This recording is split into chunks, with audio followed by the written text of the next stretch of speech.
What's up, Grass? How you doing, buddy? Thanks for popping in, man.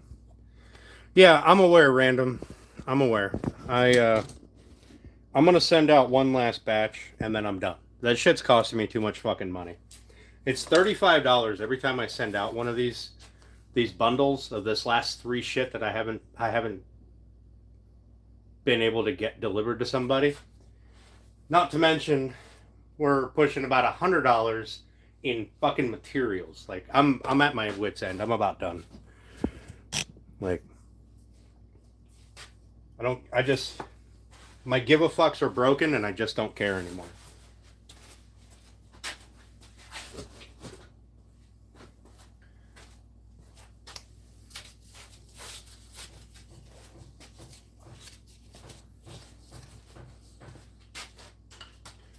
Hey Brian, how you doing, bud?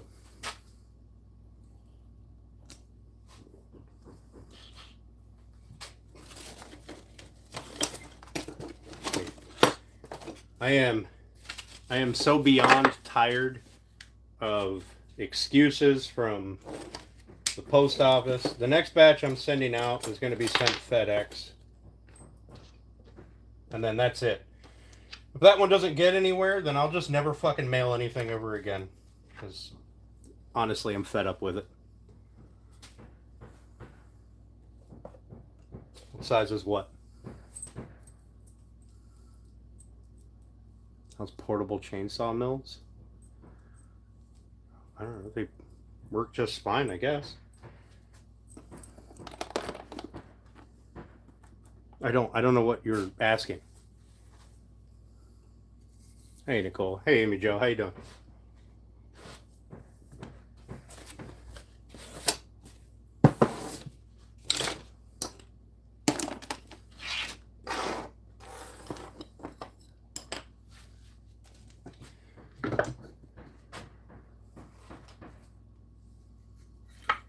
Should go into brewing.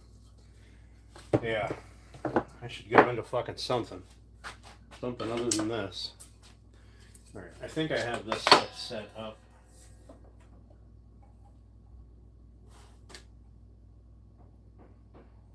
I think it's set up good.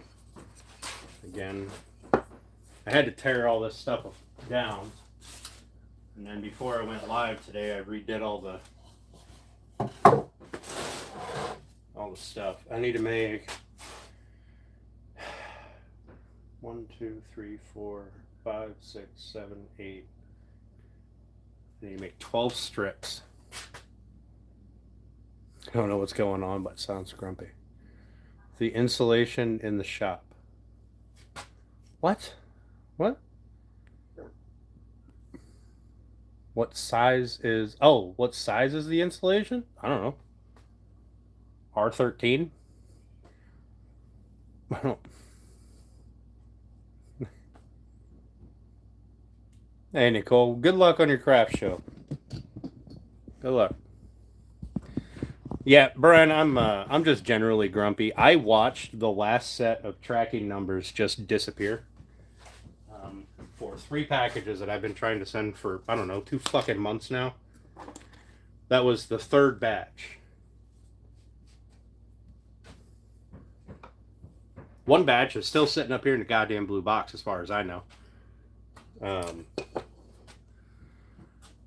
Is the One Piece real? What?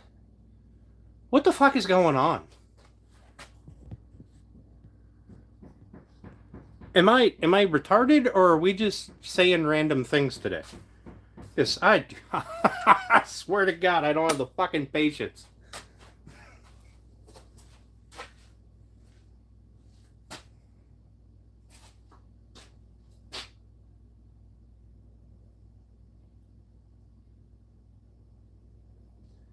All right.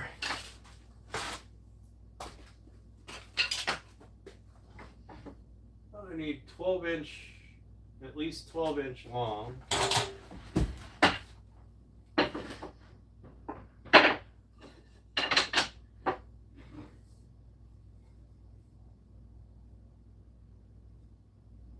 wonder if I could do it out of this.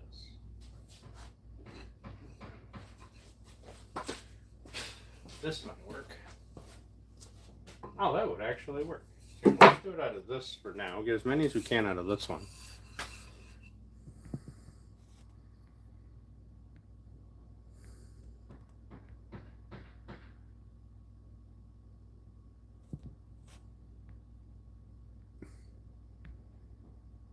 Hey, Mark. Hey, Makers. How you doing, buddy? Your hovercraft is full of eel. So it's that kind of a... Jesus fucking Christ. Okay. I think that I have this set back up the way that it needs to be.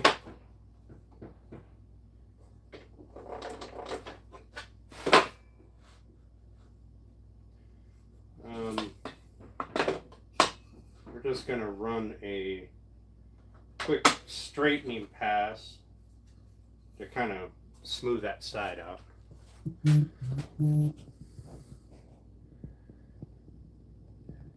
It's International Dog Day. My dog gets all kinds of attention every day. Hey, Bear. How you doing, buddy?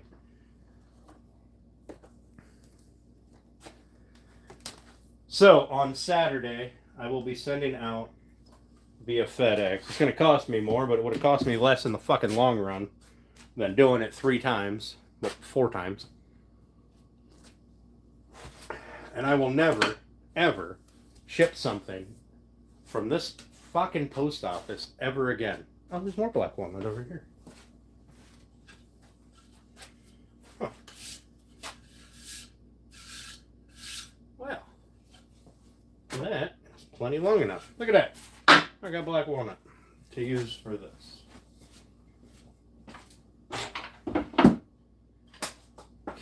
You guys, I wish you guys understood. So, all right. The 10-inch rigid table saw. Perfect. Do it. Do it. There. Oh, I did. I forgot it inside. Hang around. In a little bit, we're going to open up that box too. So before I do that, I'm going to open up your box. I mean, I already opened it, let's be honest. But that is super cool. Thank you, Bear. I appreciate that.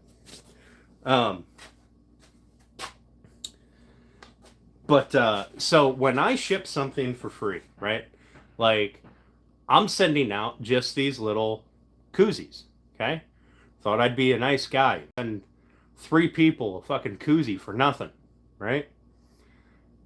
So that's $5 a pop, plus $5 shipping, okay? $5 and some change. And then tried to send random a koozie or 2, I can't fucking remember anymore, and a tin of board butter, which cost me a little bit more to ship to Canada. All right, so I do that. That costs me money, all right? But it's fine. It's just a one-time thing, whatever. And then it doesn't get anywhere. Now I've got bad publicity, and I have to send another one. So that cost me twice. And then that one didn't go anywhere. So now it costs me 3 fucking times an entire order of koozies for fucking nothing. And I had to make another batch of board butter for the last one that I sent out because I ran out of board butter. So 3 times. Now I've lost 3 times the money of one fucking giveaway thing, and still didn't go anywhere. So that's 3 people now that, in fact, I don't think I've seen any of the other 2 people in here, to be honest with you. But it's been a while. I've been a little busy. Haven't really paid attention. And I had the memory of a goldfish. So I don't think I'll ever give anything away ever again.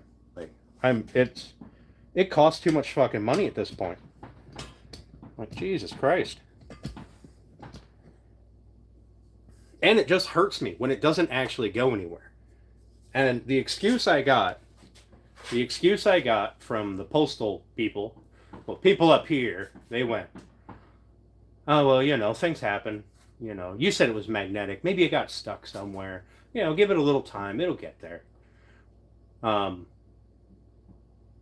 The excuses I get from family members who work for the Postal Service said, well, you know, we don't really get paid enough. You know, they're working us so hard and we just don't make enough money, and you know, so things slip through the cracks. I'm like, fucking bullshit. Like, fuck off. Like, or oh, management's trying to set us up. They're trying to screw us over and make it a privatized or sell the post office to some other group of people like Amazon or whatever. Oh, go fuck yourselves. Like, I watched the lady go past my house for like 3 weeks straight, not drop off one bit of mail. Watched her go until she was followed. And then I get 800 fucking pounds of mail stuffed in my box.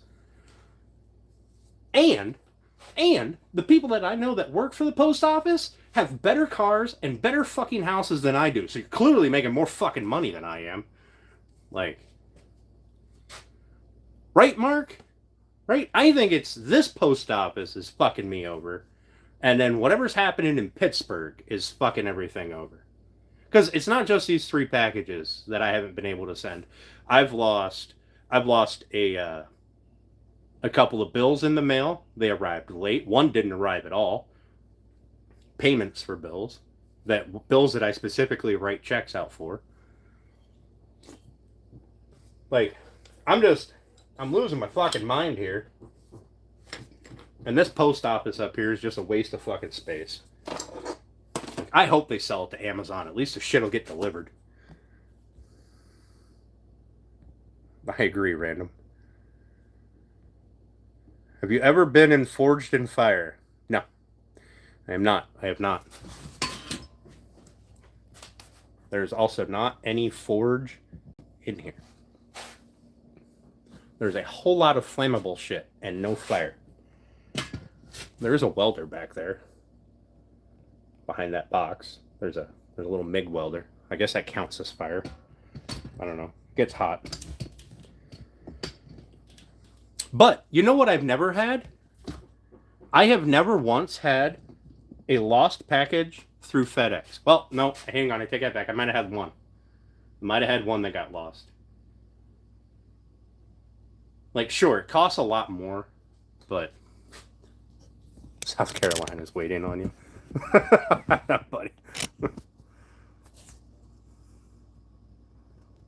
You got a gas bill after the due date? Yeah, I'm getting a lot of shit after the due date, but like, I don't know if this is a postal service in general issue or just a this area. Like, I sent a box to Turner. That was one of the first things that I shipped through the mail. I sent a box to Crappy Man, and it got lost. I had to make a whole new set and then give him my sign, which was hanging in front of that window. And I sent that FedEx, I believe. I think I ended up sending that FedEx so that it got there. And then all my cutting boards and stuff, I can't take the chance. I send it through FedEx. I don't have an opinion on India. Yeah, shut the fuck up. Yeah, so the only reason I don't use UPS is we have like one little UPS depot that's nearby here. And the dude that works there, I don't know if he owns it and runs it or whatever. He is super shiesty.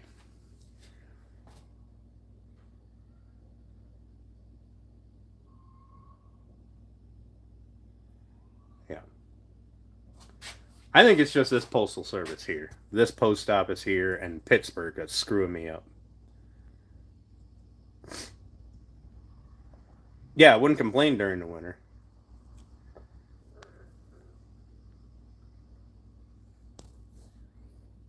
So I'm going to stick with FedEx from now on. Saturday morning, I'm going up to FedEx. I'm dropping stuff off. I can't print those. I can print those labels. I think I can print those labels. No, I'll just have them print. Just take them in there, hand it to them. Here's the fucking addresses, the 3 addresses. Actually, I've got a bunch more shit I got to send out, so I got to go to FedEx anyway.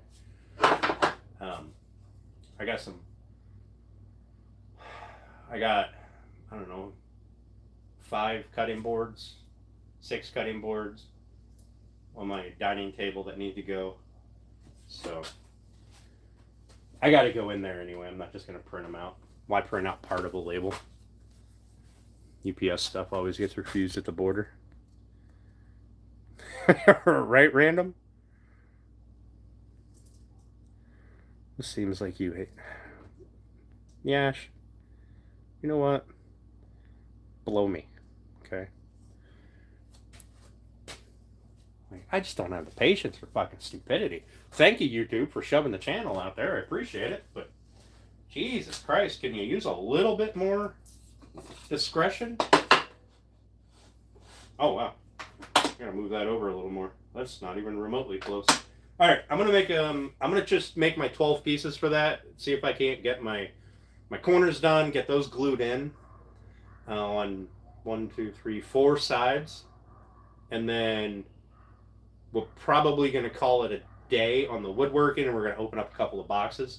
One of which is over here, like I showed you, it's right next to the box, and it's it's like 8 months worth of fishing lures and jigs and all kinds of shit from Mr. Crappy Man Jigs there. Yeah, right, Random.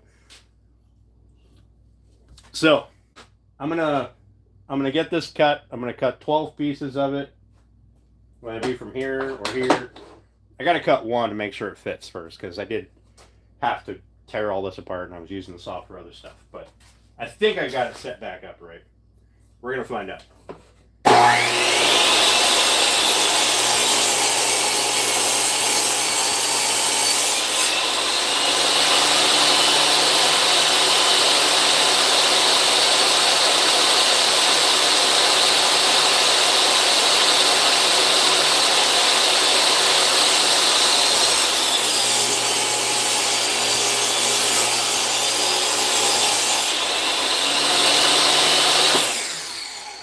Make sure this fits. Also, hi Steph, hi Runic, hi Turner, hi Mark, hi just all of you guys. Hi. Yeah, that's still set up pretty good. Yep. That'll work. Alright, so I need to make 12 of these. Thanks, Runic. I'm still only... What's the job pay? I'll do all your deliveries. It pays like shit. That's probably why the post office doesn't want to do it.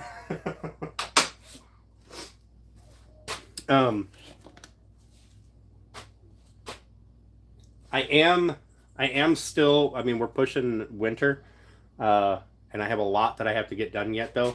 So I am still going to be limited on doing my live streams for a little bit. Also, I'm waiting on my order of white oak. They had an issue. They had an issue with a piece of equipment, and then they got that fixed, and then they had a huge order come in that was kind of priority. So I told them it was fine. I'm not worried about it. Yeah, Papa. If you deliver it to Montreal, one little pouch to Montreal that weighs like 8 ounces, I'll give you a shiny nickel. Are they on strike again too? Jesus Christ. Yeah, I'm doing FedEx. That FedEx will deliver to you, right? I'm only shipping it one more time. So after that, I'm sorry guys, but the fucking fate has decided you don't need anything. Alright, let me make 12 of these real quick. I'll be right with you.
That one's a little too thin.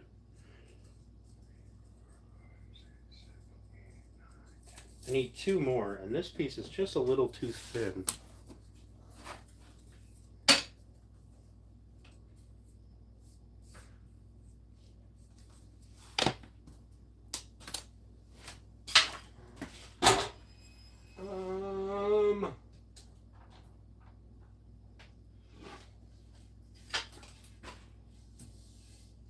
Probably just cut one out of that.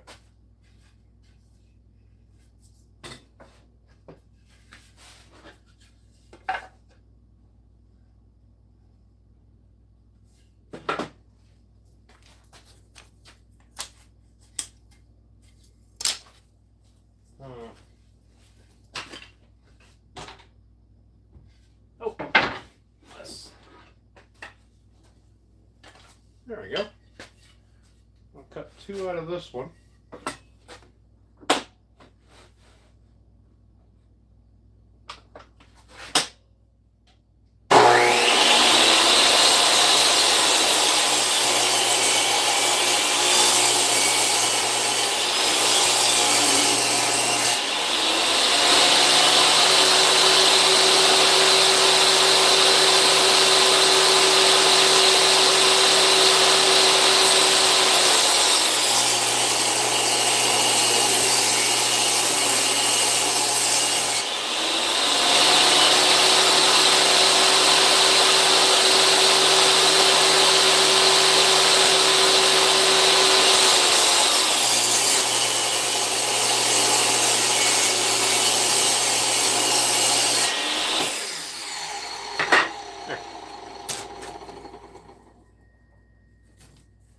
And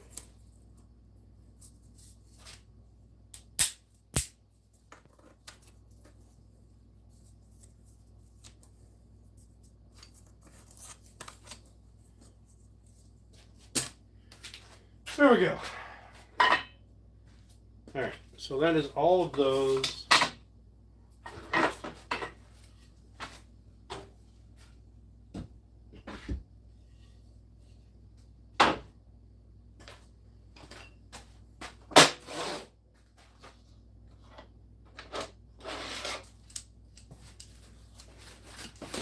This away.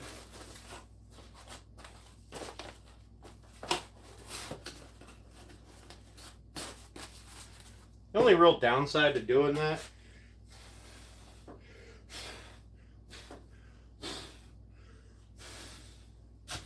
I'm not sure that I really know the way to get around it. The only real downside to it is I'm making strips as wide as my blade, so for every one that I make, I lose one. Hey, Mr. and Mrs. S, thank you. I appreciate that, guys.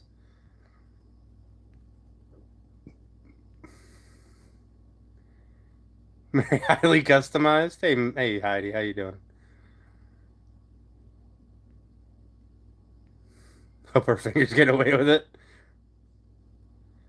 Just don't deliver anything fragile through FedEx. Good.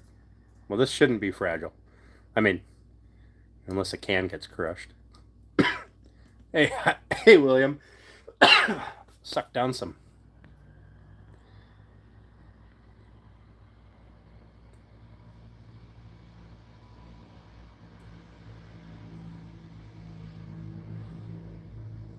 Two months. Hell yeah. Hey, Robert, how you doing, buddy? All right, so I need to cut some more corners out on that so that we can get pieces glued in, and then I can cut the other corners out. So, first of all, let's get this set up. A little too high.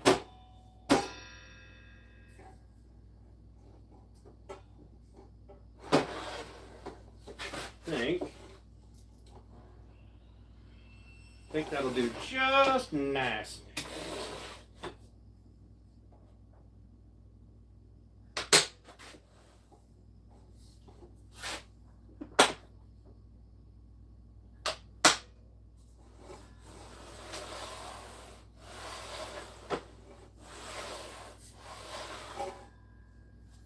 Okay, so this is what we're doing. We're just cutting that. Well, why the fuck did I cut two opposing corners? That was pretty stupid. Well, whatever. We're gonna cut it this way. Make sure this lines up.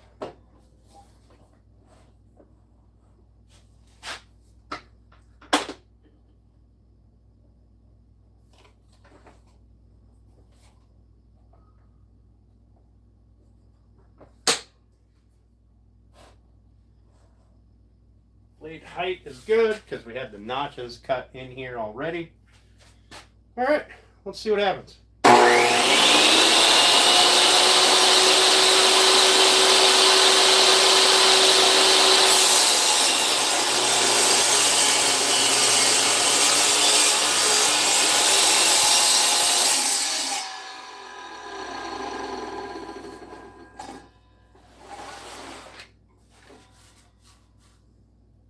Cool. All right, we'll do this one. Make sure we're lined up to the center.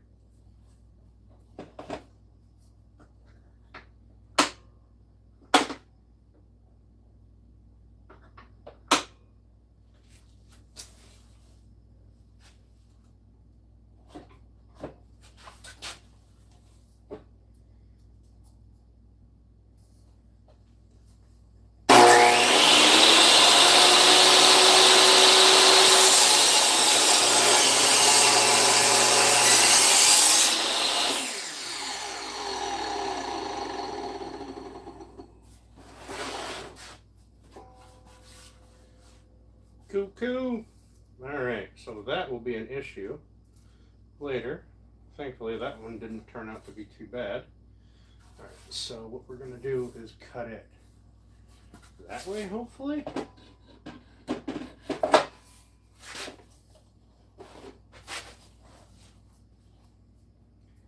actually pretty perfect.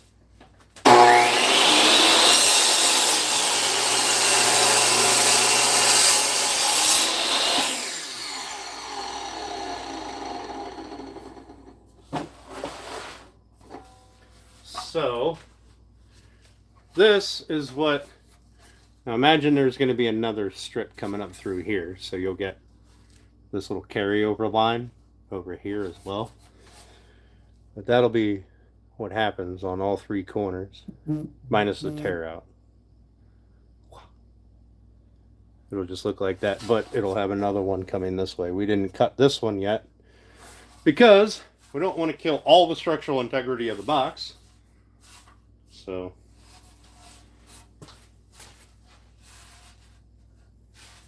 I bet I could use this as a handy dandy little thing to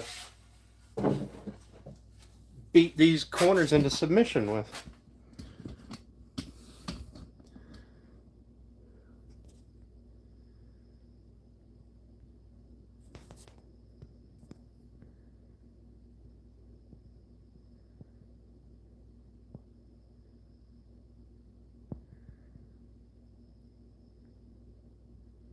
Hey, appreciate that, Mike, or William.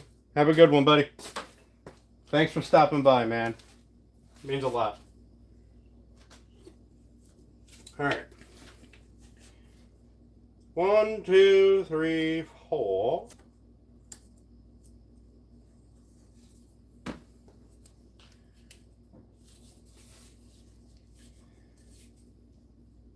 You know what? No, I want to put a finish on this. We're going to use this one.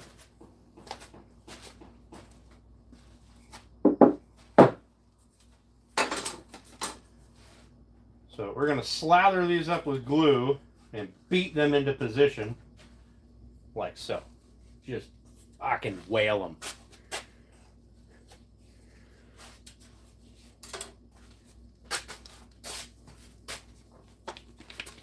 Need a paper towel. And then we're gonna hang out. We're gonna open up. We have a little mail call video. We're gonna open something up from Bear and the Boss Lady. And then we're gonna sit here and open up. We're gonna go through 843 different kinds of handmade baits and things. And I'll be honest with you, I don't remember what's in there anymore.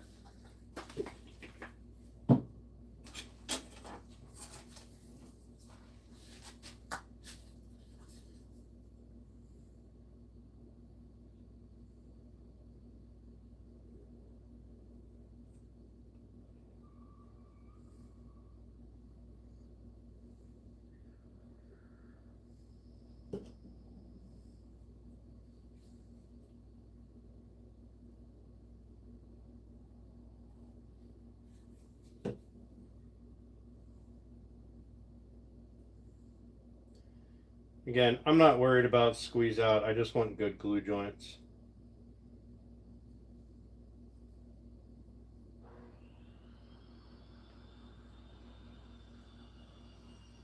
My neighbors are working on their deck right now. You can hear that.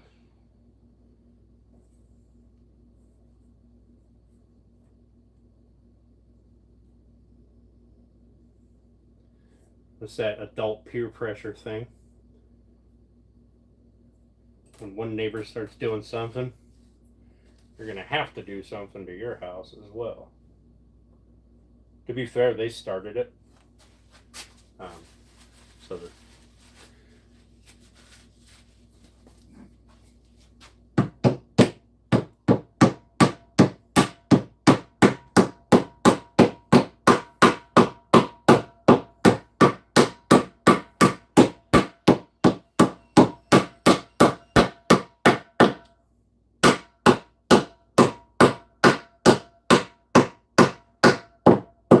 oh, I broke it.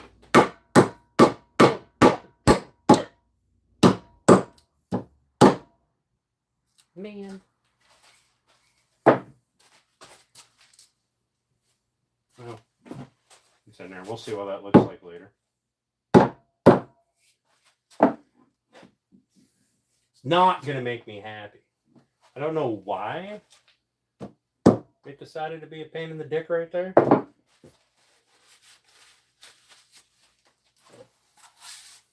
We'll fight with it later.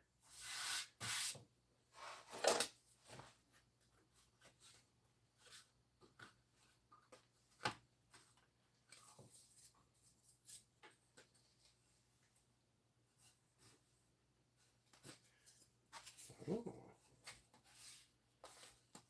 Ooh. Ooh.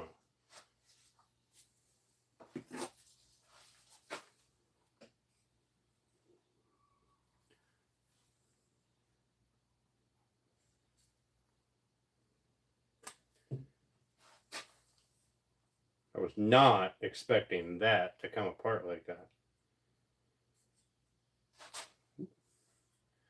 I'll drop that crap right on my shoe.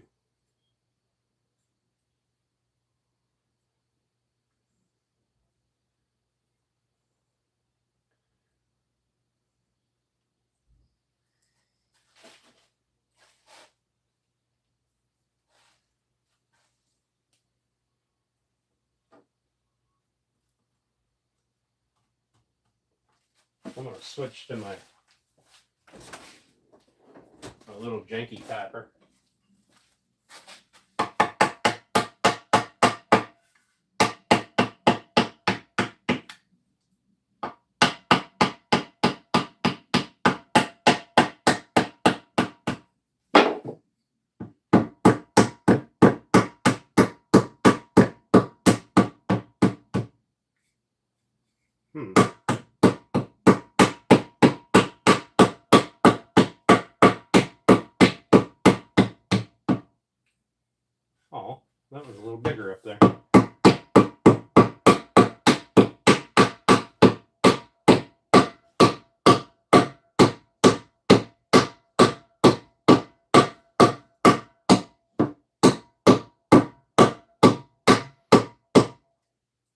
Something is going on here, and I don't like it.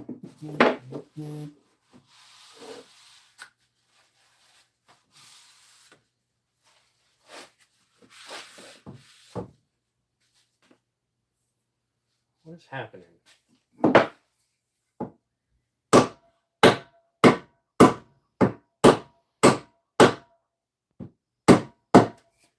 In the same spot.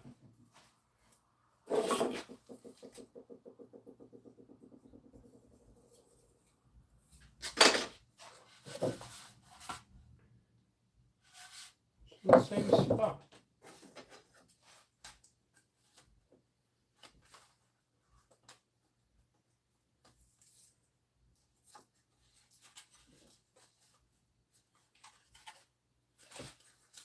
Is there a spot where this widens out?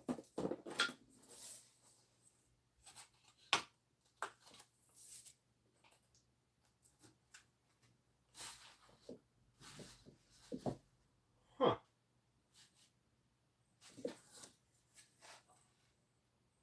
I wonder if the box is bowing in the center.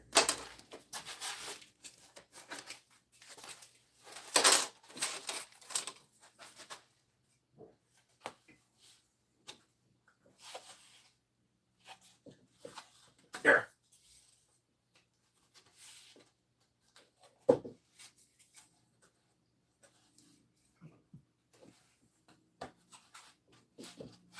This one is going to be up there.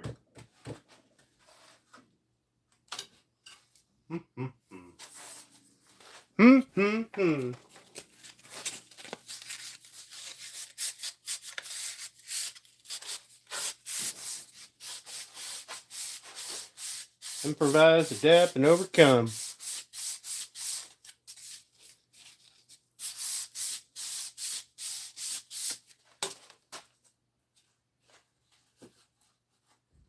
Okay.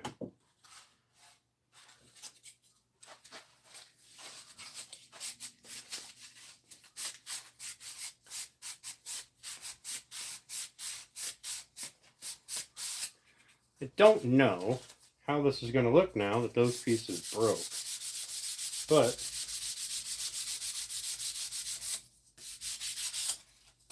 we're going to find out. There.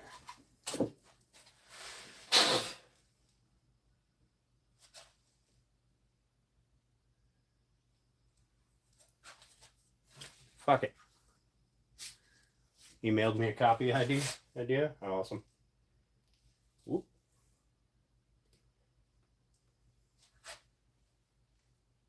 I mean, I know glue swells wood fibers, but it shouldn't swell it that quick.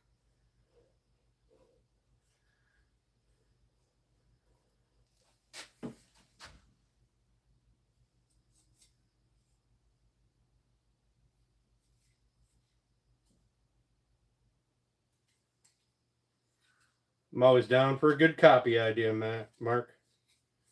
You know that.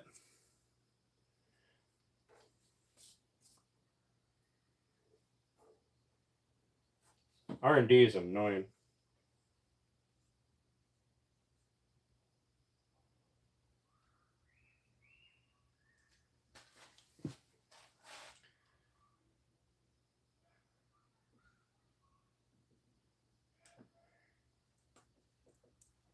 Oh, good Lord. Maybe I was wrong. Maybe it is just swelling it up. God bless it. I got glue all over my hands.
broke it, but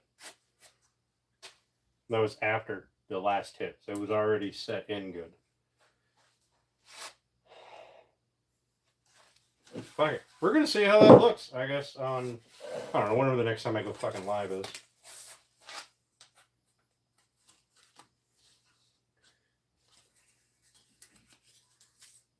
Probably will not be this weekend, because I've got to go rent a trencher. So I decided I am not about that digging a trench life. They make machines for that. Hey Matthew, how you doing, buddy? Pilata, bass fishing, how you doing?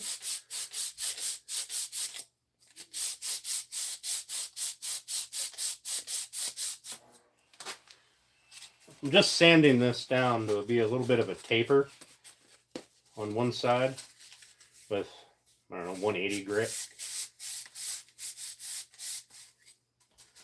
That way it goes in a little smoother. Seems to work.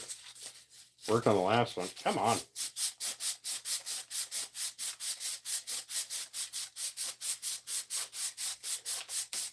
Yeah, that's true, Mark. I can just run it through the saw again. I mean, it's just a single pass.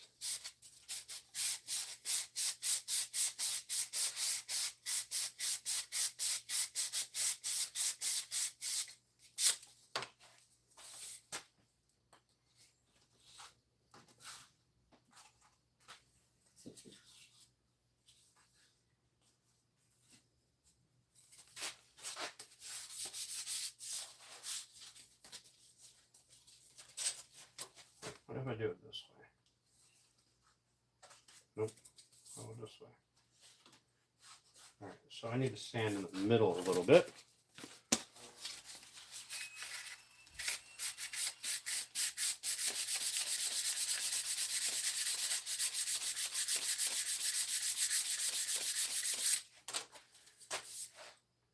Pilata, what have you been up to, buddy? In fact, what have all you guys been up to? I know I try to make my rounds. I don't generally talk in chat. Occasionally I will. Particularly if I catch you while I'm at work. Because then I don't want to do what I'm fucking doing anyway.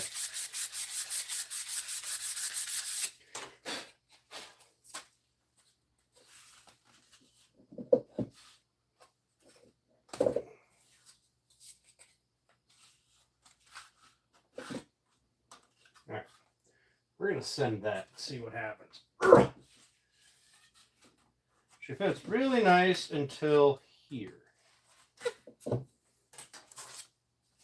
don't know. I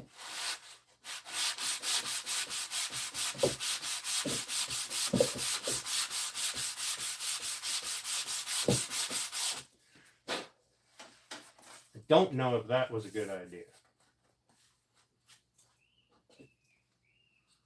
Also don't know that it did anything. Fuck it, we're going to send it and see what happens. Eat and sleep, drinking too much coffee.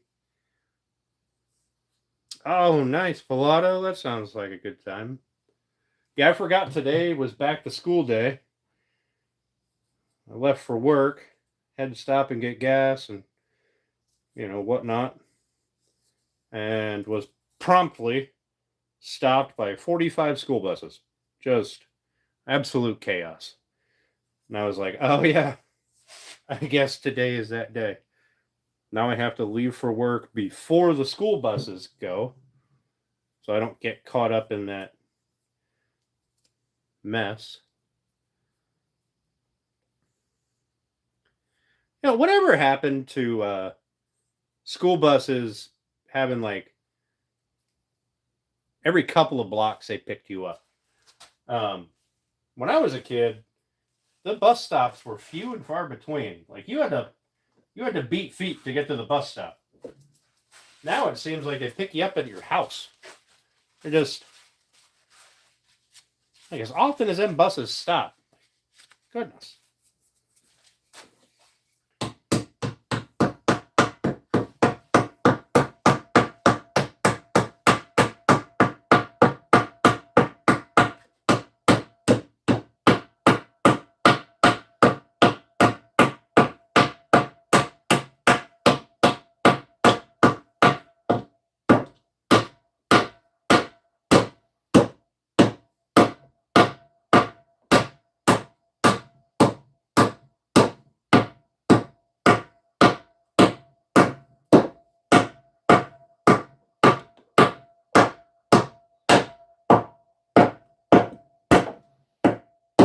Oh, that one broke right at the end. Whatever. I got glue on my hammer. Just look at it. There's glue on it.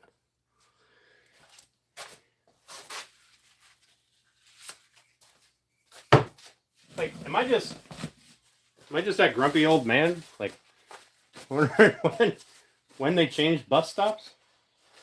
Like, I mean, I'm not so much complaining as just curious as to when this happened. It sure seems like it's a whole different ball game now.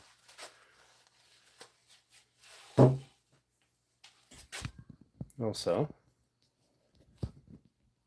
my chat was frozen, so I apologize.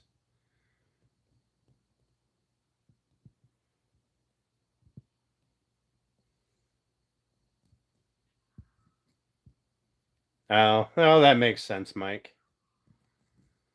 Yeah.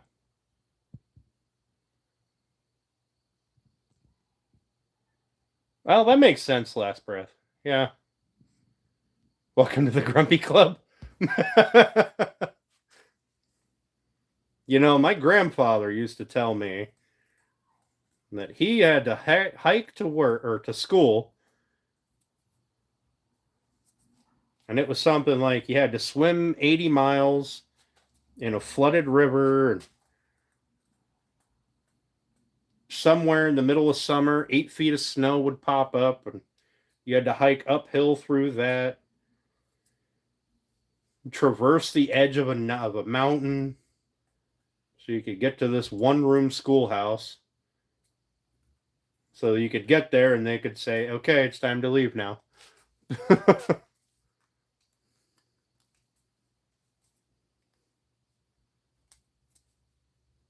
Too close to school to qualify for the ride the bus? Good Lord. You know, when I was in elementary school, I lived, I don't know, like 8-10 blocks away. Yeah, you had to fight off the Comanches, 14 different bears.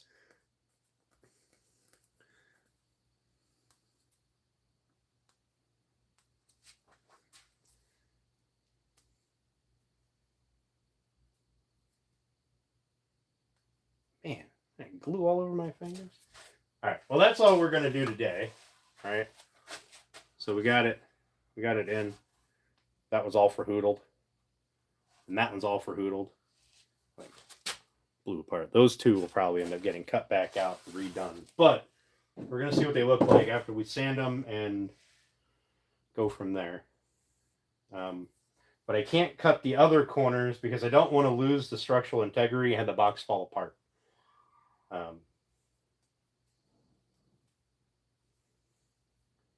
So we're going to switch gears. I'm going to clean off my fingers for all this glue.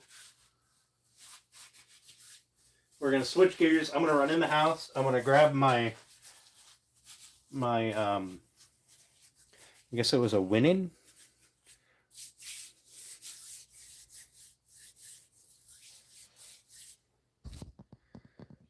Touch the Highlines back. Yeah, I remember the snow when I was younger seemed to be a lot more snow than we got now. But then again, everything seemed bigger. You know, you're smaller. A Snickers bar seemed bigger, which, you know, shrinkflation, I know. It's a thing, but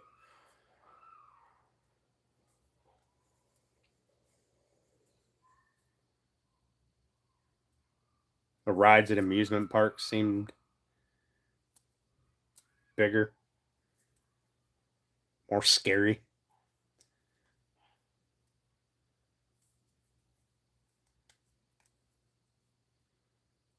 Damn, Mike. That is a small town. Yeah, when I was in elementary school, we were about, I don't know, 10 blocks away or so from the elementary school. And taking the bus was an option. I just enjoyed walking. You know, that was back before I discovered the joys of an automobile, and now I don't walk anywhere because fuck that. I pay for a car, I'm gonna drive that car. Fried jalapenos. I like jalapeno poppers.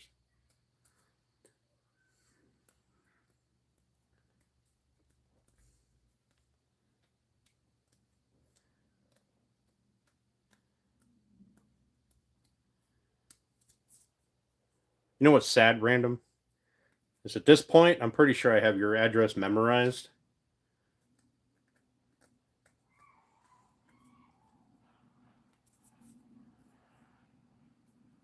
Yours and the other two. I don't remember who the other two were. Oh man, what their screen names were.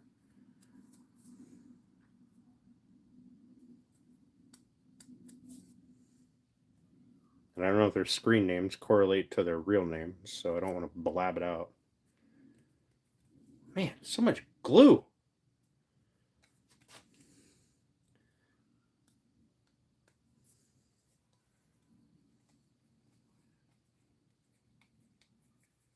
Yeah, riding a bike. Riding a bike was a joy when I was a kid. I loved that.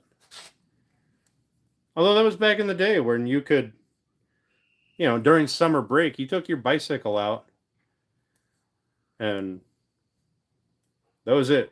You came back when either mom called or, and by called, I mean through the network of moms, or yelled. Didn't matter how far away you were, you could always hear your mom yell. That was back in the good old days, though.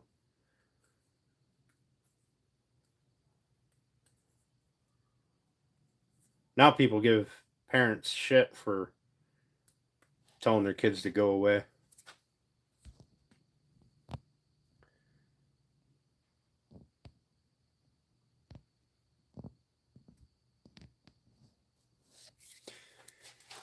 Although kids now are jerks, so I mean, I get it.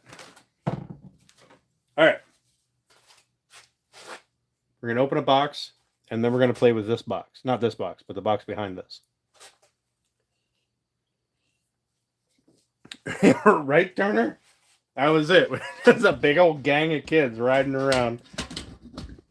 Hey, who's going to kidnap 50 kids?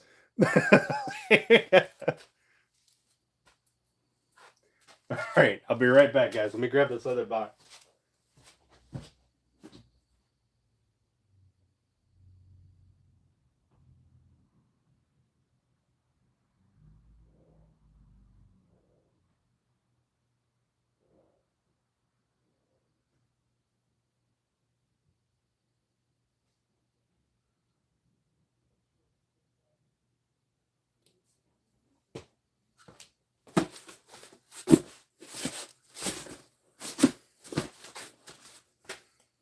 Hold my gang one pack of cigarettes.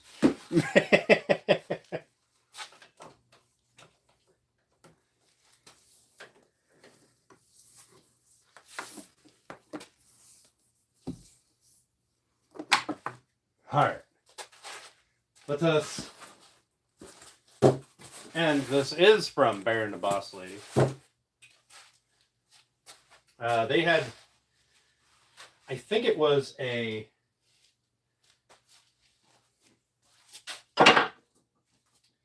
honestly can't remember. I think it was a giveaway that I had entered at some point. We're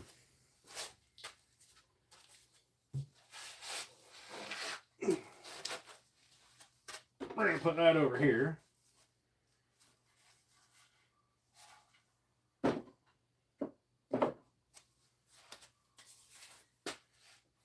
And in this box, there's a bunch of fish and there's Crappy Man jigs. So, let's open this one. Now, obviously, I've opened these already. But, why it's burned up. What, this one? No, I spray painted the logo, the labels on it. I want you people knowing where I live. All right, so Bear and the Boss Lady do bark carvings. And I think he said it was out of cottonwood bark. I can't remember. I don't know how to identify bark very well. But He carved me that. It's like a little bass. It's pretty cool looking, if you ask me. And it's a thick chunk of bark.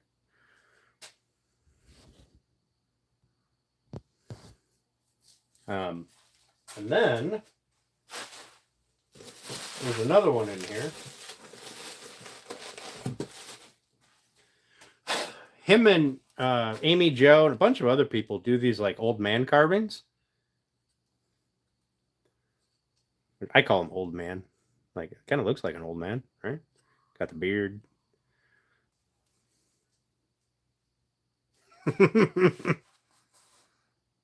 This is also out of, I don't know, some sort of bark, which is kind of cool. I like it. It kind of looks like you. Right? Yeah, these are pretty cool. I don't know what I'm going to do with them yet, but I will figure out something. I also don't know if I should spray them with like a shellac or something.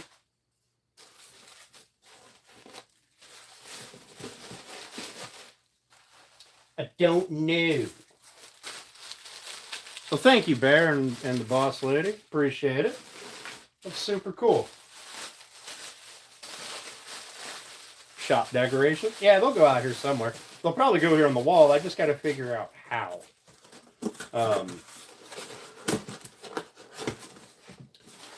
Because they're not really things you can hang up. So I suppose I could just make a little shelf and put it over here on the wall. Yeah, this is really cool. Thank you, Bear. I appreciate it. You are awesome. I'm going to stick this over here for now so I can hide that label. All right, so I got glue on the counter here. We're going to clean that up before I pull out these fishing lures, because I spent, I don't know, a little bit of money on these and a long time waiting for them so that I can go and lose them in the woods or in the trees.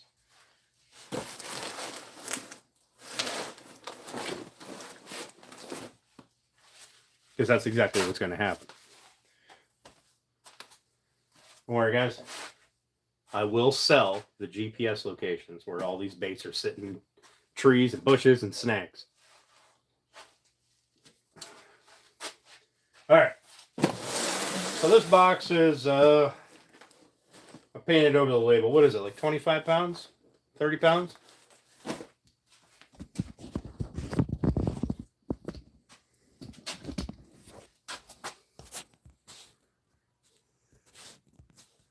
Make sure my chat's not frozen. Oh, anybody who doesn't know, this is stuff that I had ordered and things that were gifted from Crappy Man Jigs and a bunch of power bait, because his Walmart had power bait on sale for like dirt cheap.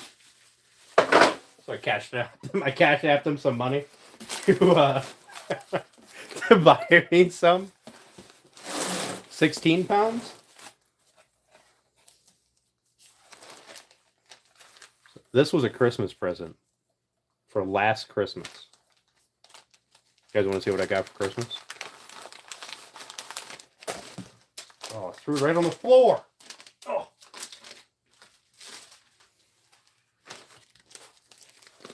Would you just look at it? These are hand-poured swim baits.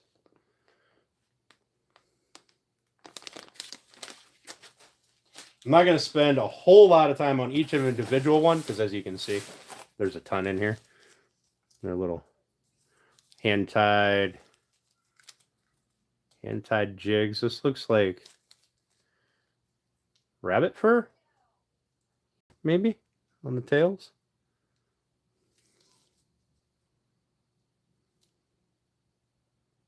These are super cool. It has sparkles.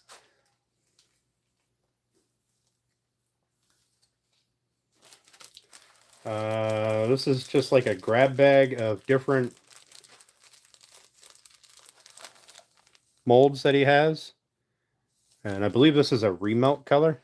It's kind of like brownish green. I don't know if I can you guys see that? If I stand over here, you can see the colors. Marabou. Okay, Dance Trees decorations. Yep. There's the Christmas card. Yep. It's right here. It's even got my name on it. Also, thanks guys. I appreciate that. All right, let's see. We're still on the Christmas present one. So we got these. Turn you out to refresh my memory. What are these? Bubble gum? And I don't know what all of his different jigs are or lures are, but this got a little fork tail. This one's, oh, I don't know, 2 inches. It's like half and half pink, half blue. It's really cool. Cotton candy. Ah. This the first brown you made Turner do? Oh, nice. Oh, this one. This is your brown. Oh. I thought it looked kind of like earthwormy. It's got a little bit of gold in it. Like gold highlight. Looks like, anyway, when the light reflects off of it.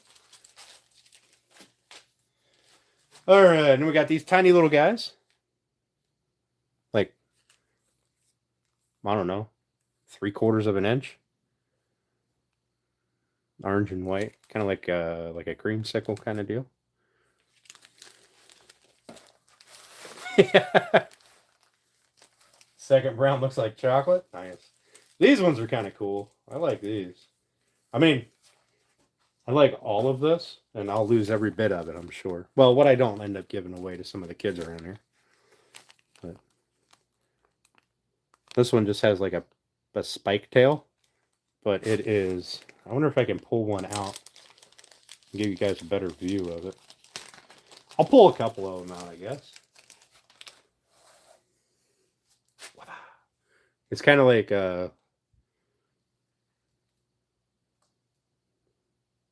you can kind of see through it. Here, let me tilt you up. There you go. Stop bouncing around.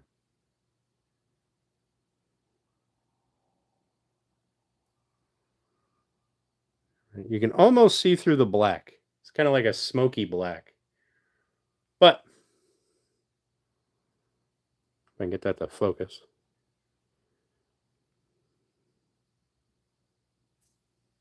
Yeah. Apparently my camera doesn't work.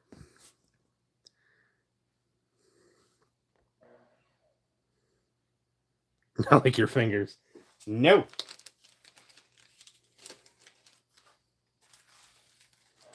Anyway. I must have won these or something. Just got my name stapled to them. These are like bigger versions of those little ones that I just had. These ones are like two-tone silver, it looks like. Oh, there's a lot of them in here. Goodness, let me turn my name off of that. See if I can get one separate. Kind of looks like it's a two-tone silver. A little darker on the bottom than it is on the top. It's got blue sparkle in it.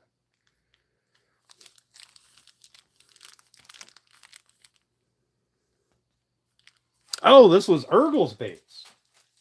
Okay. That's what's his name now? Jeff Rose Jigs. Hey Mike, thanks for coming in, buddy. They're the booty toads.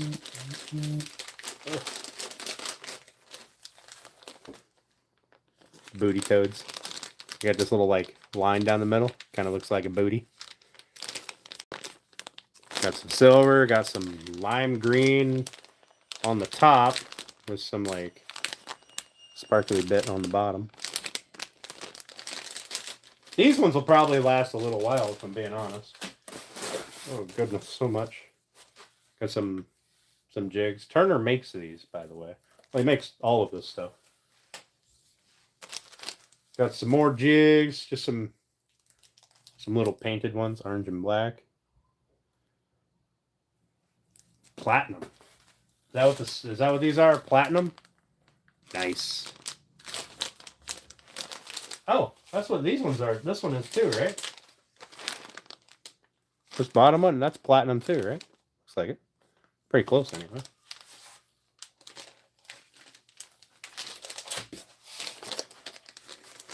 Here are some.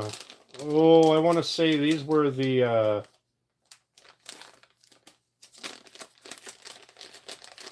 little rainbow trout swim baits.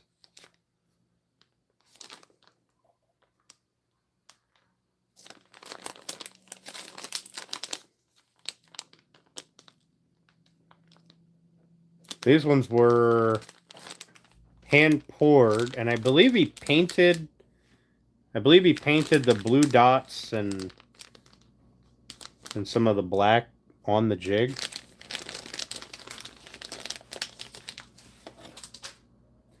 Those, I'm going to be doing something special with one of each of those. Oh, good Lord, what are these? I don't remember these, Turner. You'll have to refresh my memory. They are giant. Like, I don't know, 4 inches? 5 inches long?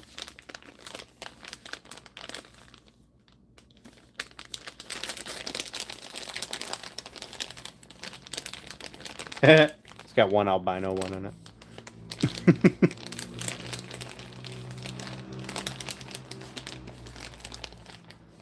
It's 6.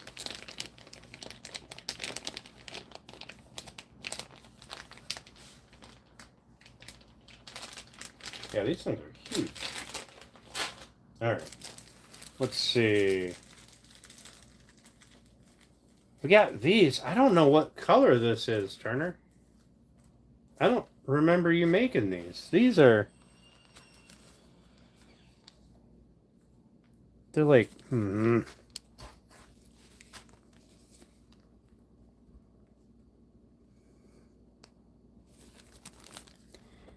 on. Let me see if I can... Oop. Goodness.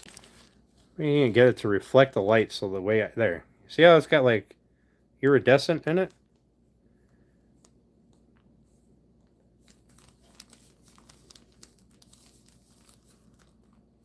These are super cool. Blue Pearl or something? You don't remember that one? Yeah, me either. I want more of these, Turner. Make me more of these. I got some of these guys. Big old bass jigs with the weedless guard. Turner makes these as well, or at least he used to. I haven't seen him. No, he does. He's been making them. Ties the skirts on and everything. Yeah, call it Moonstone. Yeah, that one's pretty cool. I like that one. I wish you guys could see it. It's very iridescent. Looks like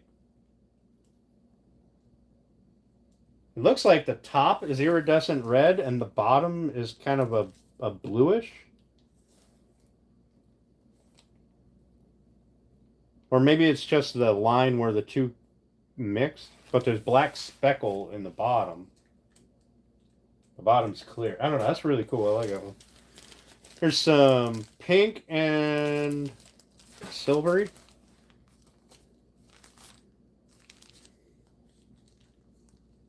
These are super cool. I like these. Pink does really well around here. I don't know what all the lengths are, what all the different baits are. Here's some bright green. I don't know if that's Crappy Man or Chartreuse. He has his own signature color. Bubble Yum. Is that what this one is? Bubble Yum? Yeah, that one's really cool. I'm going to have to get a marker and write all the names on here.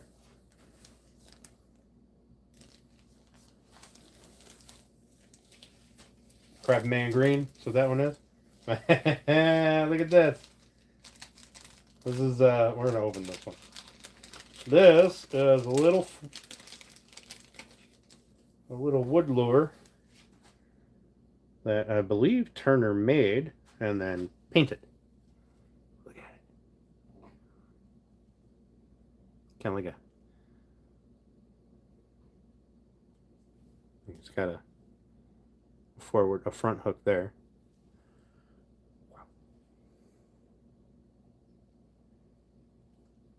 I think this is one of your first ones, right? Oh, your first one. Nice. Oh, all right, fair. All right, so we're not gonna fish with that one. That one will go on the wall.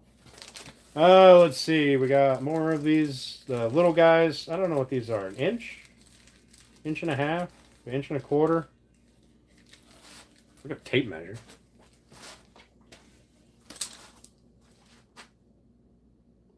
Inch and a half.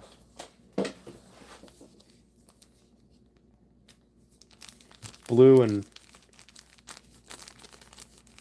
1.5 little minnow. So the I think this is Crappy Man Green. No, this one was Crappy Man Green. This one doesn't look as bright. I don't know. I might be wrong.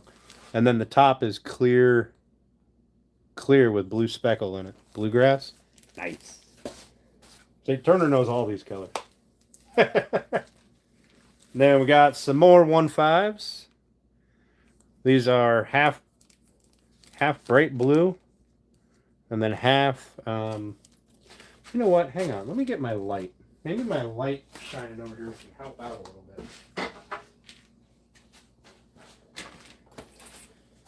Maybe I can do this. If I put it here, then maybe I can shine light kind of through it.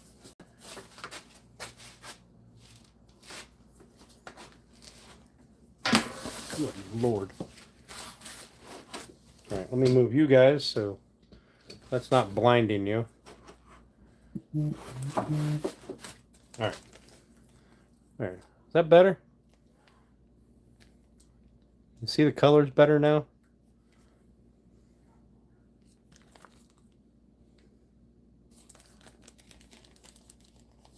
Thanks, Cole. Appreciate that. Or what if I shined it straight up? Does that fuck with the camera? If I shine it straight up?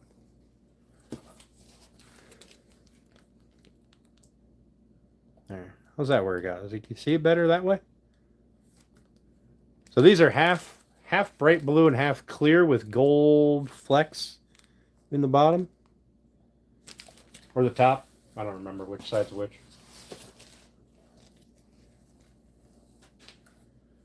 Oh, the marker wiped off of this. From, I think, Mark P. Huh. It's a wedge tail.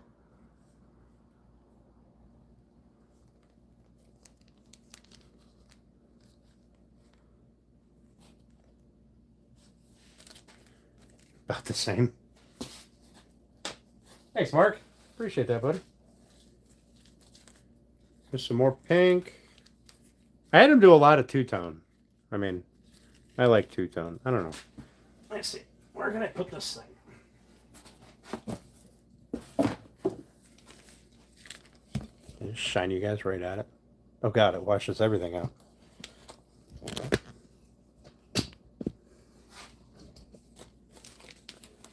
Here, how's that? Is that better? Oh, that's the blindfold jig. Oh. Yeah. The one Turner made a jig with a blindfold. Oh. Oh, I can see part of it on here. On the writing. He made a jig blindfolded, and this was the one that he made.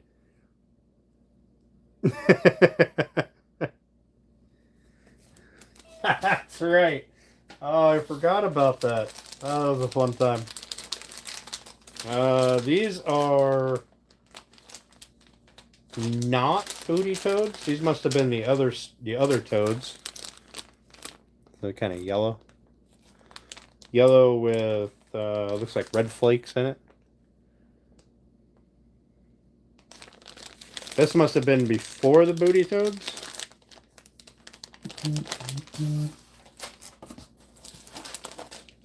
I got worms. I got worms for days, guys. Worms for days. These are two-tone worms. So they're part orange and part see-through with red and purple glitter in them. Man, I really wish I had a better way to light. Look, here's the glitter. Oh God, so bright. I don't know. I'm trying, guys. I really am. But at least you can see the color a little bit from this way.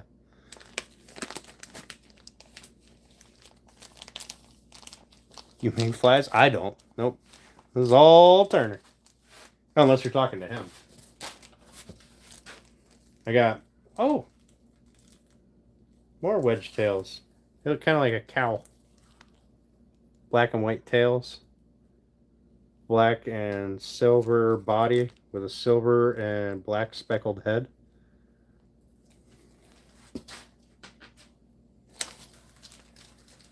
I got the fancy jigs or jig heads. They're like pink and lime green, except for this one random one here. That's like silver and black. I feel like that one just got swept in there by mistake. unless I told him to just throw it in there. Oh, this was one of my raffle winnings. Got I know this color. This is what, Bumblebee. Bumblebee. And this one's like 2-inch long with a forked tail, 1.5 inches long. So the top is black, the bottom is kind of clear and see-through with gold glitter, and then a yellow tail on it.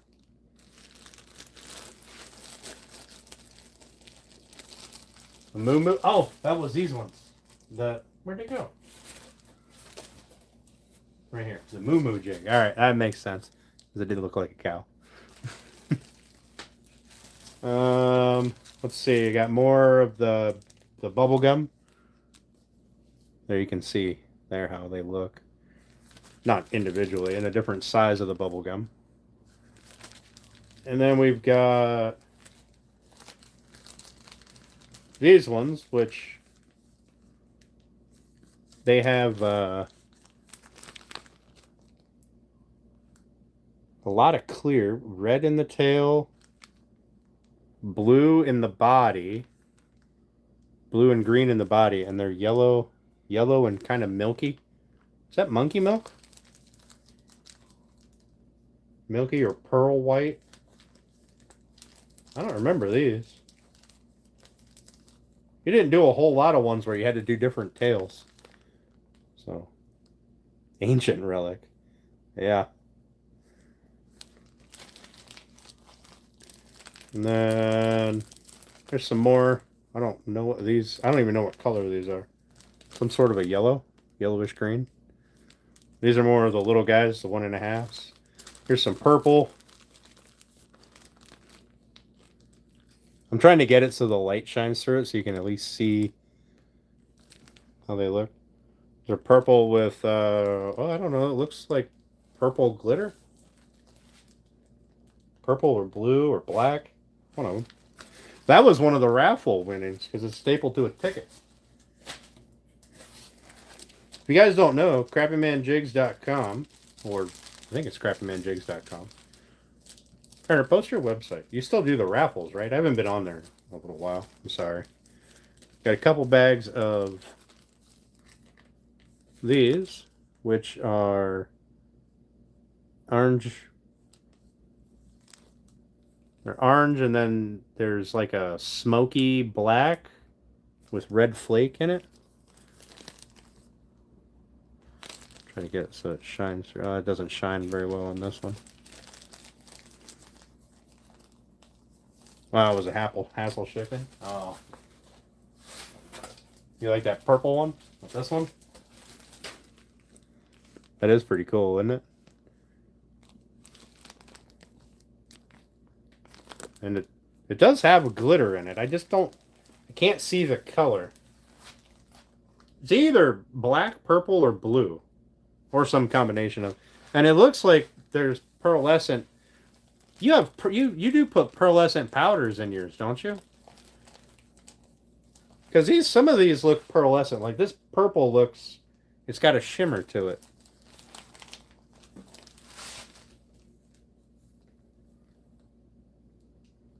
Or micro glitter or something. I don't know. I'm not the bait maker guy. Oh my goodness, more worms. I got more of the other worms that I showed. These are a different kind of worm. No, they're the same one. There's another pack. I got fishing jigs that look like those worms. Would you just look at them? The clear has red and purple flake in it. I don't know if you can see it. You see it better if I shine it kind of that way? Does that work better to show through it?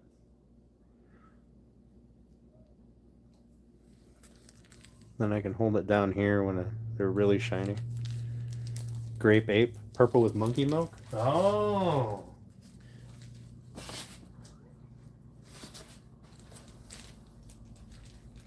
Another random green color.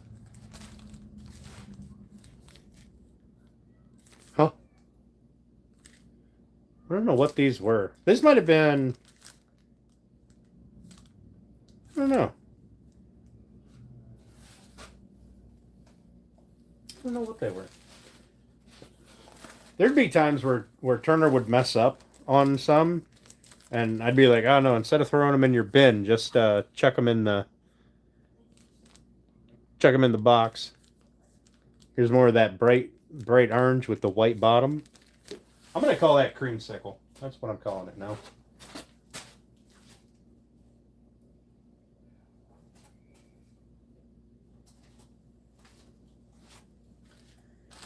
There's some more jigs. I don't know what these little ones are. These ones have like black fleck on them. Oh, they're silver painted.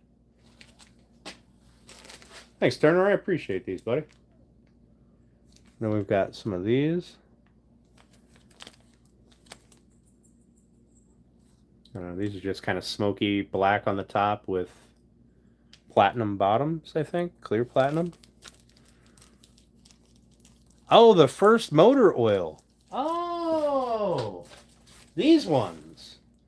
That makes sense. That makes sense. Were these ones from Urgel? I don't know. They're all in the same box, man. I don't know. I got a couple of boxes of stuff in here, too. I got some worms. Whatever is on these is definitely not going in anything other than a bag, because it looks like it bleeds.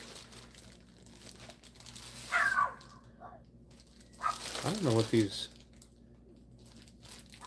Just some sort of a green worm. Got glitter in it. And some green stuff on it. Hey, MD May. Thank you. Oh, that's the color. Oh. That's the Urgel color. Okay. That's flexi color. I like that color. These ones work good? Awesome. Awesome. I look forward to trying them out. I look forward to trying out most of this, to be honest.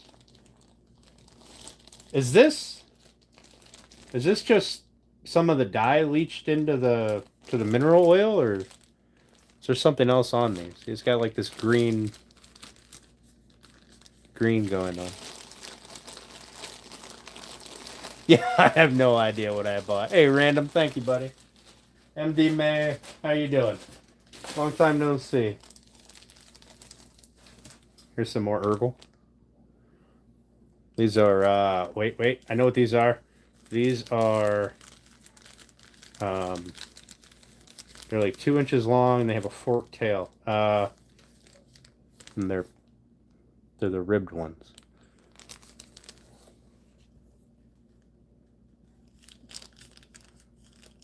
Normal again. I can't remember. It's some sort of a swim bait, right? A 2-inch swim bait.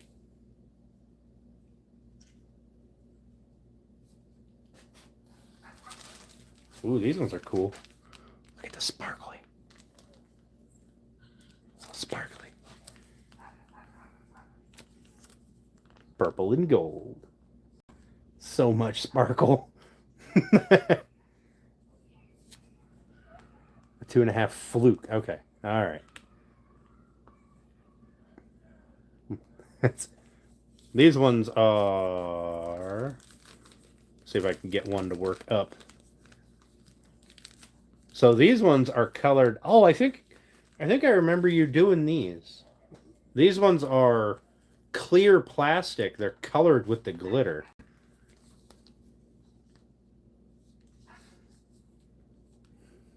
Hey, John C. How you doing, buddy? Yeah. Yeah, these ones were cool. I mean, these are... Good Lord, these are sparkly. Like, I don't know if you guys can... Can you see how sparkly those are? Like, there's so much glitter. It's awesome. Not a clue how to fish. The whole container of glitter.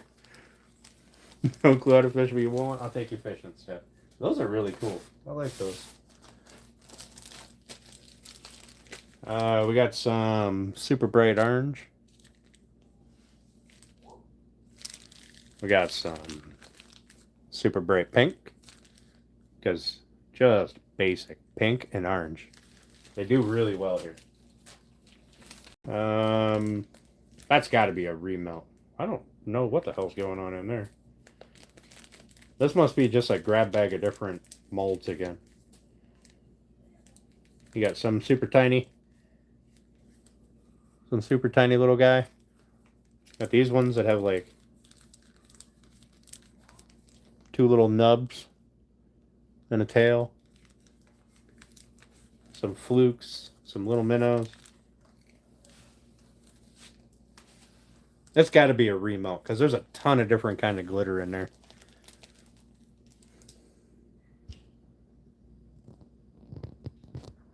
I need all your baits alternating at the bottom with a single one alone at the top. Transparent diarrhea. I'll just end up in the trees. Hey, hey. I'll catch at least one fish with all of this. This is a remelt color. So it's got like a whole bunch. You can see all the different kinds of glitter in there. Which remelt color, I don't have a problem with it. I don't know which mold this was though. Do you even make these anymore?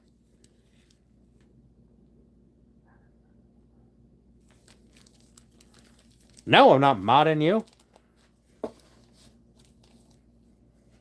Hey, you got stuck because you didn't know how to kayak. It's not my fault. It's not my fault your mom didn't like you enough. You make them still? Okay. I haven't seen... Oh, these ones are cool. So there's what they look like with the light kind of shining through them. They're like pearlescent.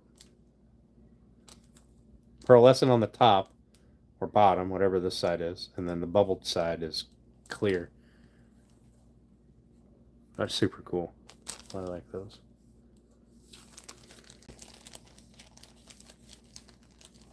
Those are super cool. Alright. Got a couple of packs of these. They're like, see if I can get one to flip over. Like glitter green on the top and kind of a white on the bottom. Oh, that one was folded in half. I just didn't realize it. There we go. Got a couple packs of those. These ones are... Oh, they're the same size. Okay. Baby bass. Okay. Perfect.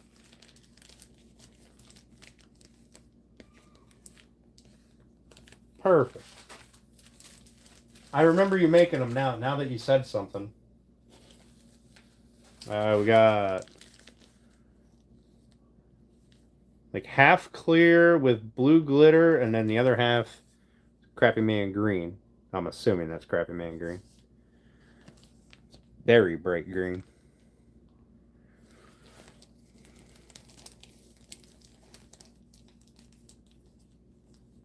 Look like a cucumber color.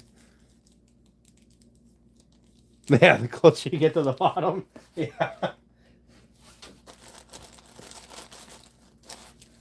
There's some tiny little jigs. Looks like orange and black.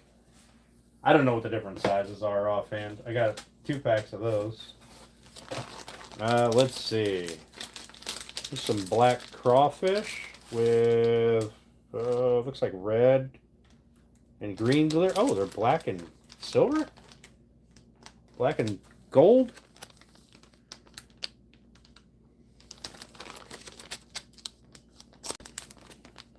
Can almost see through them.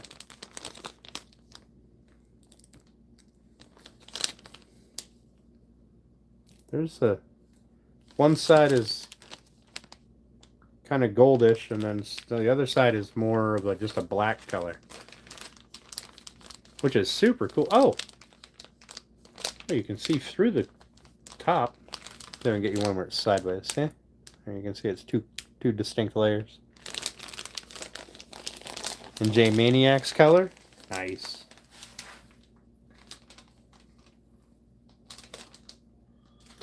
I don't think I've rigged any of these up before. I'm going to have some input on how to rig those ones. Some more bubble gum. Because, I mean, that's a pretty sexy color.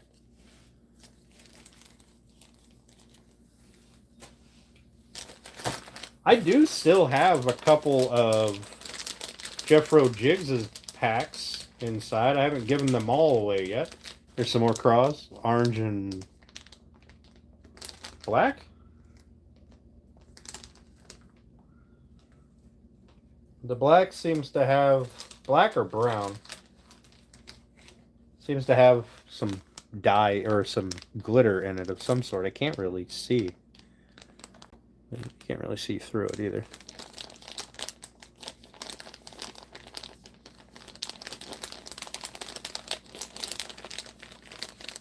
This is Grass's color. Can't. What's in the black? Or whatever the top color is. What's in that? Is that gold? Gold like micro flake or something? Oh, is this motor oil? Is this not black? Rusty Craw.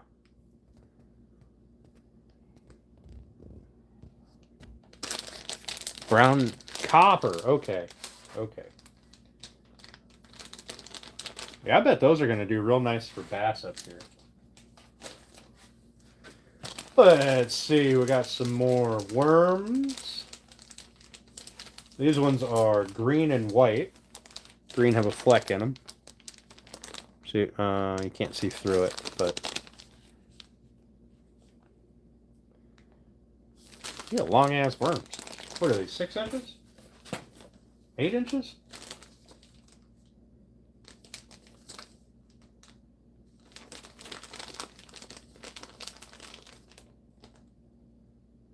Seven inches.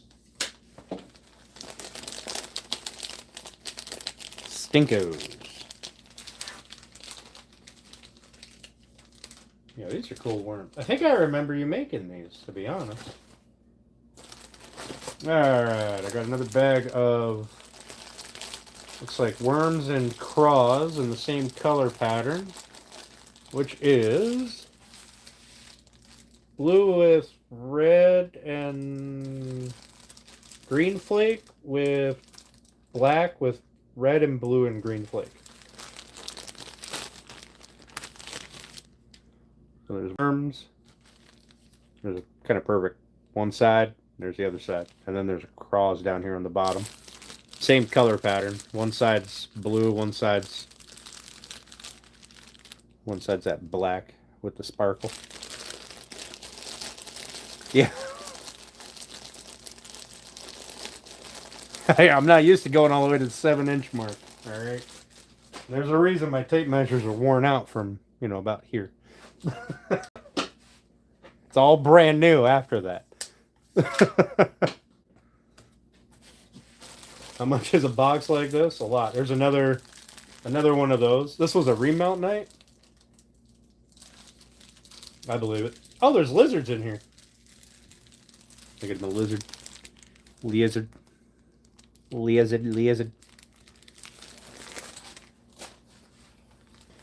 Ah. Look at it. Would you just look at it?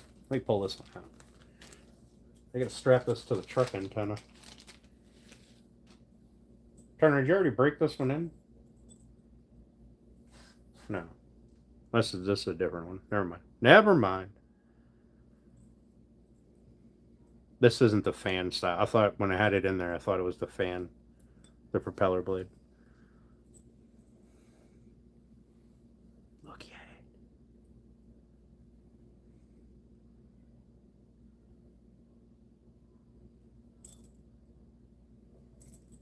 Come on. Stop being all. Ow! Fuck. Stabbed myself with a hook. I'm not even fishing. There you go. Nice big poofy skirt. Purple or pink and black. I believe that was one that I wanted. I gotta get back in there without the skirt getting out. That one's mine? No. You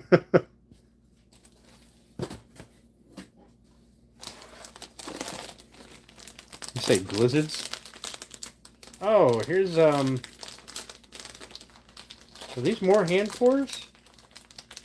Yes, they are. You have to forgive the tails are supposed to be sideways, but it's like kind of clear and then a green line and then a bluish top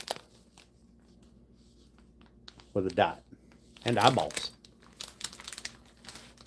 Hey, Turner, you want to know something? How long has all this stuff been sitting here? Like all of these that have eyes on them. And, still has all the eyeballs on it. Isn't that interesting? Sexy shad. Yeah. So these ones, I might fish with 2 of them. 2 of them are going to get used in other stuff. Say with all the hand pours. I'm going to use them in. I'm going to do something else for them. Oh, hey, look. Looks like I can fish with 6 of them. Since November. Yeah, it has been a hot minute, hasn't it? Here's some more. Same thing, just different color. Black and looks like monkey milk, maybe? I don't remember what that kind of milky clear is. And look. 1, 2, 3, 4. 1, 2, 3, 4 eyeballs. Already on there. 2 are going in a tree, 2 are going on the wall? Yeah, probably. Well, one's going to go on the wall here, and I'm going to send the other one back to Turner. There's some green and white worms again. I believe we already had these ones. Yep.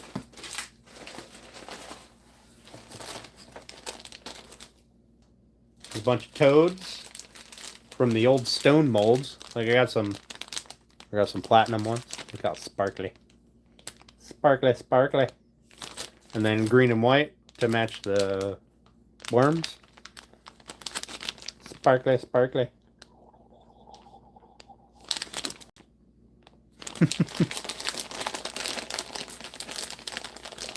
But the green and white are the best color. I think the green and white will do great up here. I don't see a lot of green and white up here. Or are you talking about the platinum? Because I've never seen anybody fish with that. No, these aren't booty toads. These are old stone molds. These are booty toads. I have them over here somewhere. I'm about to have them on the floor. That's what's going to happen.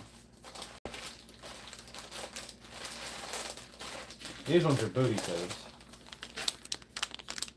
They had the little holes in them. These ones don't have holes. And they're double cheeked up.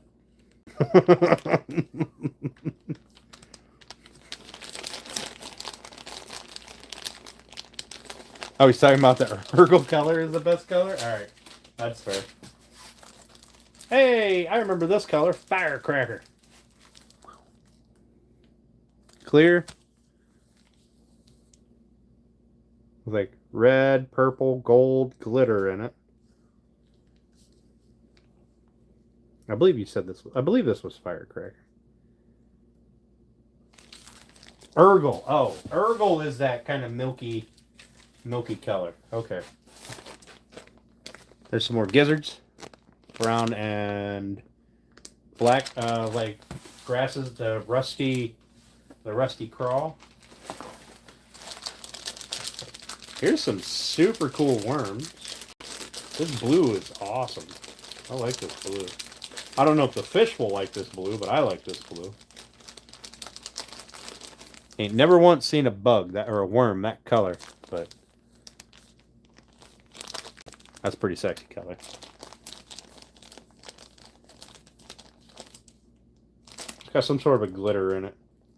Looks like kind of a mix of glitter. Or maybe silver. I'm not sure.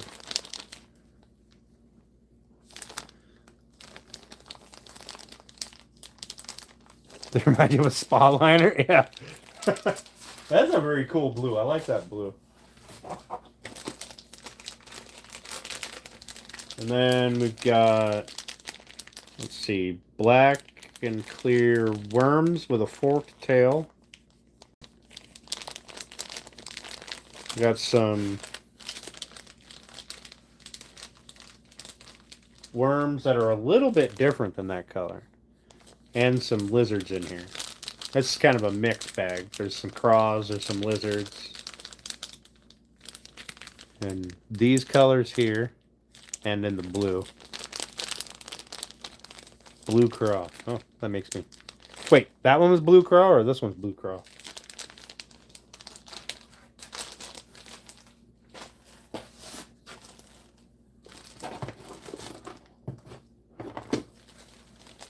It's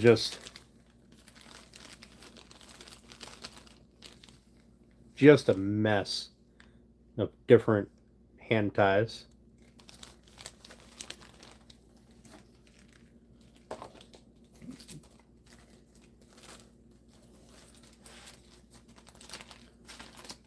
The mixed bag is a blue color. Look like glizzies.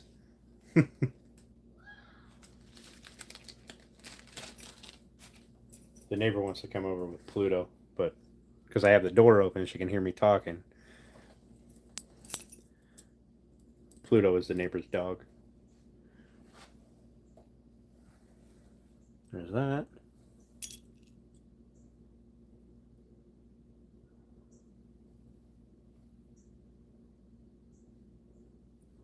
What is that pink fluffy one in there?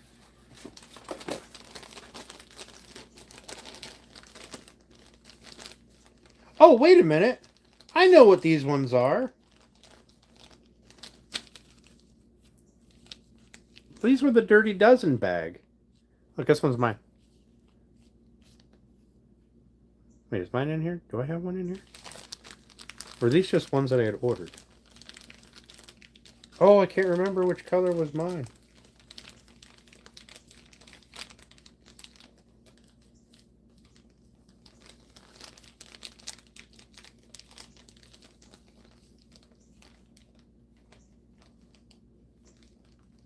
Is it this one?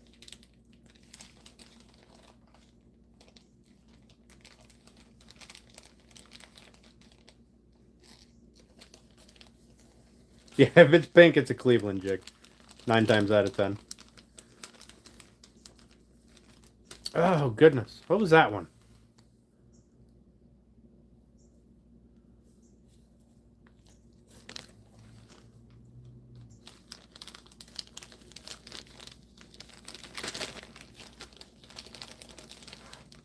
Oh, my goodness. I can't remember all the colors.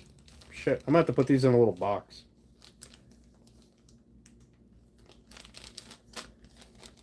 I can't even remember what color was mine.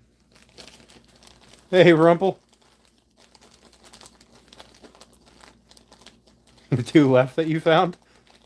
How you doing, buddy? Yeah, this is from my buddy Crappy Man Jigs there. My he sent them up to me. Like ordered them. I just had him make me a box. I'm never gonna get that back in that bag. It was months and months of just, yeah, I'll take one of those, throw that in the box. And I'll take an order of those, throw it in the box. Black, blue, something.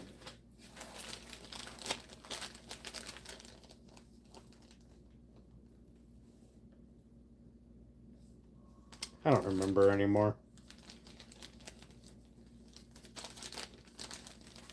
Is it this one? With the blue head? Black body, blue tail?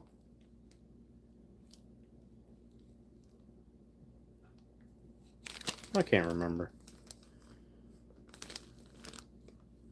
Nah. Somebody will educate me. Oh, a couple of weighted hooks. With screw fasteners. That's Allen's. I don't remember which one was mine. It's been so long. So long. This was what? Christmas, wasn't it?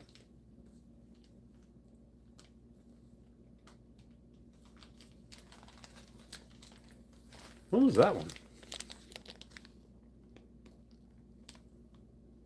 Mrs. T would know. Yeah, if you made a mistake, I'll throw it in the box. That's fine.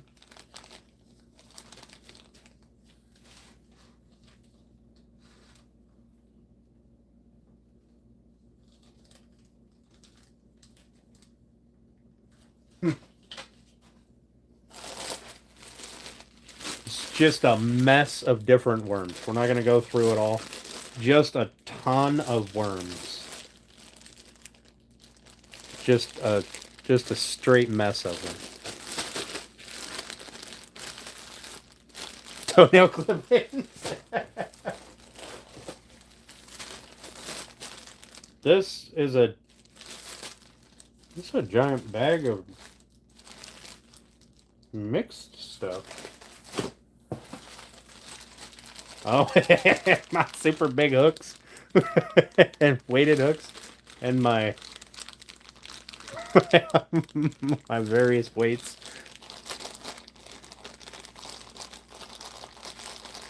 Couldn't tie back then? Are you talking about the these ones? The Dirty Dozen? Alright, we got some blue and white. Blue and silver, blue and Urgle, blue and monkey milk, something, I don't know. Pretty blue.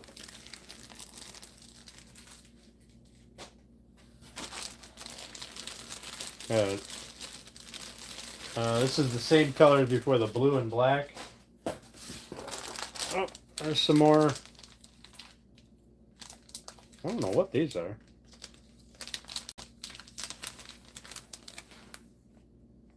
They have the slot in the middle.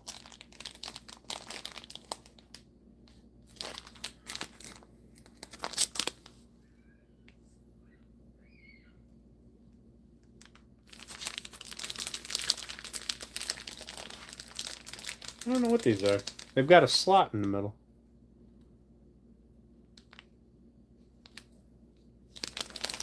Flukes? Okay.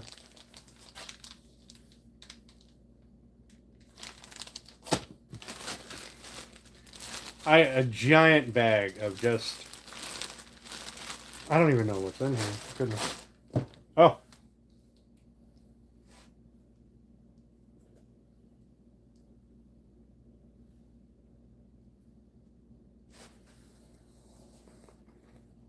Some more hand ties.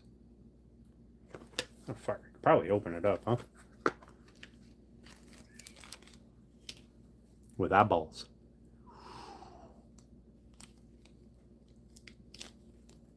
That head looks really cool. That, like, super sparkly.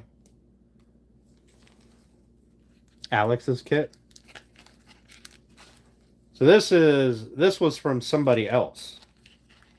Like, who's Alex?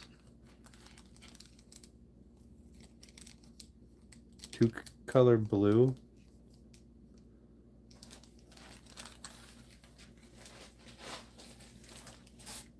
These ones?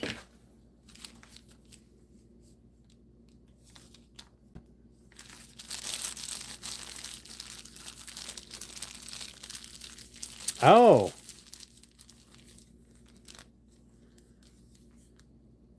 They're like blue and silver.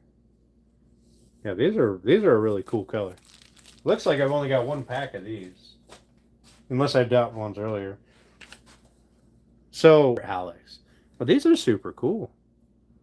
These are really nice. I can get it to focus. Hmm.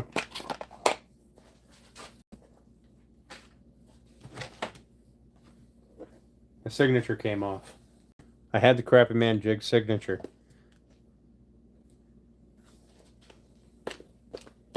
This was one of his special kits that he did. Right? Just think of it like a giant starter kit. That everything from clear with blue sparkles. See, clear. Come on, focus. Focus.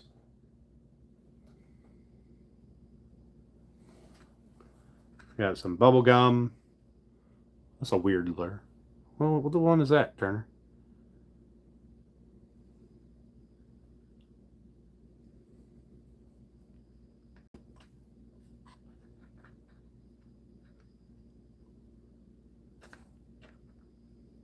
Oh, this is the one that you had to borrow stuff out of, so you had to put new stuff in it.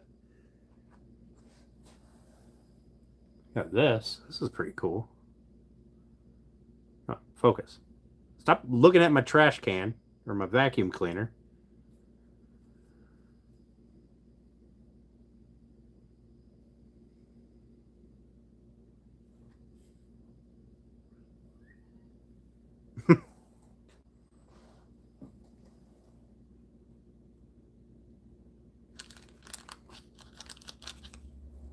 Hey, hey. You know, Crappy Man jigs. Even mark the size. Hey, Steve, how you doing, buddy? Looks edible. I mean, fish like it.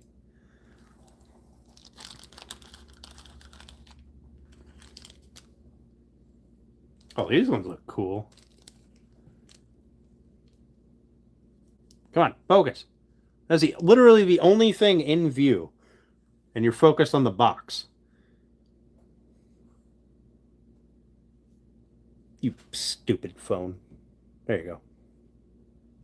Those are cool looking. Bleed Meaners. And there's a bunch of jig heads to go with it. Not enough for me to lose them all. Black and pinks. Always a winner. Black and greens. Also, always a winner.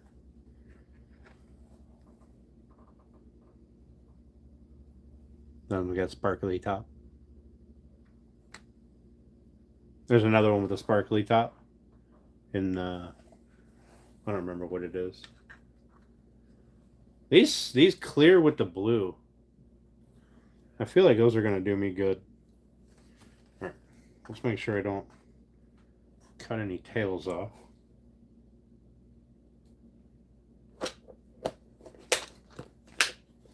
Yeah, the signature's gone, Turner. I'm gonna need you to go ahead and send me another one. That's the box. Yep.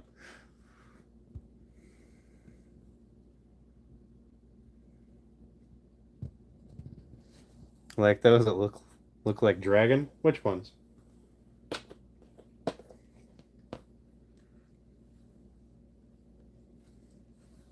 Which ones, Steph? What a year? Almost a year, Tim. Took them a long time to make them. There's a lot in here. And I don't know what the hell that is. I'll be honest. I've got no idea what's going on here. One of them's broken though. Takes the oldness out of it. That's fair. That's fair. Oh, another pack of jig heads. These are black with little silver flake.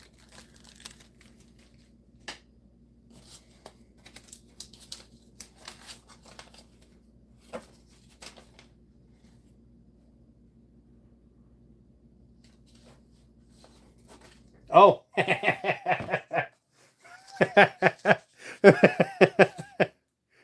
He signed his piece of sandpaper. 60 grit sandpaper. The ones that wouldn't focus, not in the kit. Oh, here's some cool blue ones with gold fleck.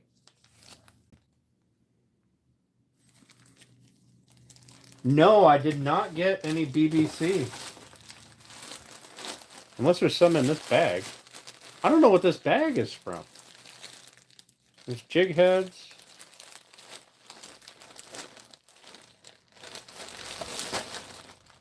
Turner, what's with the bag? No, every time I tried to get BBC,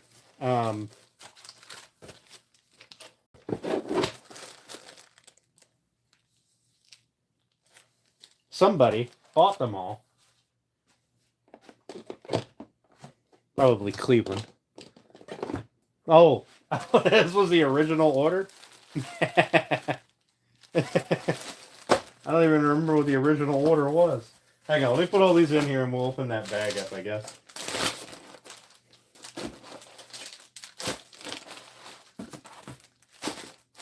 So much.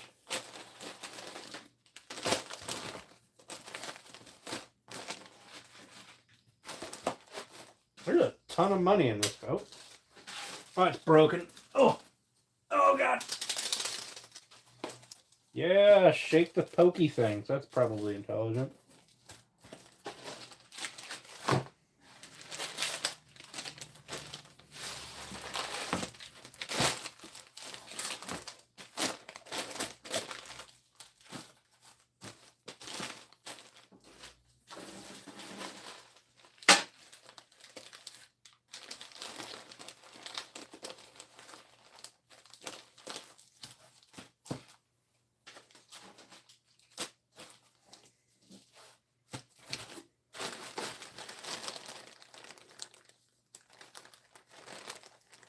I don't remember what the original order was. I'd have to go back and look at an email. 800 or 900 emails ago. Some tiny little blue and white, or blue and clears.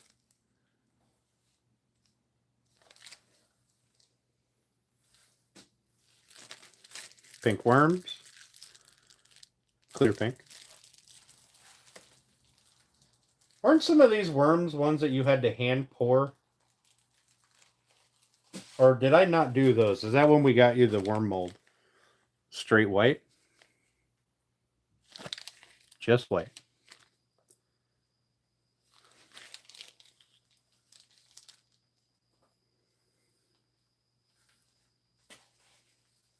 When are the koozies getting shipped? The 4th round will go out on Saturday. And then I'm never shipping anything else again. There's some glittery one in there. I had a lot with this blue and clear. A lot. Here's a cool blue.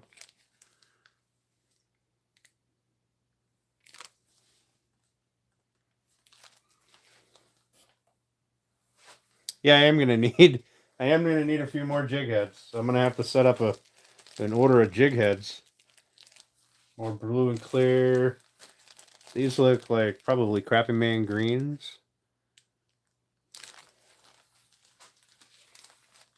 These are clear. Gold flake. And these ones are half clear, half green.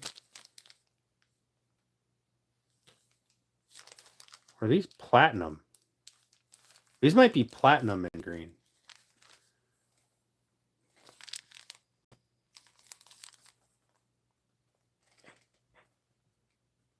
I don't remember.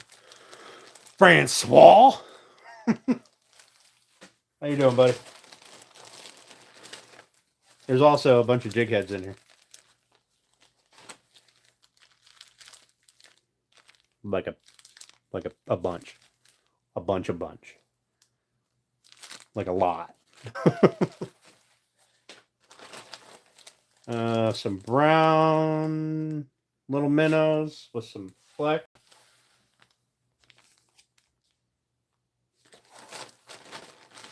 Yeah, I don't remember what the original order was. Just a whole bunch of random shit. More green and silver, more brown, more brown.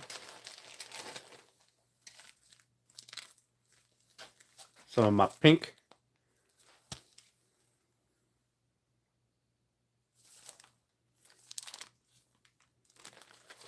Is this my pink? This might be my pink. Can't remember. Well, this was my pink with the silver in it. I don't remember. Smoky gray and white. There's different sizes here.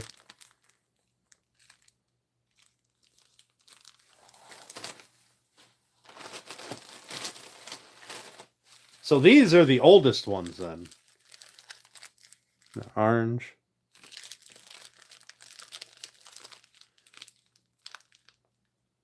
Can't see through it.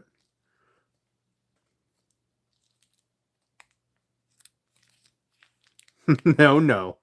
One of those pinks. My early pink was mine. Then Cleveland swooped in and started stealing pink. He found out how good it was. I let the secret out. There's some more. I'm calling this my pink. How was it? Oh, Turner.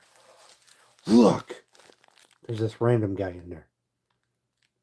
Fuck's that thing doing in there?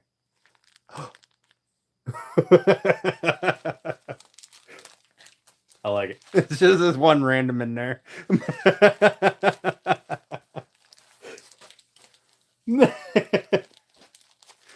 I got an extra. And I don't even know what the hell kind it is. Hang on, what is this one? It's got like kind of ribs on the body, like one of the. I can get it to focus. Oh, I don't even know what color it is. It looks like it's just platinum. I will keep it and turn it stinker. All right. There's some of the blue or clear with blue glitter. Like, pretty sure it's legitimately clear. It's just colored with glitter. Some more orange.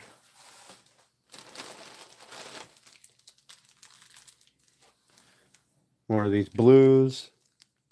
Blue and clears. Blue and platinums. Something. With little bits of red flake in it. For funsies. Red works really good up here. I guess it triggers some more orange. Their predatory instincts. Here's some. What's this? Clear Crappy Man green? With a bunch of glitter in it? Is that clear Crappy Man green? Or just chartreuse? Hey, I'm gonna need a. Well, I got a bunch of stuff I gotta replace in my tackle boxes anyway. And a bunch of empty spots because, you know. Good Lord, I don't know what this was, but I must have liked this color a lot. Or you were... Oh, this might have been a run of mess-ups. Where you were trying to get a machine to work right. To laminate right. Because some of them are just all cloudy. And then some of them don't have a good line.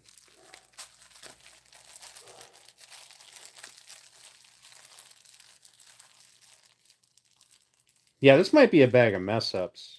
Either you or Urkel. Either way, I have no problems with having the mess ups or not. Here's more. These are all just black and red jigs, different sizes. Instead of throwing them in the remelt bin, yeah, I think that's where they came from. I think you were trying to get a machine to work right. Maybe when you got Big Bertha. There's some more pink with black. Here's some clear. They're clear with a ton of like gold fleck, holographic fleck. I don't know what those are. More of that clear green with the multiflex. And then a single bag of that.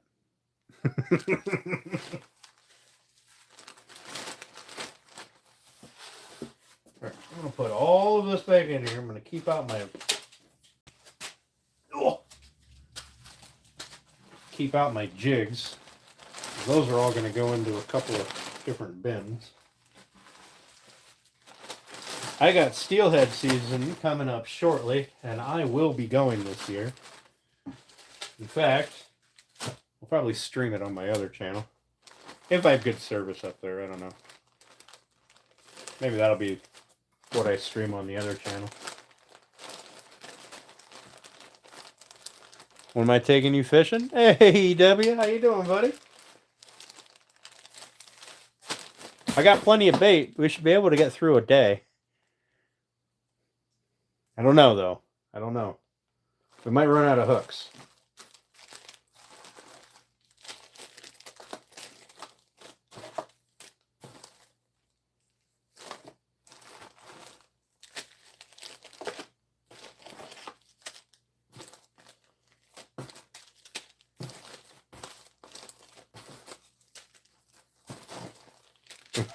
We might run out of hooks, though.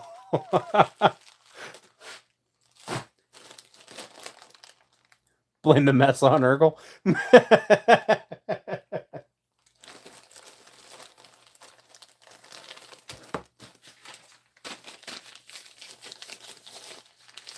All right. That was my Crappy Man jig box, guys. You guys will see more of it here and there, I'm sure. And then I'll start. Oh yeah. And the big ass bag of power baits, because sometimes power bait works great.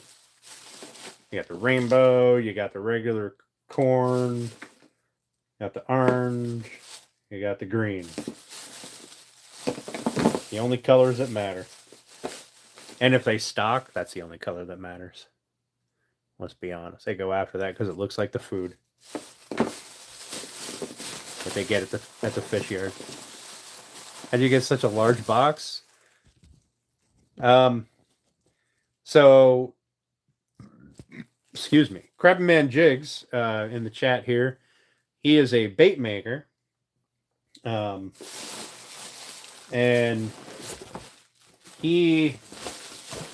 I put in an order for some, and we added to it over the months, and then, you know, different other people thrown into it as gifts and, you know, raffles and things like that. And next thing you know, a couple of months later, I got a box this big that weighs like 20 pounds. And it's all wonderful bait. Like they're all,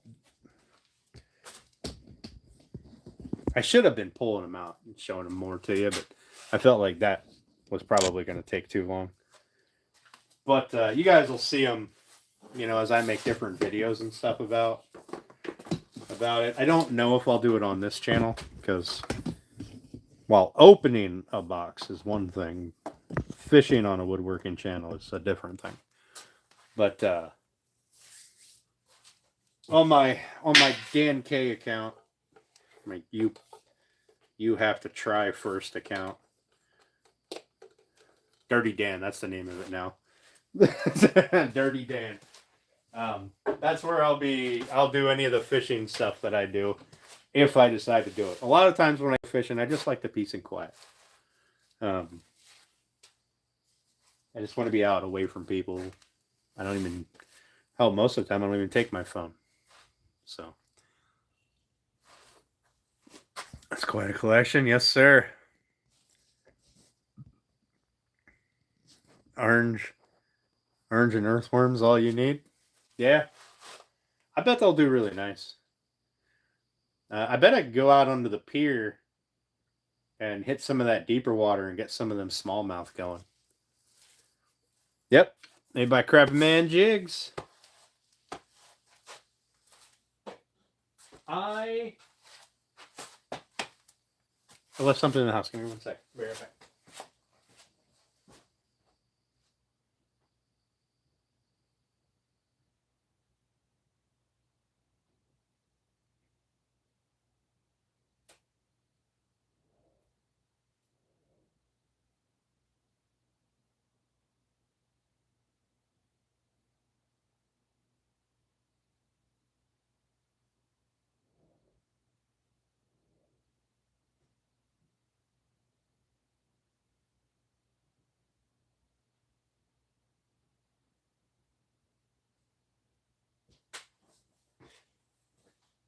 All right, back.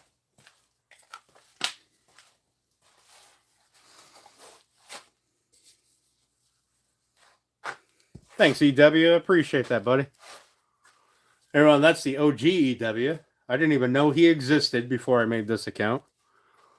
So I had gotten confused a few times when I'd pop into a chat and then he'd pop in and people would say hi to him. I'm saying hi, EW. And then I started looking around and going, oh.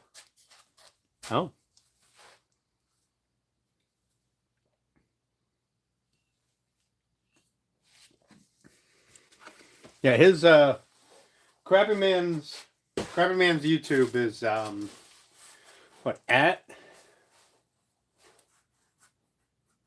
real CMJ, I think. But I bet if you put in Crappy Man Jigs, you'll get it. And he's usually live every night.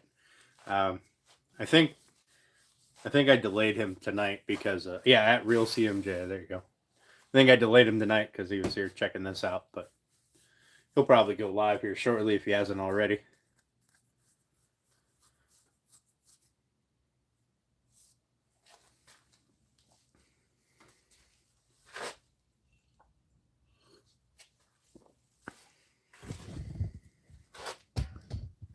I don't know. I didn't see a notification.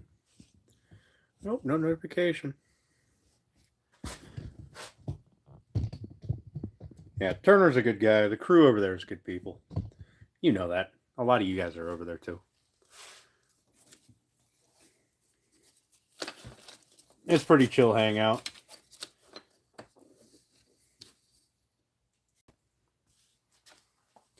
Mrs. T will yell at you. Turner doesn't usually yell at you.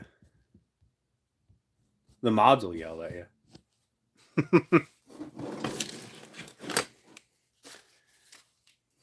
Mrs. T holds nothing back.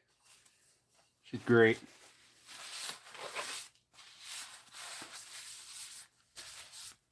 Actually, she probably holds a lot back.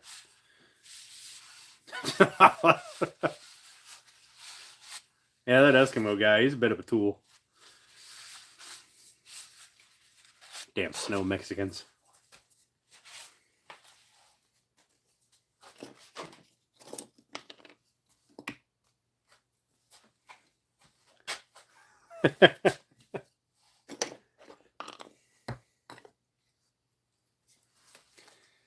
Oh my goodness. So guys, what's been new with you all? I know I've been out for a little bit working.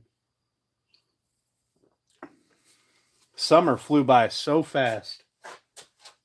So fast. Now we're getting down to the cooler weather.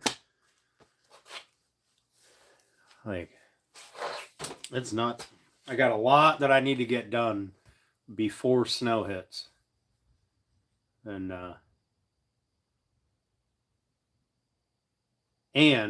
I had to do a whole bunch of like little cutting boards and charcuterie boards and stuff. Um, hey, Father Time. I'm not doing too bad. How are you, buddy? Hey, Boondock. How you doing, man? MD, they're coming along slowly. I still got to dig the trench. Um, and I started working on the fire pit area. Uh, and I still got to do a little bit of roof work. But aside from that, most everything is done. So we're getting there. It's a lot of work, but day job kills me. Then I got to get this stuff done because I'm running out of time. But played Army for 10 days, got chewed out a few times. Nice. All right, Steph. Drive safe. Now, one of the things that I did do in this last 2 weeks is I did a bunch of my donation stuff that I do. And, cutting boards, charcuterie boards, stupid little stuff, right? The things that I donate to people. And I realized that these people that I donate to have apparently started to expect things. And I got to break that. Because out of the 30 or so things that I donated, I got one thank you. One. There was about 10 to 15 or so that, took that thing, whatever, cutting board, and they went, oh, cool. And off they went. Now, I get it. Some of those people have, they've got a lot to do. They're trying to, get some sort of a fundraiser together for, a sick family member or something like that. I get it. I try to give people slack, but the part that really upset me was I went out of my way to get a whole bunch of stuff done. The part that really upset me was the people who went, oh, that's it? That's what you did? Oh, I don't know. I just thought it would have been better. Like, I'm giving you something for free that cost me time and money to build. And you are going to raise money off of it for whatever the purpose is. And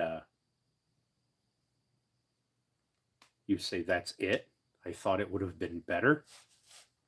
Like, so I think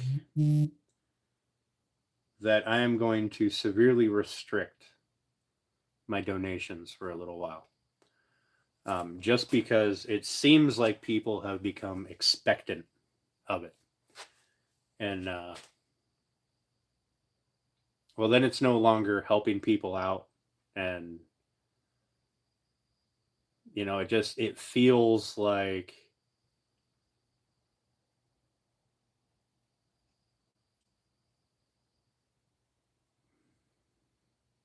it feels like a job at that point that you're not even getting paid for.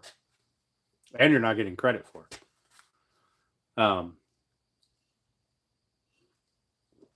Give you a beer? Come on over. Beer in the fridge.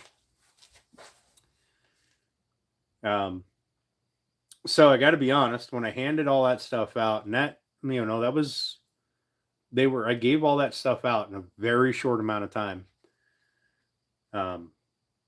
Like all within a couple of days, I delivered all that stuff.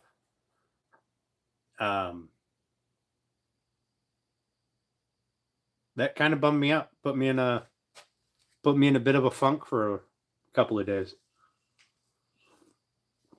Not gonna lie. Now, I don't say that because, you know, I expect anything, right? I'm donating something to be a good person. The least you could do is say fucking thank you, right? I mean, Jesus Christ. Out of everyone that I've ever made anything for, the only people who have even come close to complaining are people who got it for free. Those are also the people that tend to get super picky.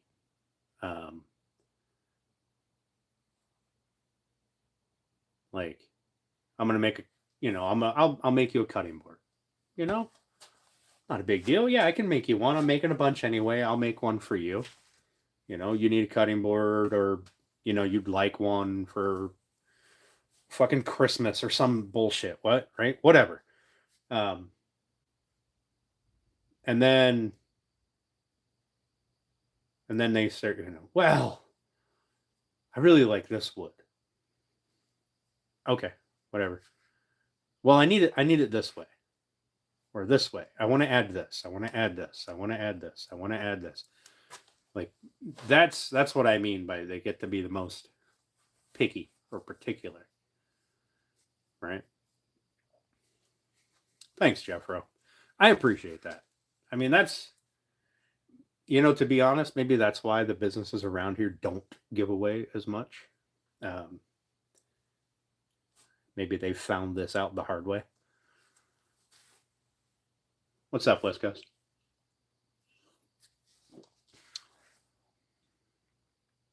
If it's about the koozies, like if you were one of the guys, I don't remember your screen name versus your real name.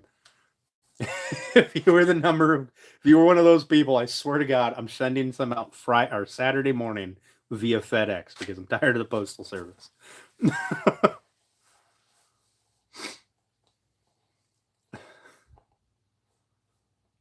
A number address post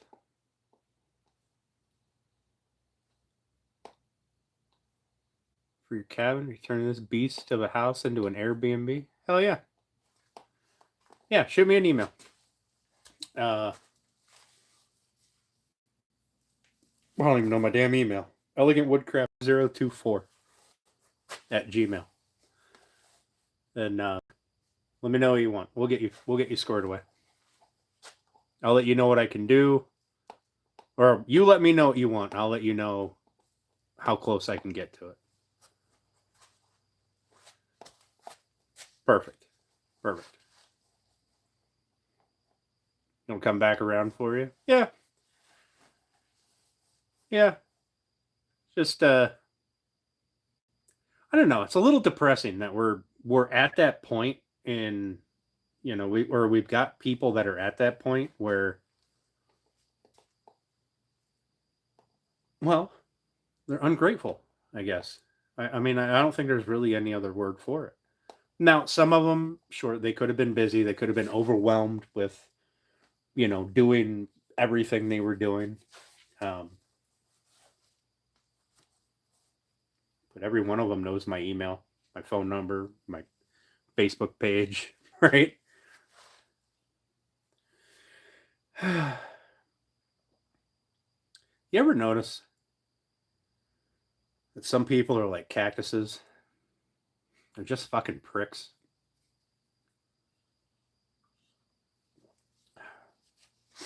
I wonder how many times it took you to type that, because I know a lot. I know at least 2 of those words are blocked. Oh fuck! Got my mustache stuck in my can. All right, bro. Not a problem. Oh, and you got to let me know what kind of time frame you're looking at, because if it's super close, I'm not going to be able to help you. Like I need like a couple of weeks of leeway. Like, oh, fuck, that hurt like hell. Pull that one hair.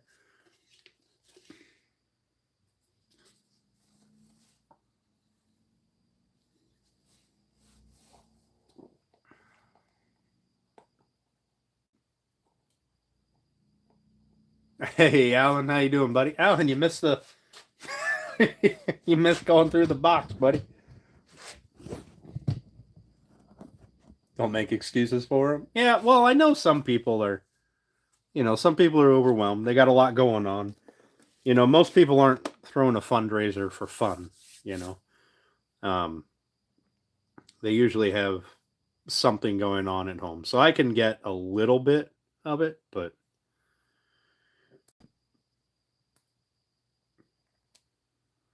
I don't know. It's done and over with, but northern Minnesota, son of a bitch, West Coast. I might take you up on that one day. You can get a random email from me one day. Putting off chores, doing chores you put off for 3 weeks. Yeah, that's what I've been doing all the last 2 weeks. Every day outside winter. Hey, Tommy, how you doing, buddy?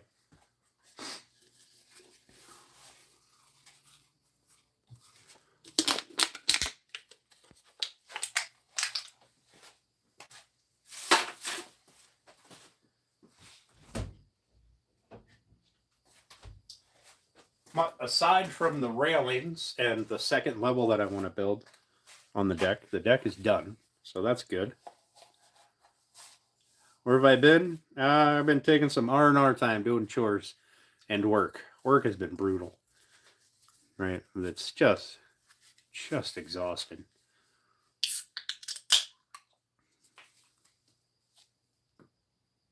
Yeah, Alan, I'm sorry to hear that, buddy. I really am. I hope the wake was a great memorial. Oh yeah, no worries, Tommy. No worries. I know I've been kind of ghosting everybody here lately, trying to get caught up with stuff that I can only do during the warmer weather. And I was in here all the time. Now, to be fair, most of that time that I was in here, I was building a bassinet, and that was super important. So, and way more fun than doing chores. So, that one, we'll excuse that time frame.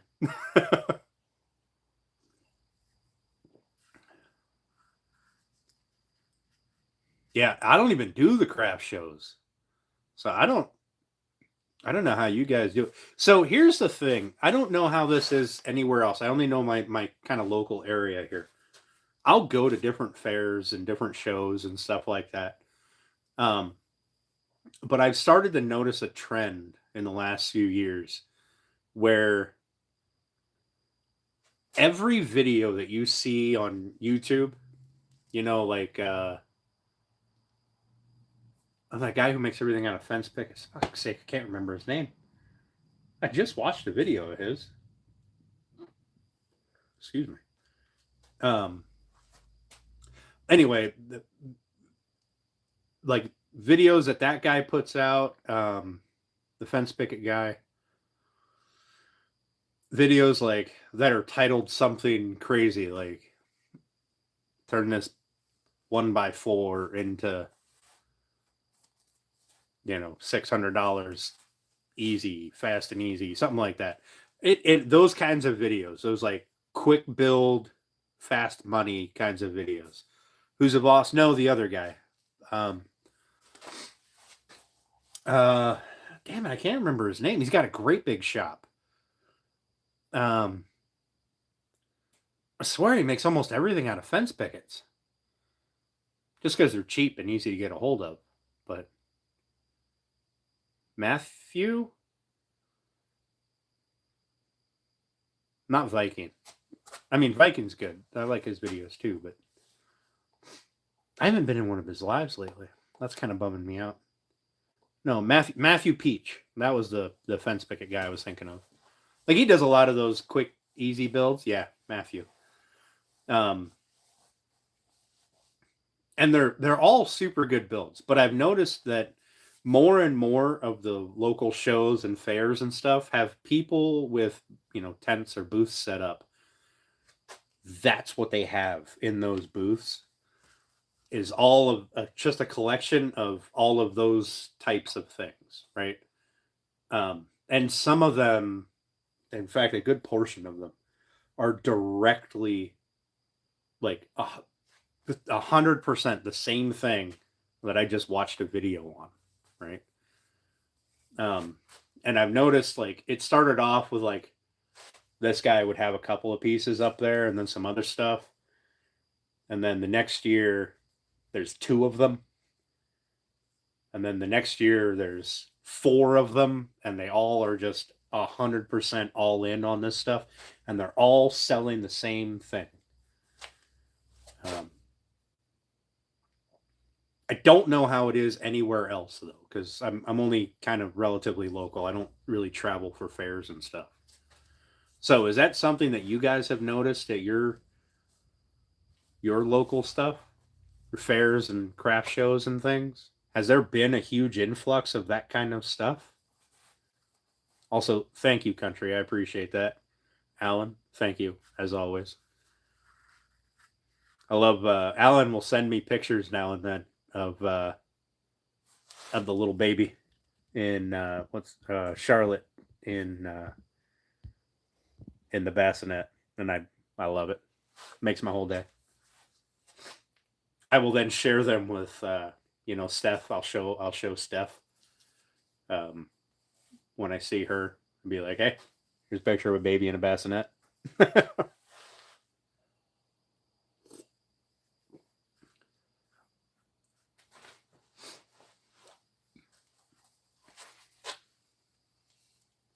I'm just I mean, I get people that are new, so they kind of, you got to start somewhere. You don't start way up here.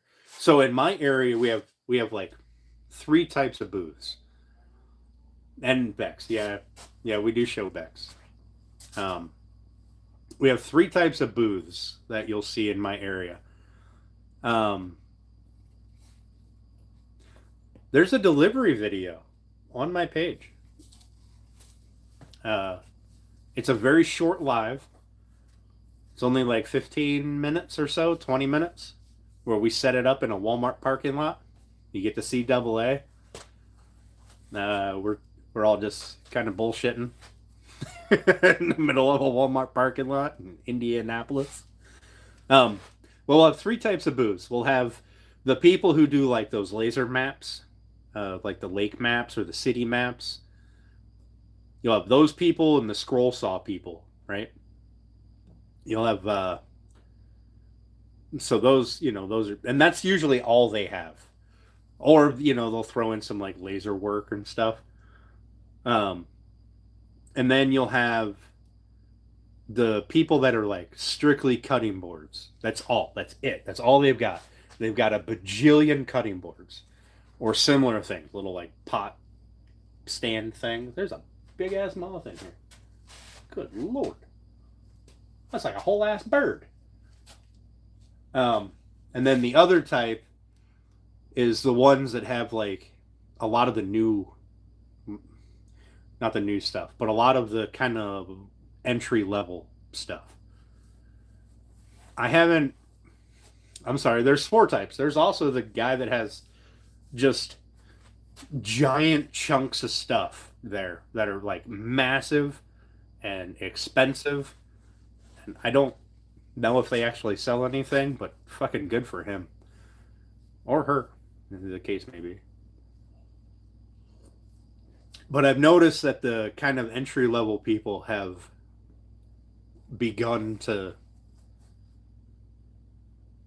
overwhelm everything. Now, I don't know if it's just them trying to jump in and, get a leg up. Good for them. No, I said it's a big ass moth. I don't know where it is now. It stopped banging its head off the ceiling. Like a whole ass bird. Maybe it went outside now. Or it beat itself unconscious. It was slamming into the roof. I'm surprised you guys didn't hear it. No, we don't have any Turners at local. No, I'm sorry. The one fair. Um, oh, I can't remember where it was. The one fair last year, there was a Turner. He set up a booth, um, but he didn't have like he had bowls and he had like mushrooms. That was it, for the most part. Which I mean, good for him. I know him from a. He's a part of a local Turners group. Um, they'll do demos every now and then, like kind of around. They'll have like little demo days or whatever you want to call it. Um, but last year was the first year I seen a Turner, and based on the conversation with him last year, I don't know that he'll be back this year. I don't know if he'll be doing any of the fairs this year because I don't. Excuse me. He said it costs too much to make too little to set up a booth. Now his booth was inside of a building, so I don't know if that was the more expensive route or what, or if business picked up for him after that. But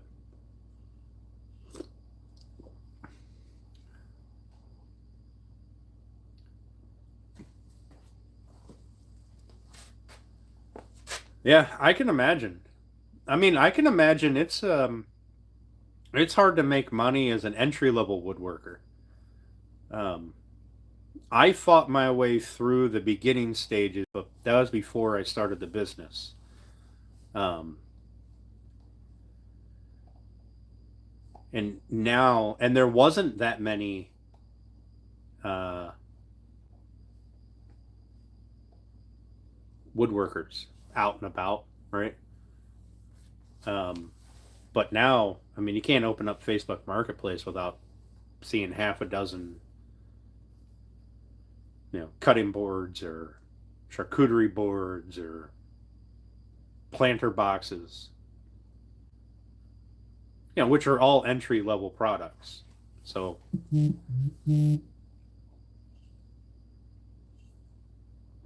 I imagine right now is probably a terrible time to start woodworking and trying to make, unless you find a niche. If you find a niche, pretty well set, and at least long enough to build up a name. And then you don't really have to worry about other people competing with you to a point.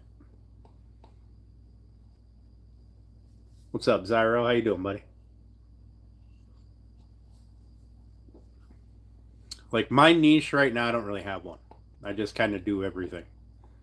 I make quality woodwork at an affordable price, and to do that, I eliminate all the exotic woods for the most part, like purple heart. I use less black walnut, right?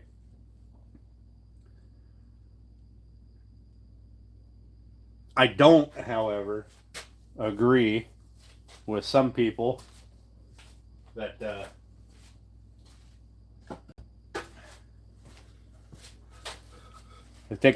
they take a board, and they cut a handle on it, and they go, "Here's your cutting board. That'll be $75,000. Thanks." That's stupid. Don't fucking do that to people. Stop it. Stop it.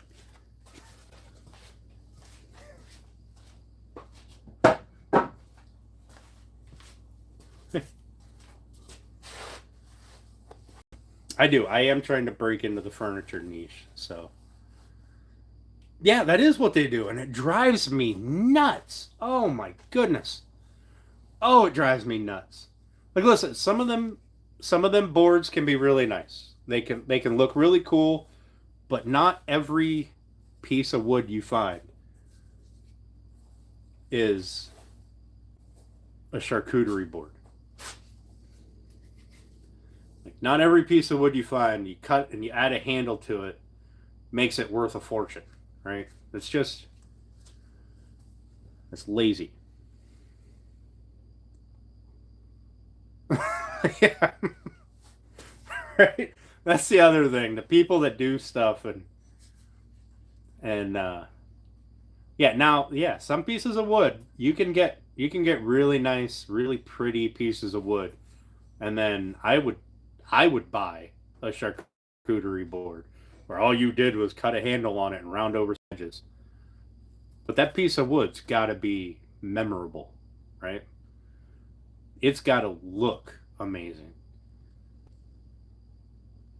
CNC machine, CNC people. Oh my goodness. I mean, they make a product, they've got a niche, good for them, but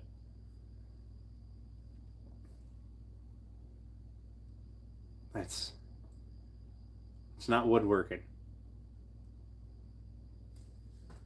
Yeah, like I want to see like some cherry burl or maple burl or some kind of an exotic wood with amazing grain. And then I don't want you to ruin the grain. I want you to leave it alone. Yeah, not a pressure treated 2x6. No. Also, please don't make cutting boards out of pressure treated lumber. Please.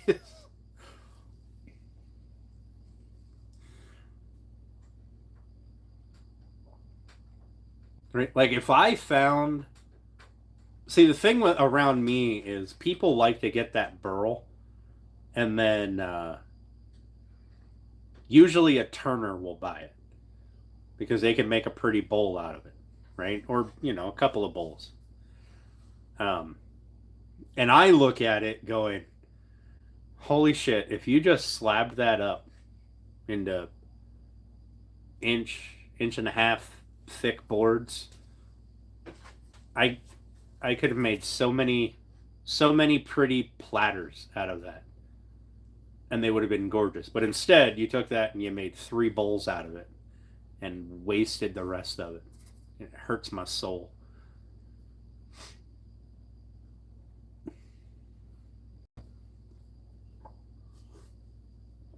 To be fair, the bowls do look really nice, but it still hurts my soul looking at the amount of waste. Like you made, congratulations, you got a burl like this, and it's beautiful grain on the inside and amazing, and you made half a dozen nested bowls out of it, and I could have slabbed that thing up into 50, 50 little like lazy Susan trays or something. I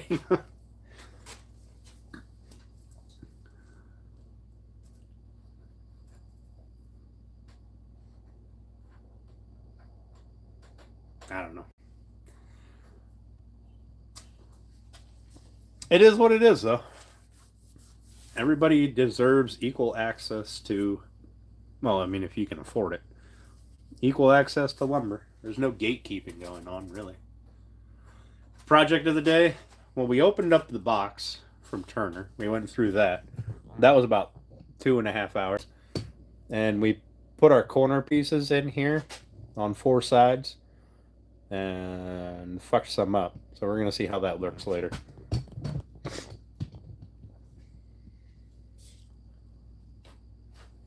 Yeah. Yeah. Yeah. The going on places like Marketplace, and especially if you don't know what's inside of it, you have no idea. You don't know, it could be hollow, it could be all knotted or gnarly and nasty.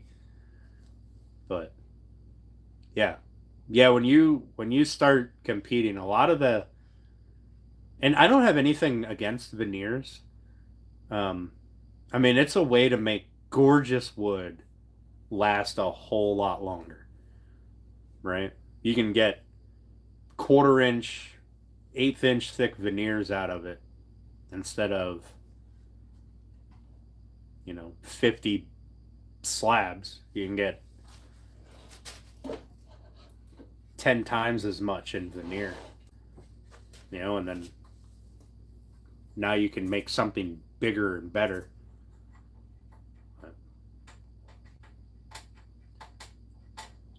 The Tesseract from Thor? No, it's going to be a box at some point.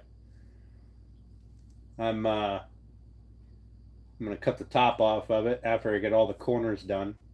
I may end up having to cut these corners out, a couple of them, because the wood swelled, I think, on two of them, at least two of them. And the wood just broke, so I may have to run it through the saw again and get rid of it. Wood talked about it. Yeah. And I mean, yeah, it sucks when somebody outbids you on a good burl or a good piece of wood, nice, gorgeous grain. But oh, it's just drying right now. It's just sitting in that little pedestal to dry. Um, like every time I get outbid on a piece of burl, I do. I'm not gonna lie, I get sad, but it is what it is. I mean, those people are gonna do whatever they want to do with it and try to make money off of it. Usually, I don't know why we you'd spend $2,000 on a burl to not make anything out of it.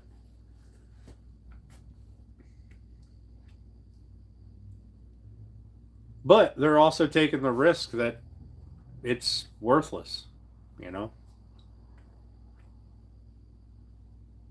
If I spent $2,000 on a burl and had it slabbed up and I found out that the middle of it was completely worthless, I'm never doing anything to get that money back. I would just always be lost.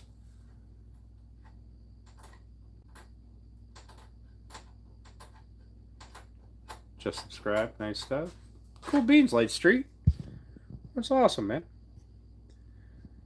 Yeah, LJ's a good guy. Hey, Scared German. How you doing, buddy? Long time no see.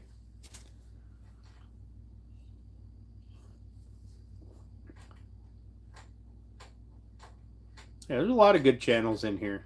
There's the whole tribe, the whole crafting tribe is in general good people. No, watching Dan and driving.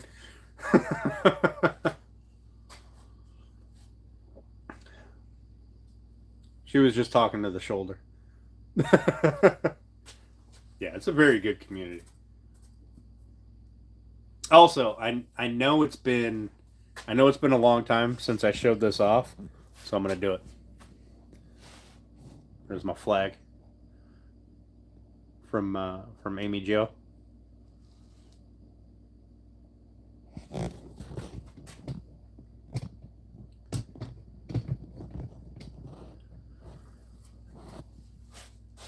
Hello, talking shoulder.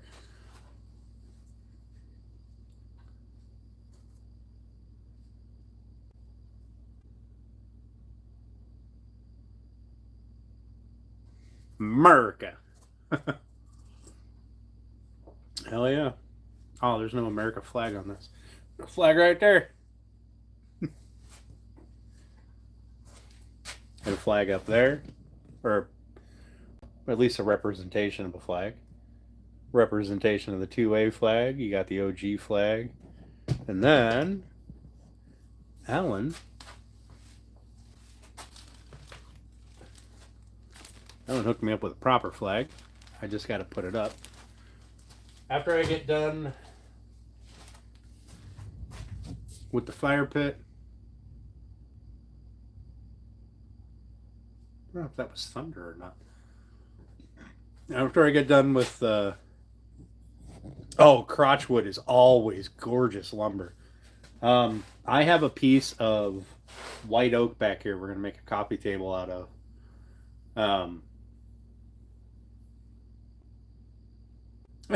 That's probably the fastest he's ever gotten out of work. There's a piece of white oak back here, and it's feathered white oak, so you know it came from the crotch, all right? Because that's how you. I don't know of any other way you get that grain pattern, other than from crotch. Yeah, crotchwood is gorgeous grain patterning. I've got a black walnut tree back here that I'm I'm about this close to cutting down. It doesn't have any limbs on it for the first probably 50 feet, right? No big limbs anyway. It's got a couple of little ones, um, but you can see where there used to be limbs because now there's a knot. There's a whole bunch of knots up the side of this tree, just all the way around it.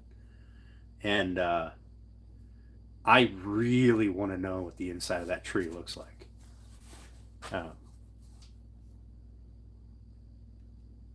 Like I'm really hoping that is some gorgeous wood in there. So I've got 3 of them back here that I'm going to be cutting down and having milled up. But don't worry, I'm going to plant 3 more. Actually, I probably plant more down at the other end of the yard. These ones share the border between my yard and my neighbor's yard, and they're dropping black walnuts constantly. And if anybody's ever ran over those with a lawnmower, they know it's a bad time. So these are sufficiently sized to cut them down and use them. And we'll just relocate some new ones to the other side of the yard.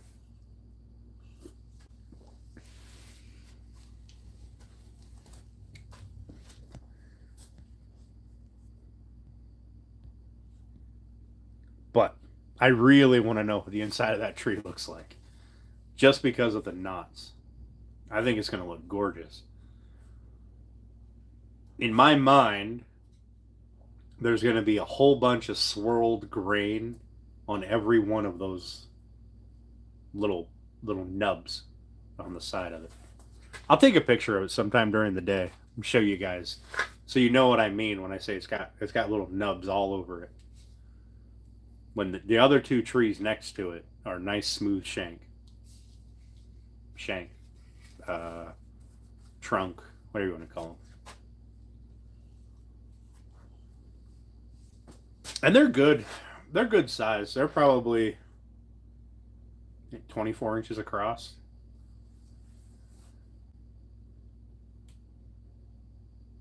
Maybe 18, somewhere in that range. They're nice big trees.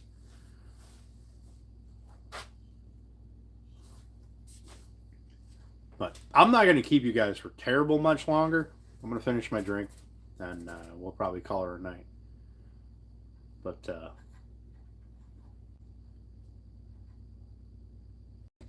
what's it cost me to have a tree milled? It depends on the tree and what I want them to do with it. But I'll usually go to the Amish mill. But for the black walnut, I'm actually going to I'm going to take it to my guy who has the kiln.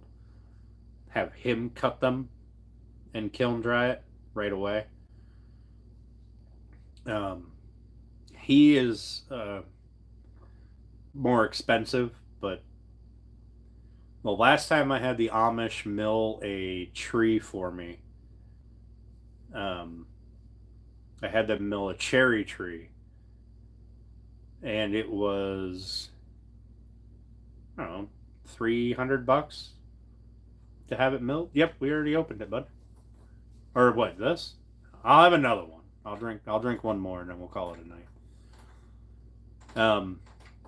But my buddy with the lumber mill, or the kiln, that one, for the size of tree that I got back there, I'll probably be looking around $600 to $700,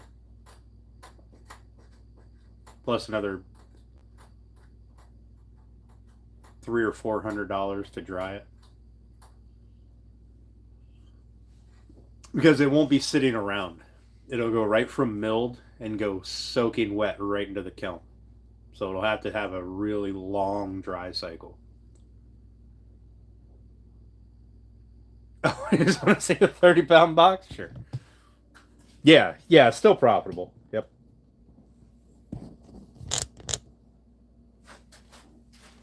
Yeah, what did I get out of that cherry? I mean, I had him dry it, but I had the Amish mill it. I want to say I got something like,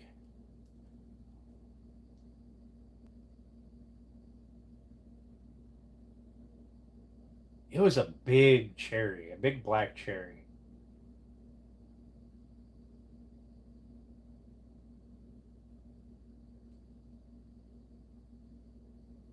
Not quite as big as the one that I had Steph drop down, but or had of Steph's that fell. But I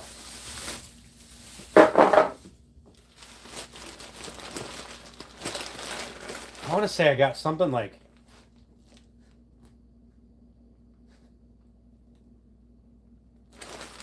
look at it. Would you just look at it?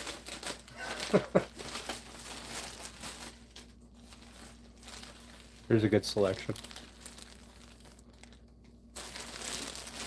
Oh man, I can't remember.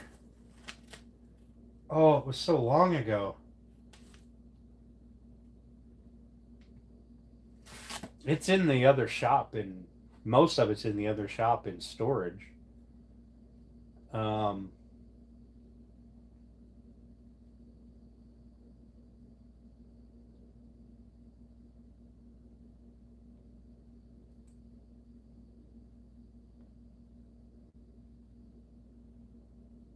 I can't remember what it broke down to. I want to say it was something like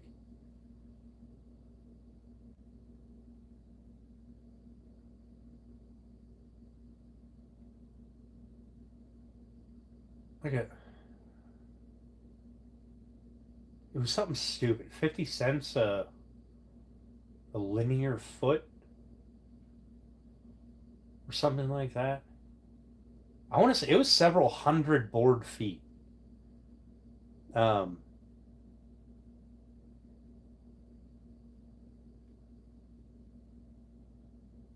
That's a Bass Pro Shop, right?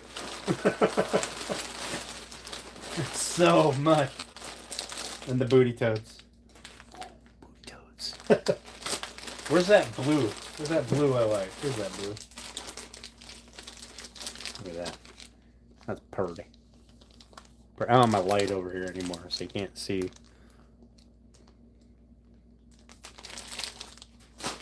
Yeah, it was super well worth it. It was definitely not. I didn't lose any money on it. In fact, I've already made enough to justify it.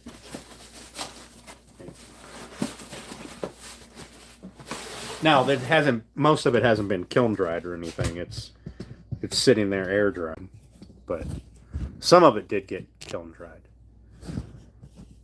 But glow. I don't know if I have any glowing stuff in there or not. I'll have to hit it with a black light and see.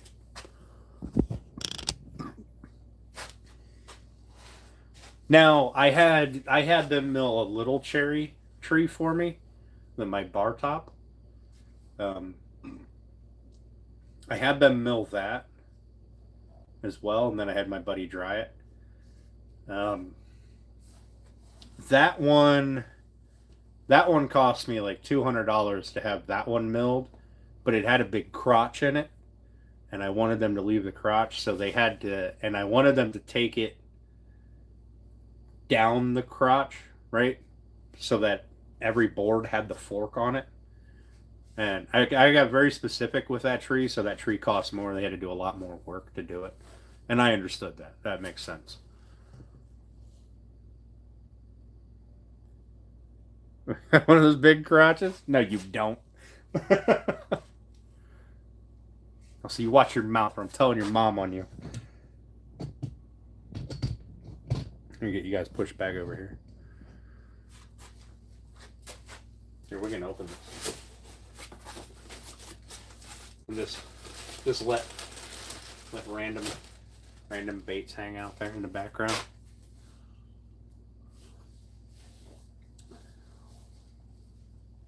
Now these trees, they probably won't cost me that much to have milled, and I'm not selling the wood. I'm gonna.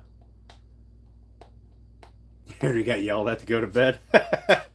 I'm not selling that wood. That's just lumber that I'm not gonna have to buy. Um, and now no time to fish. I will be fishing steelhead, and there's quite a bit of steelhead fishing in there. Yeah, Yeah. Regular nuggets are not the same as dino nuggets.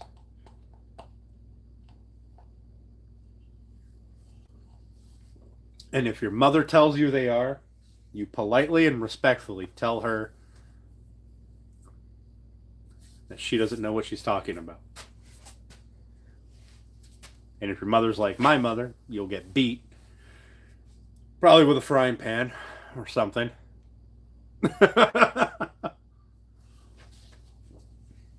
And then you'll just walk away, mumble it under your breath so that she doesn't hear you.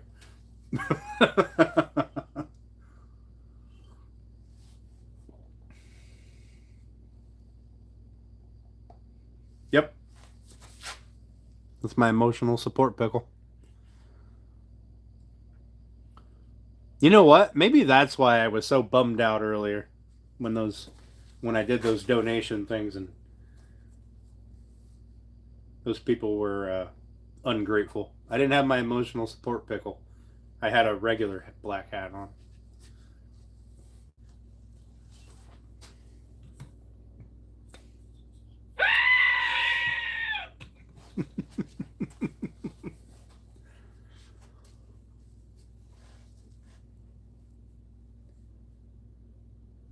So, yeah, I do think that I'm gonna.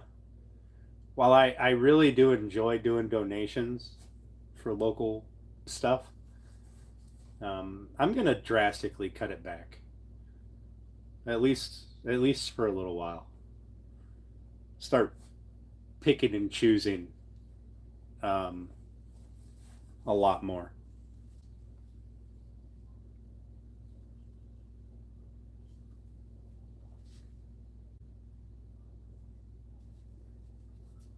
Maybe that will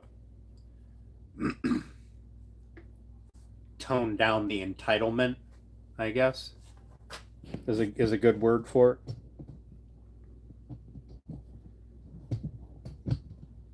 it. that, that one lady, that one lady, when I dropped off, and she had no excuse for it because she was not doing a fundraiser, like, for a dad that had cancer or something, crazy, and she was doing a fundraiser for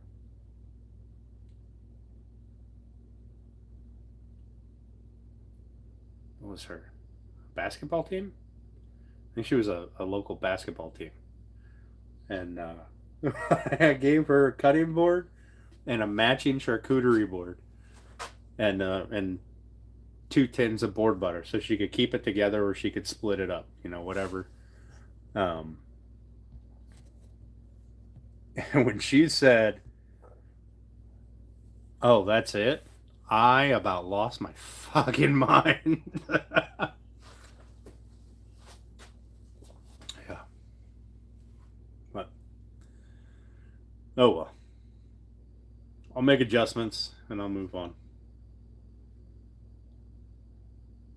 But you guys that were here for that earlier, it's the best thing I've ever made, a bassinet.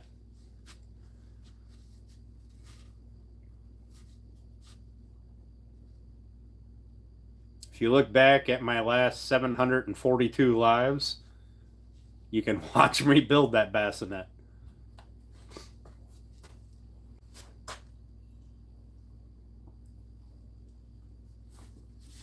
You can watch me make a ton of mistakes and be on the verge of throwing it away and starting over. And figure out a way to fix it so that I am happy with it. Which is not an easy feat. It's not an easy thing to do.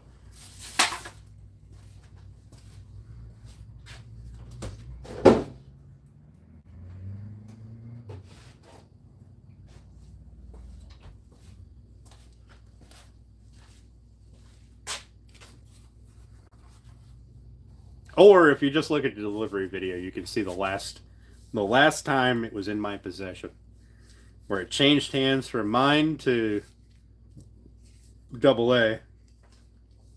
who ultimately got it. Is that a baby chick bed? Is the alligator eating the baby chicken bed?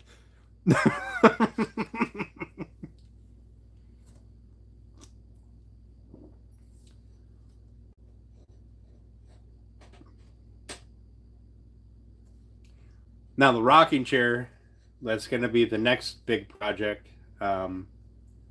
which I don't even know it's going to be a big project, to be honest. It's pretty simple. The rocking chair is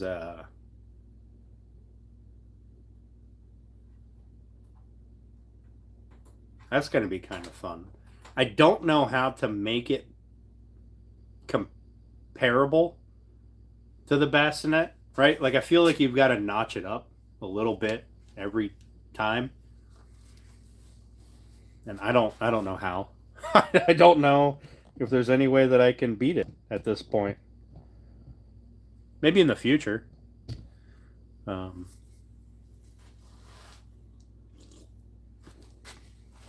the heck? What the heck?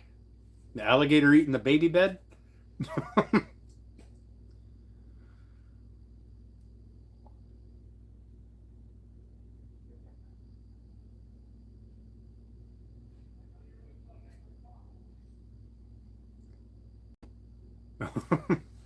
Yeah, I'm gonna build a steamer. We're gonna make a steamer. Um, but I'm also torn between steaming and clamping the various pieces, uh, and cutting them out of thicker material into the curves that I need. But I think steaming is going to be the fastest, most efficient way to do it. And introduce the least amount of room for error.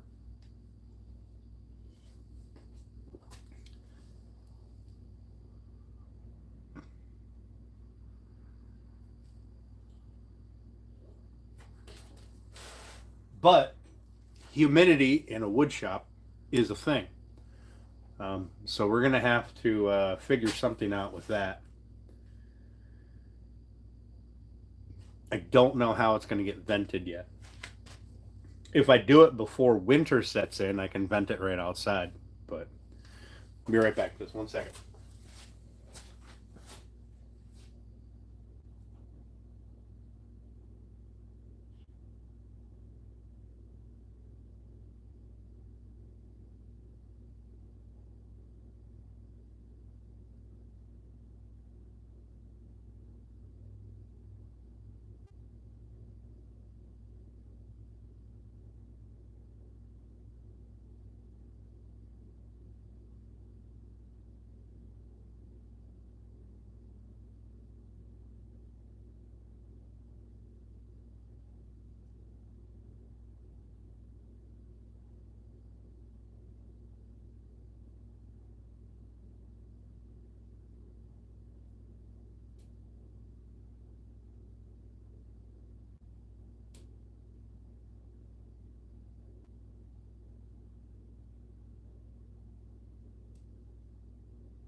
Guys, it is awesome outside. It's like 65-ish degrees out there.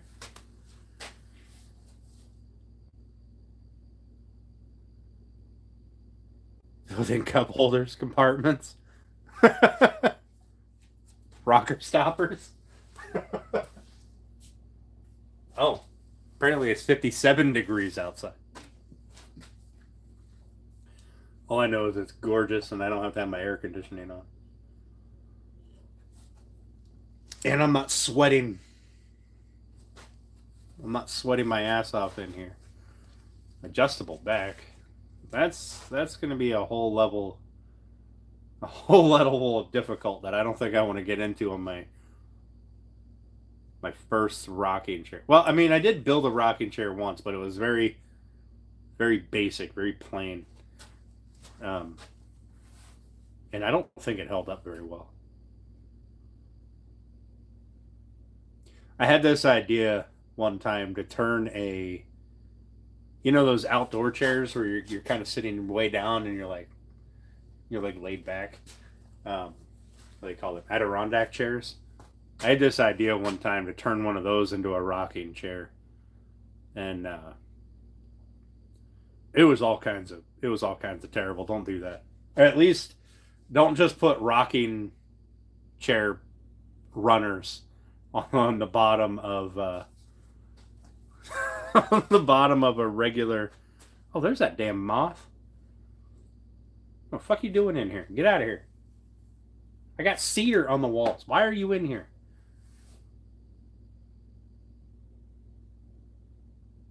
I have to bug bomb my shop. Put up a 2-door entryway. Go to Cracker Barrel and you'll get an idea. Not anymore. Get an idea on how not to do something.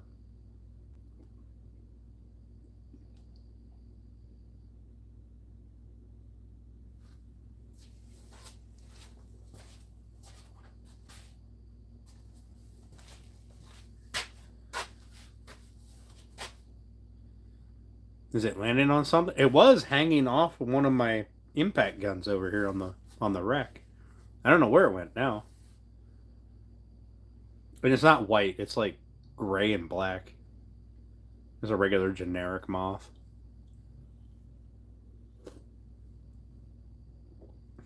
Why? Do you want a picture of a generic moth? You didn't get the memo on what? Cracker Barrel's failure. I don't know, that's all I ever see on social media right now.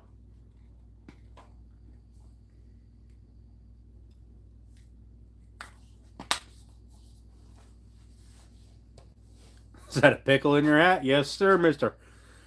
Francois. It is my emotional support pickle.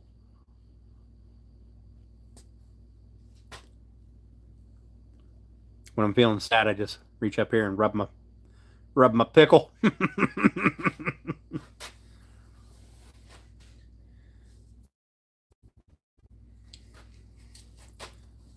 I mean, to figure it out.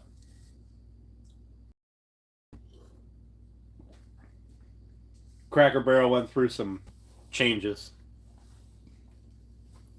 and most of us, most of us older folk are not having it.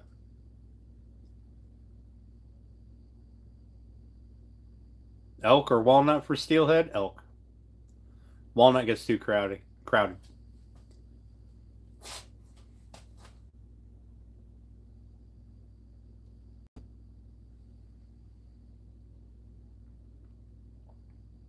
When you going fishing, country carpenter? Let me know when you come up. Or down. Or wherever. I don't know. Maybe you fucking live here. I have no idea.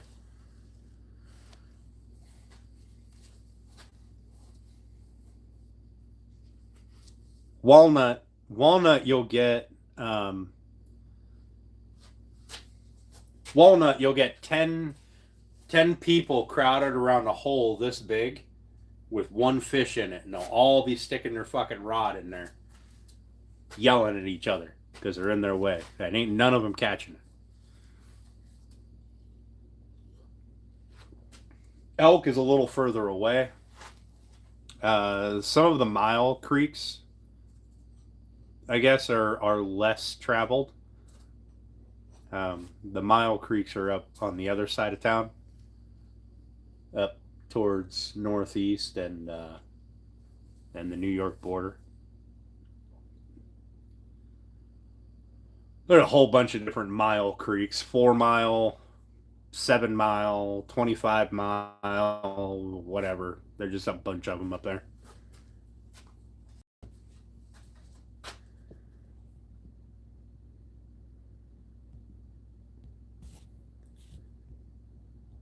Well, if you come up, I'll take you through Elk Creek. I will usually go early in the morning or in the evening. And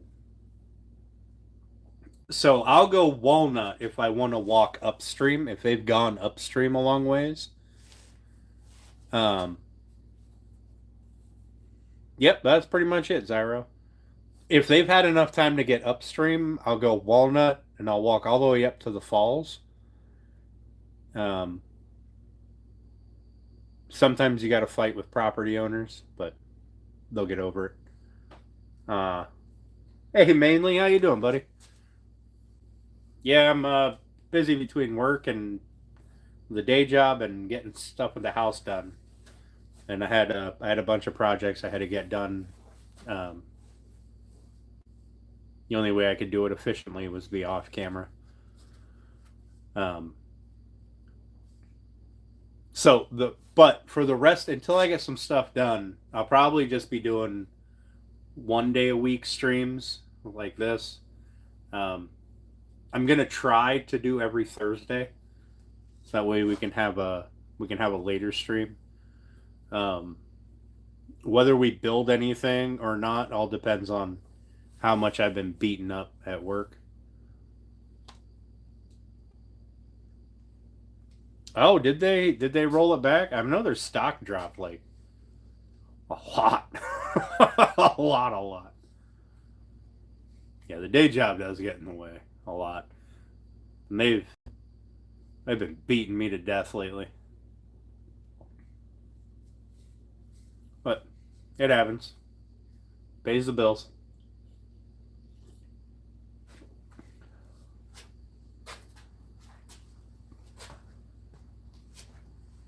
If they reverted, then good for them. I hope they did. They got a lot of bad press.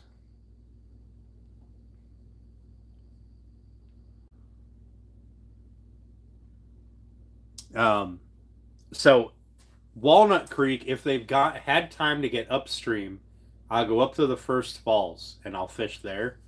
Usually, people won't walk that far, so you generally don't have anybody around you. A lot of the steelhead fishermen, they want to get out of their car and immediately fish right there, and you know, lazy. But Elk Creek, um, Elk Creek, I'll go all the way down to the mouth where it dumps into the lake, and I'll fish down in there. It's a little bit of a trek. It's not terrible. It's a little bit of a trek, and those fly fishermen over there don't like to walk, I guess. Quite often, that place that down there at the mouth will be empty, and I'll go in there get my 3 fish in 20 minutes and head home and clean them.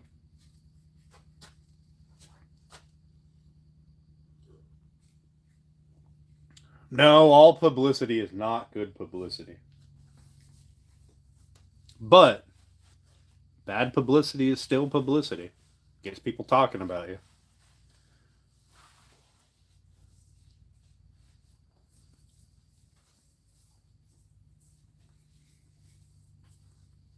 Cracker Barrels, and who is that beer that did something people didn't like?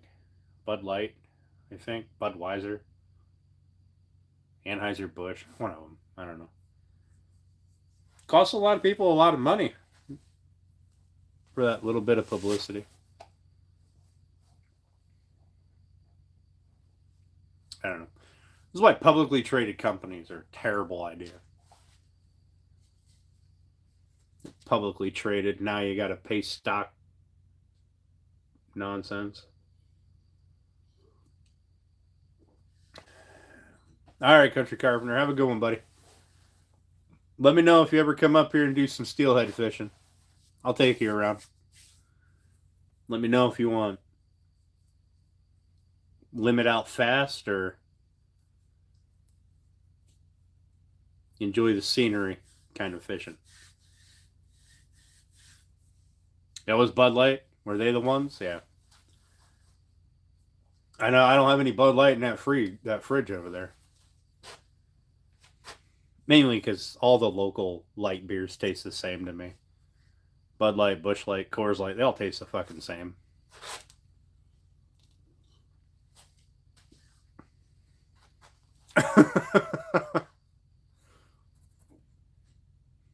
Also, I don't like to support stupid.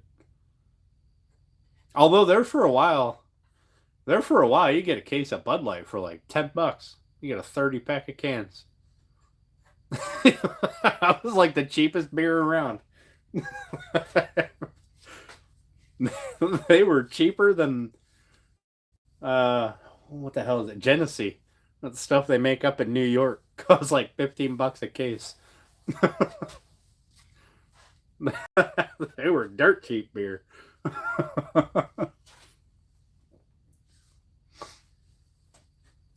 And there were some diehard people. They just stocked up on it while the price was low. I think good for them. They had a couple fridges full of beer. Right? Pour in a glass can. See, yep. They all the light beers look the same. They're just in a different can.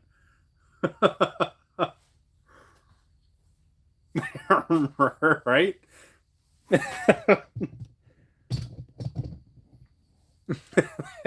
it's a it's $10 a case. I'll take a pallet full.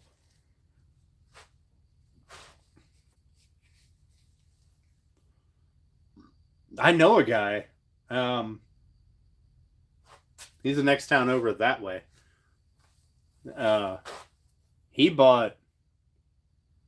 Goodness, I think was it Bud Light that was like $10 a case. It had to be Bud Light. They're the ones that had that whole big thing. That's all he drinks, and this is Bush. Same company that owns Bud Light. It's just a different name on the can. But that guy, once they dropped down to like $10 a case, I swear he bought every case within 20 miles of here. He just went ham. But that's the only beer he will ever drink is Bud Light.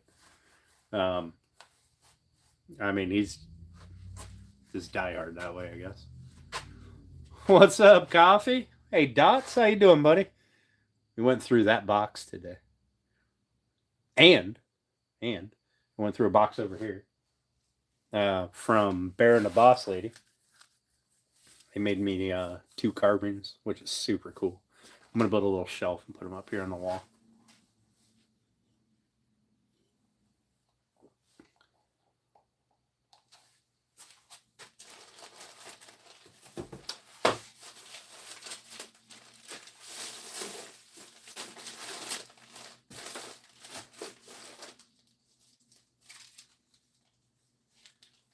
Dollars to Donuts, those ones are going to get me a ton of steelhead this year. Well, these, the smaller ones, and then the big 3-inch ones that I got from Turner before. Those got me a couple of steelhead.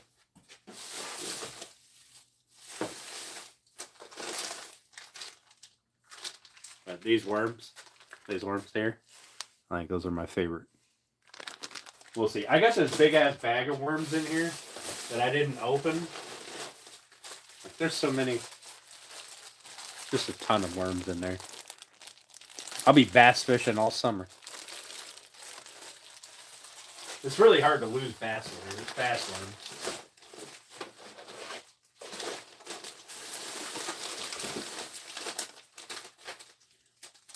And I don't think I have any big enough bubble gum to do it, but to get steelhead, but like these little pink ones, sometimes the steelhead will go after the little stuff. It all depends on what people are fishing with. Yeah, I'll be going at the bare minimum. I'll be doing steelhead. That should come October, November. Am I going to go live fishing? Not on this channel, maybe on my other one. But that's going to be hit or miss because sometimes when I go fishing, I just want to be alone, right? I just want to fish. I just want to enjoy peace and quiet. But occasionally, we'll do some fishing live and see what happens.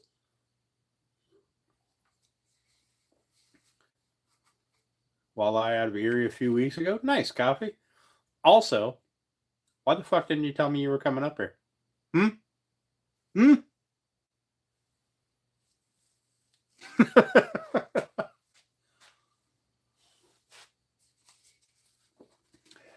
Yeah, that's the most, like, the only times I truly get to relax is during whitetail season when I can go out, if I can get my brain to shut off for 2 fucking minutes. Instead of thinking about all the other things that I need to be doing instead of sitting in a tree stand. When I get my brain to shut off for 2 minutes and just be there, whitetail fishing or whitetail hunting and fishing. Those are the only 2 times that I truly get to relax. Great nap time. Now, I've fallen asleep in that tree stand a few times. When there's snow on the ground and you fall asleep and then you doze off and then you just open your eyes and you can see the tracks right in front of you where the deer strolled through.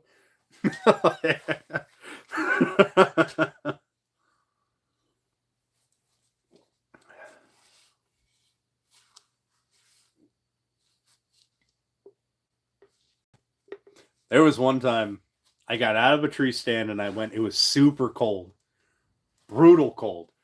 So I got out and I went for a walk around. I went to a different stand. I hung out there for a little bit and then I walked back to my original stand.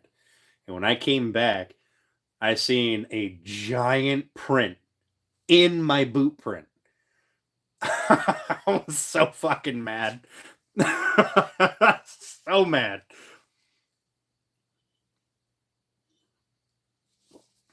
Any live from a workshop? Hell yeah, Omar. Thanks for popping in, buddy. We usually go live 3 times a week. We're just making a box right now. It's currently just a cube, but we're working on trying to fix it. And then we went through this big ass box of fishing lures over here. And that mailbox with a couple of carvings in it. Yep, it's a wood box. This is purple poplar and cherry with black walnut splines. We're going to cut it open and then I'm going to line it with some form of, I don't know, some form of velvet. I got a big bag of velvet back there, crushed velvet. I don't know if I'll do blue. Maybe I'll do purple, red. I'll do a color I haven't used before. Actually going to be able to traverse space and time. Hey, Johnny, how you doing, buddy? Thanks for popping in, man. I appreciate it. We're going to look at this. Next time I go live, we're going to clean up these corners and look at them because 2 of them broke while I was driving in the splines, and I want to see if they're going to look terrible or if it's going to be okay. We'll see how that works out. I'm suspecting I'm going to have to cut 2 of them out, but we'll see. What kind of junking things are we doing today? Today we did the splines, or 4 of the splines on this box, right? And we opened up the box from Baron the Boss Lady with a a bass carving in it and one of the old men. And we went through this box from Crabby Man Jigs. It was like 30 pounds of fishing bait.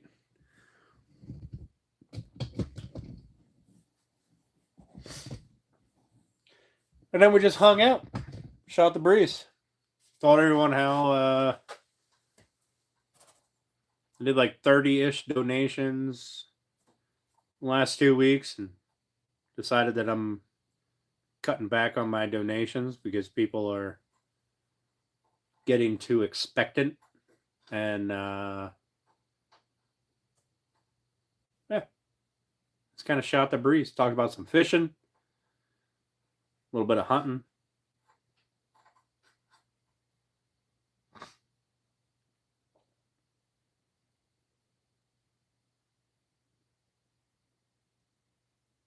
Talked about fairs, how they're going.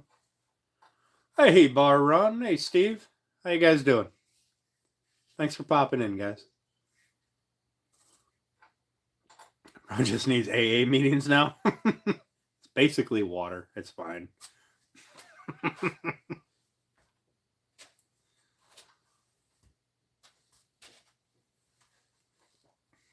Well, hello, Maryland.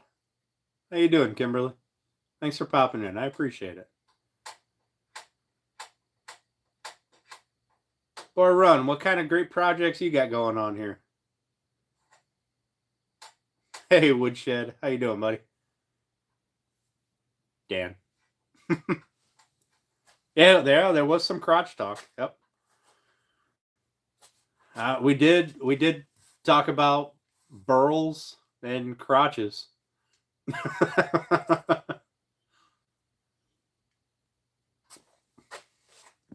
Showed everybody the Amy Jo carving.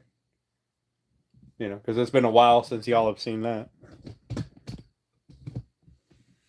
What's up, Johnny? How you doing, buddy? Oh, unless you're talking to the other Dan. In which case, sorry.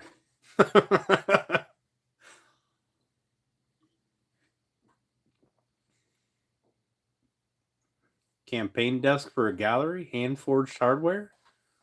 Nice. Nice. I'm gonna have to go through your videos because it's been a while since I got mentioned or I got recommended one of your videos, and I need to update my algorithm a bit. Excuse me. Well, hello, Steph. Welcome back. You dropped Junior off at college? And did you give him some chili? Goodness. Got the hiccups.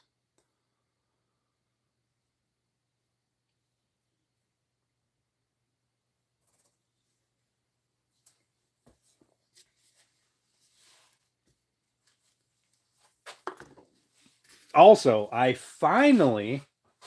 Where'd I put it? It's right here. So I finally got my other box of Gilboys, right? My new one.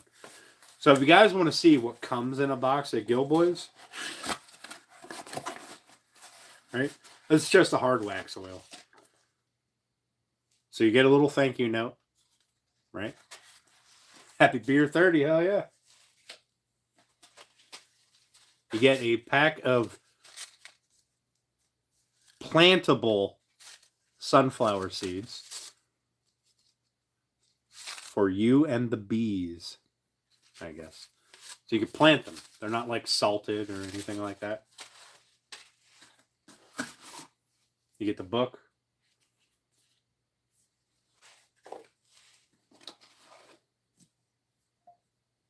And you get your hard wax oil with the nifty little clips on it to hold it shut so it doesn't leak. There's that stupid moth again. Hey, what are you doing? Oh, you're fucked now. He's in a spider web. Gave him a pork chop today.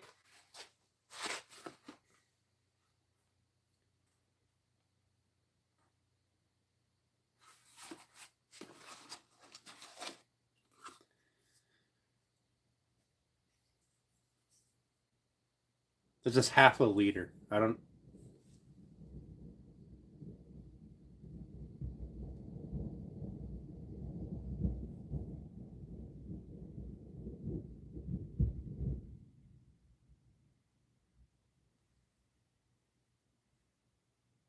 Did you guys hear that?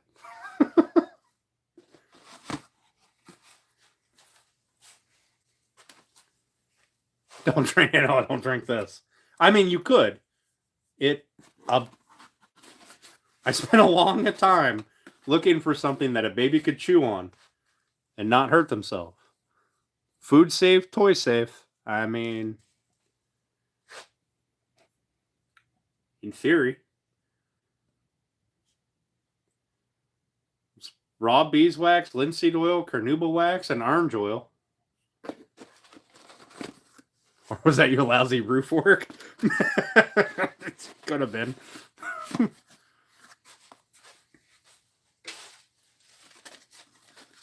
So I'm going to plant some sunflowers next year. Yeah, that, I don't know. Steph, are we supposed to get thunderstorms tonight? Because that's like the second or third time I've heard thunder. Was it expensive? No, Gilboys is like, it's cheaper if you buy it on Amazon than if you buy it straight from their shop. The hard wax oil. Because you have to pay shipping from England.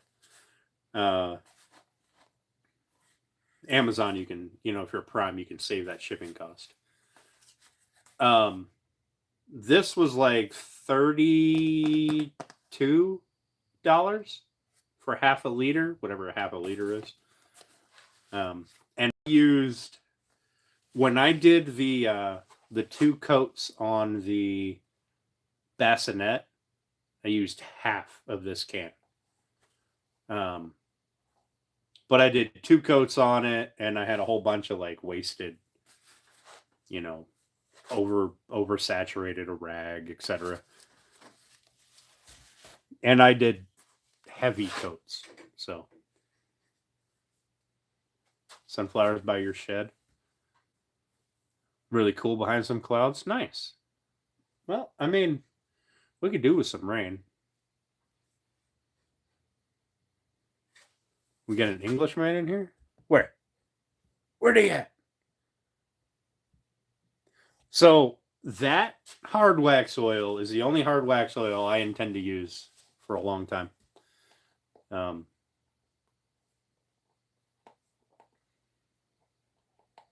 And it's just a 1-part thing. It doesn't take too long to dry. It's like 8 hours. Yeah. Yeah, it's not that expensive. And they have this other stuff too. They have which I'm going to get. I'm going to order it direct from them. I'm not going to order it from Amazon. But they have like kits for polishing, and they have like different tinted stuff.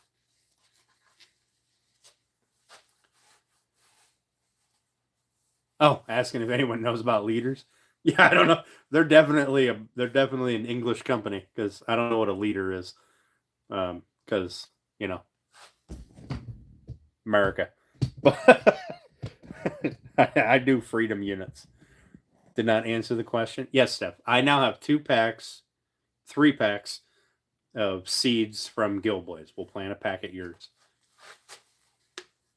It's 0.55 quarts. Hey, that moth got out of the spider web. I'm going to mush you.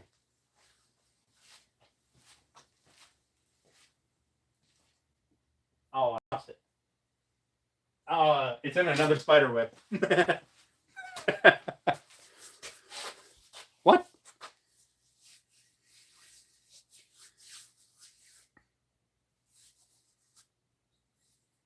A little over a half a quart? Really? So a liter would be a little more than a quart? Because you can buy it in half liter and 1 liter sizes.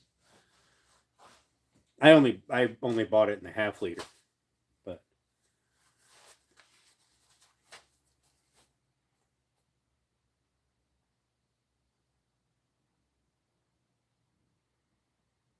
It's raining.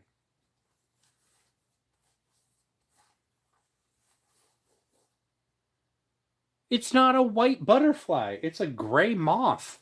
And it's like this big. I don't think it's the one that was beating its head into the roof earlier. That thing sounded like a drum.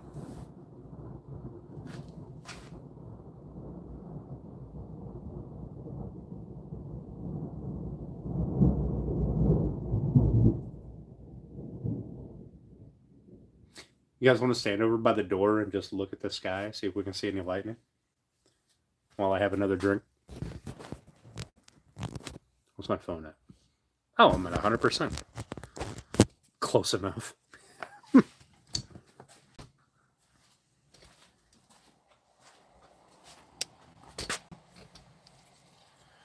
Put you down. Turn the camera.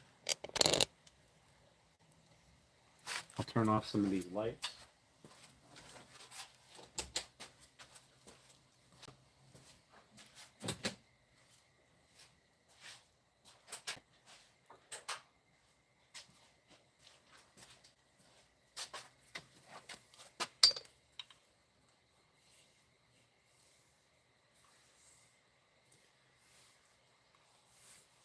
I don't see any lightning.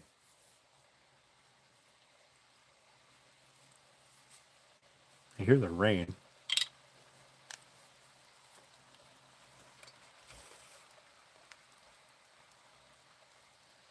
That light.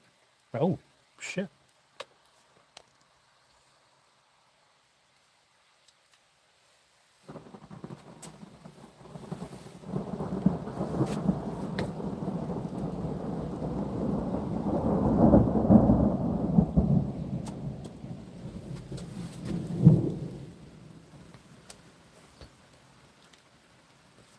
I'm going to try to get you guys down so you can see the sky proper without my...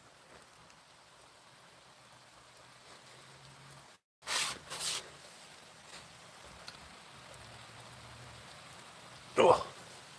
This is what we're going to do for a little bit while I have a drink. Just going to sit here and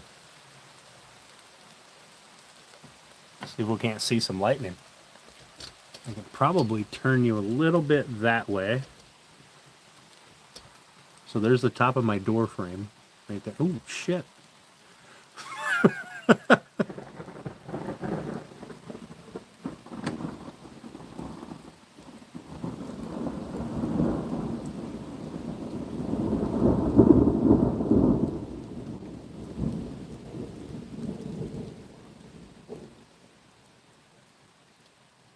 How many people are going to sleep right now?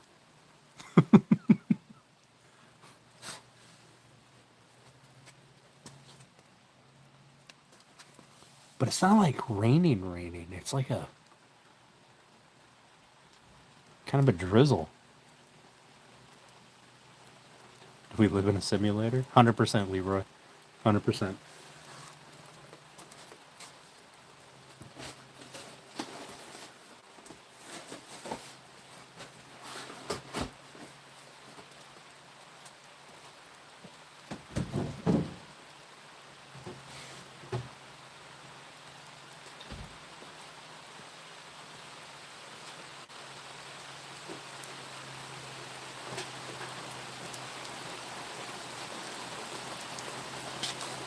Okay, I lied. Now it's raining. now it's coming down pretty.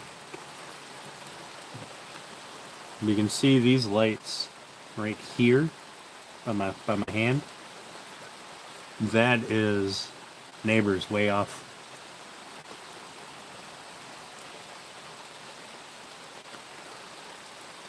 The neighbors next door, their lights are out, so otherwise you'd be seeing them pretty close. It's cuddle rain.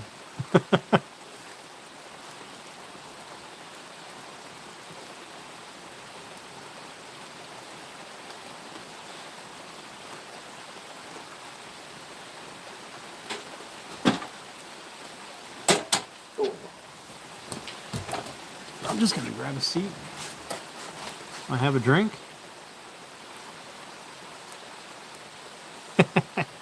That's funny.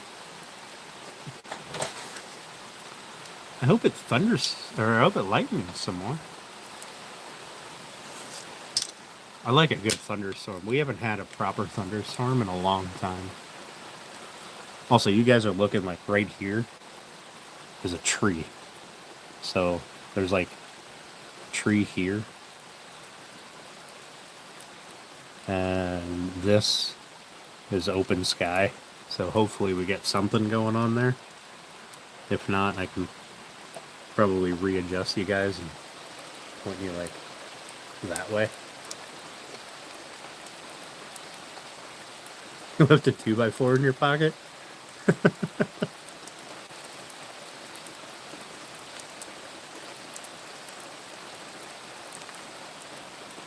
We'll see how this works out for a bit. Maybe we can get a couple of good bits of lightning over there. That's where it seemed to come from.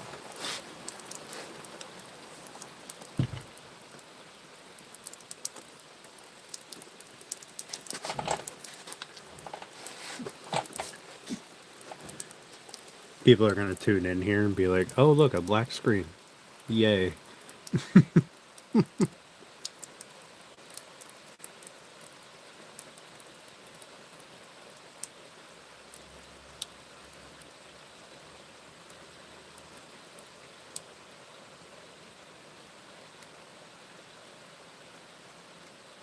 I was really hoping that lightning was going to do something. It was going pretty good there for a bit.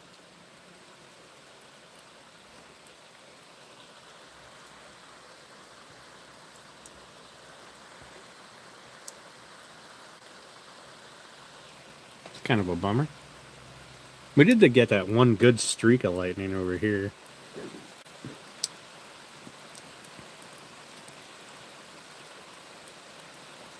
Bummer.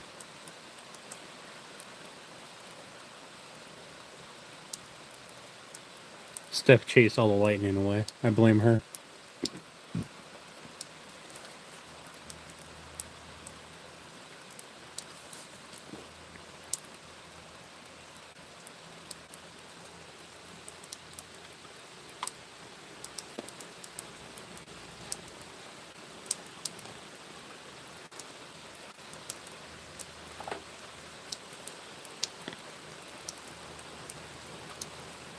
Where's what?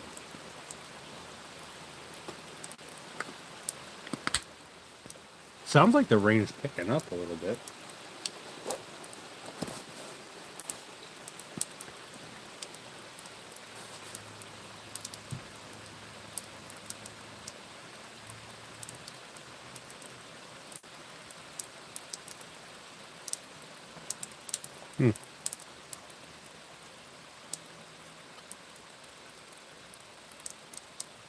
So you guys are looking like that way is what, west? This way is north, so you're kind of looking northwest here.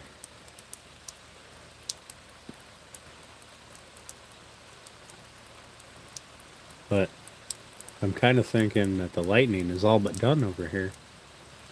As soon as I brought the camera out, they went, we're done. Oh, where's Mjolnir? Over there on the table.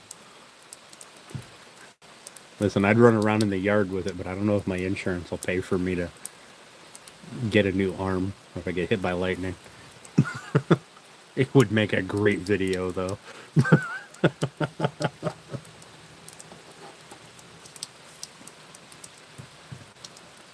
Could you imagine how many times that video would be clipped?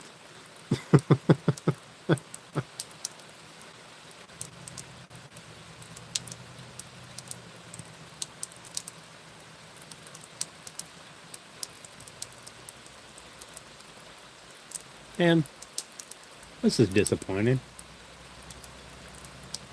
The rain's nice, but now I kind of want to go to sleep.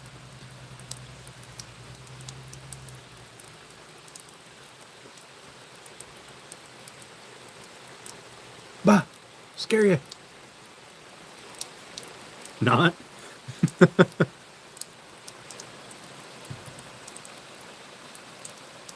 Well, we needed rain. We haven't had a good rain in a long time, so yeah, we'll sit. We'll do this till it starts thundering again. With the white noise. Yeah. This is a view you guys don't get very often. Like down below. I'm sitting in my little mechanic chair. Brought it home from the shop because I don't ever use it there. So, figure I'll use it here.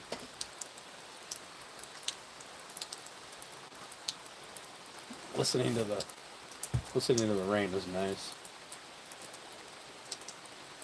Go back to the black screen.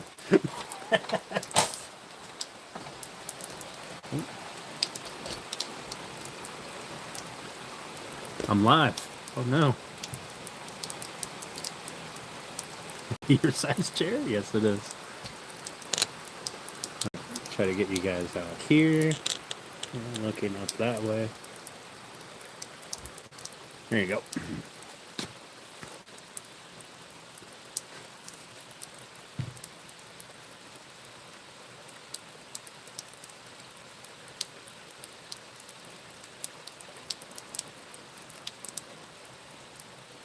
It is kind of soothing to just listen to the rain.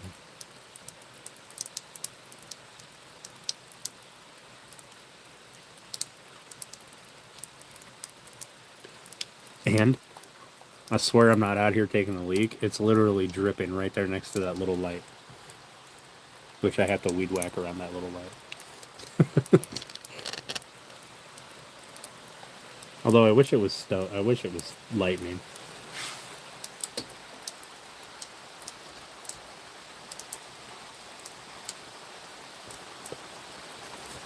Oh goodness.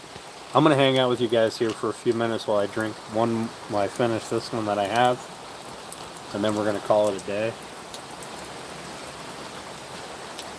It's also pouring now.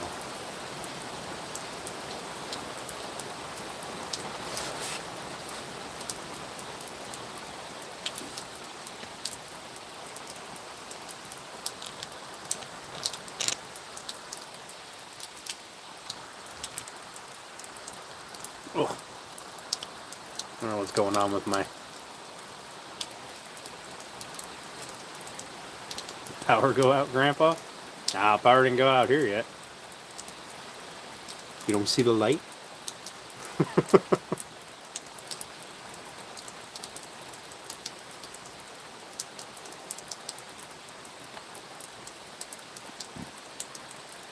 We were enjoying we had one flash of lightning. Turn on thunderstorms and rain on YouTube. Nice. There's such a thing as a battery. I mean, I can turn on that does have a battery in it. But I can turn on the other lights. I turned them off so we could see the lightning that quit. Whew. Also, the temperature dropped down. Oh, damn, I was this flashing. Yep. I sure do. It's down in the low 50s now. Oh, I got windows open in the house.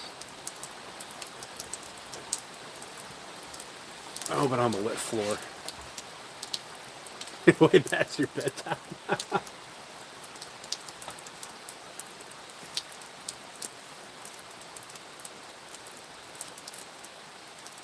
You know what is disappointing though? Like, I'm gonna shine you guys straight across so I can see it. I can see the neighbor's house clear as day. So, all, like, those little pinpricks of light, like that there, that one is a street light right there. That one is a light at the entrance to the little apartment complex down the road. Like, those are super bright from here. You see all that in the camera, and I don't understand why.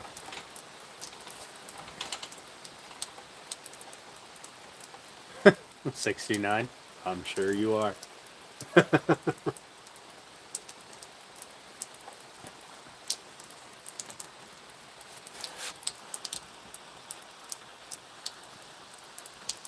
You and my dad.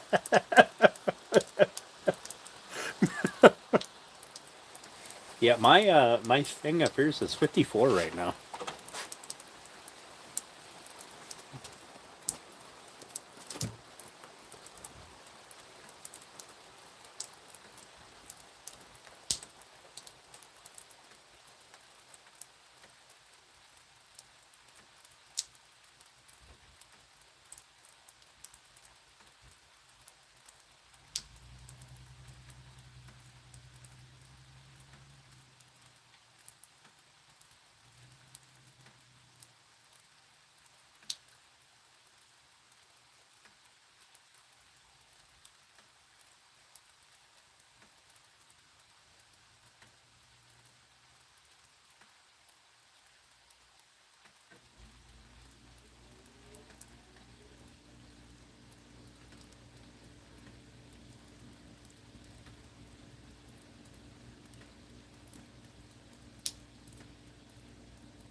Sorry, I don't see any lightning out there anymore.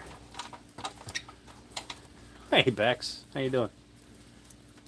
Thought he was a hero. Colby and Zyra over here fighting like an old married couple. I went out and looked up that way, to see if I don't know which way the storm's moving. I can't see the clouds.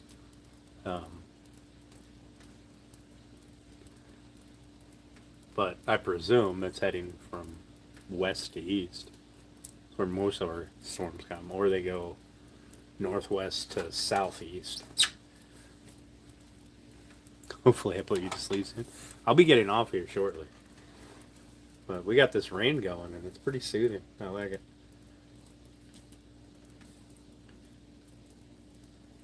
It's not a white butterfly. It's a gray moth and it's like this big. I don't know where the thing is that was beating its head off of the ceiling. That thing had to be massive. It was like a whole bird.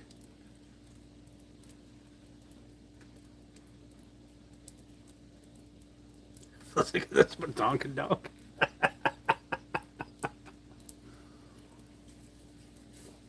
Cyro out here with his badonkadonk. Or Colby out here with his badonkadonk.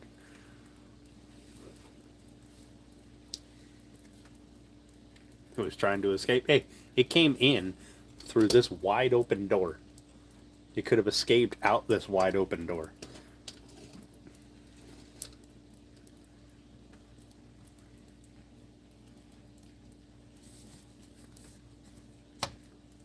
Listen, if I see a white butterfly, I will let you know where it's going.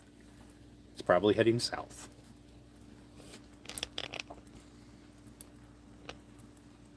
Happier than a monkey in Thailand.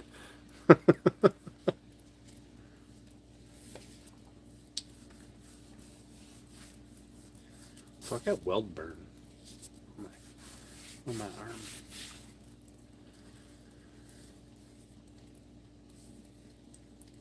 Without the hot chicks and massages. It's Thailand. Are you sure they're chicks? I've heard stories.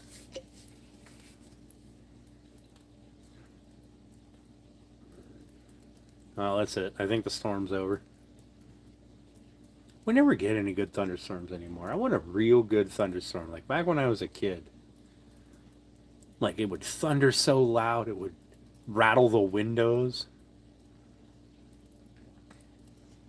And it would go on for like what felt like forever. Hey, Pine, how you doing? Thanks for popping in, buddy. I appreciate it. We're just doing a chill. Had a little bit of the rain going. We got one flash of lightning. A little bit of thunder.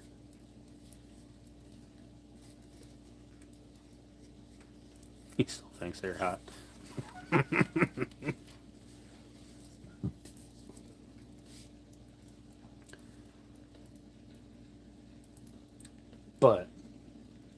I think we're done with the storm.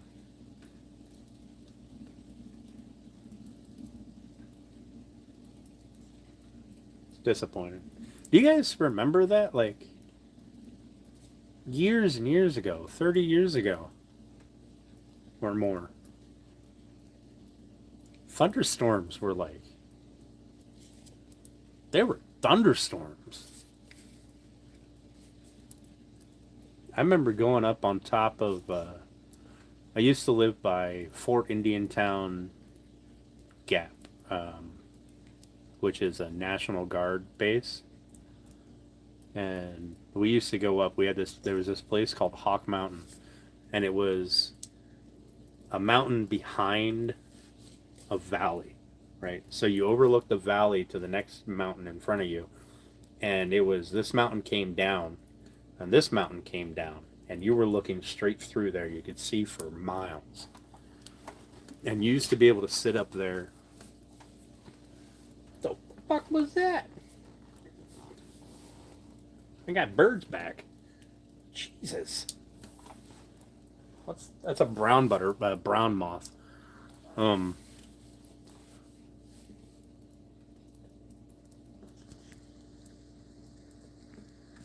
But you used to be able to see for miles. So you'd sit up there when there was a good thunderstorm coming through, and you just watch the lightning show out across the valley.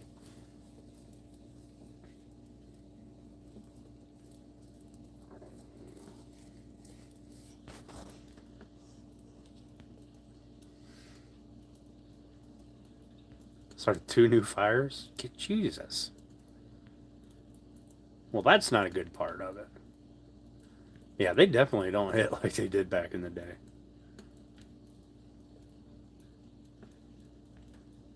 Got the badonka knockers.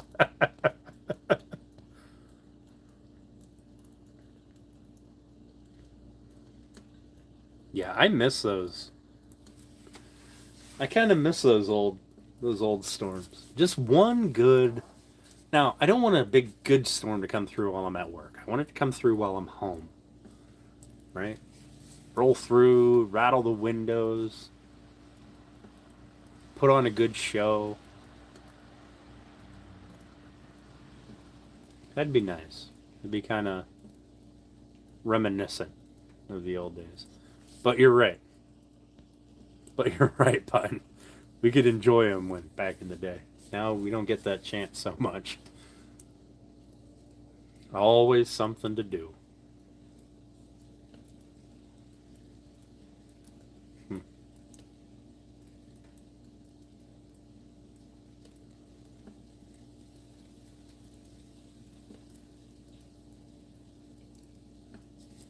Yep.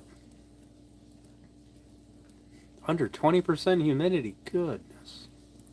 Well, no wonder you had fires start. Man. We're getting old, brother. Been dealing with the same thing. The hell happened to our childhood? Yep. You blink and it's gone.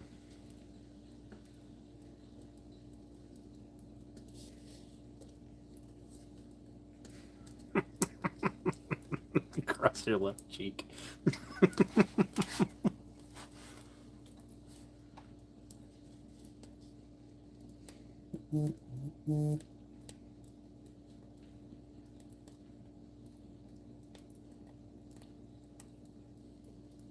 It's the simple things, being younger.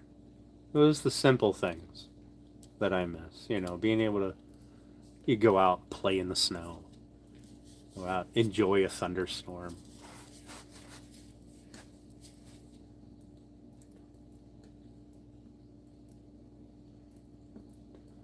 Climb a tree and just sit there all day.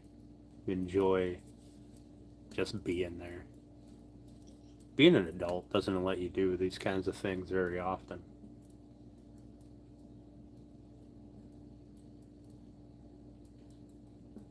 Right? McDonald's playgrounds, they were the shit back in the day. And no bills are debt. Yeah. Yep. That's right. I go on the right cheek.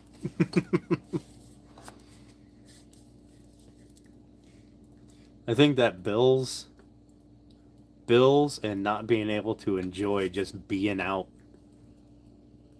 and doing things is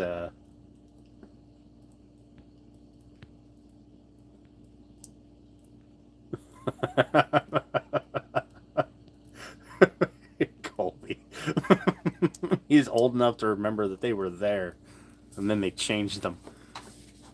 But bills and debt, and not being able to enjoy just outside seem to go hand in hand. It's always a rat race. The ball pit.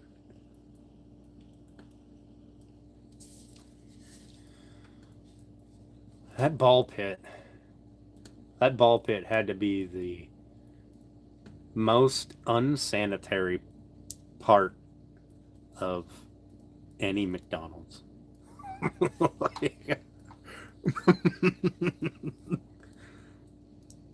Oh my lord. You'd probably be cleaner just rolling around on the bathroom floor than in that ball pit.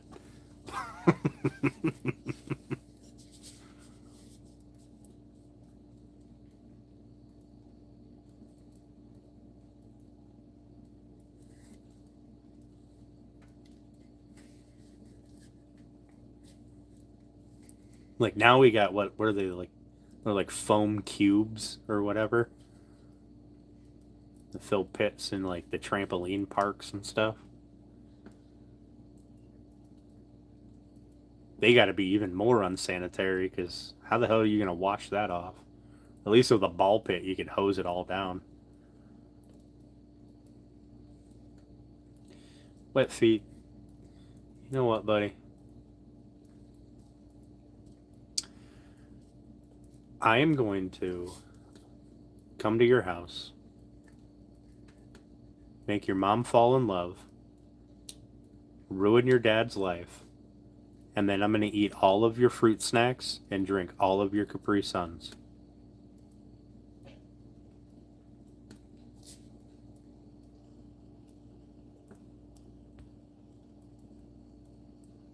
Prefer fishing? Yeah. I'd never been to a trampoline park. I've seen, videos of them and stuff. We've got a couple around here. But,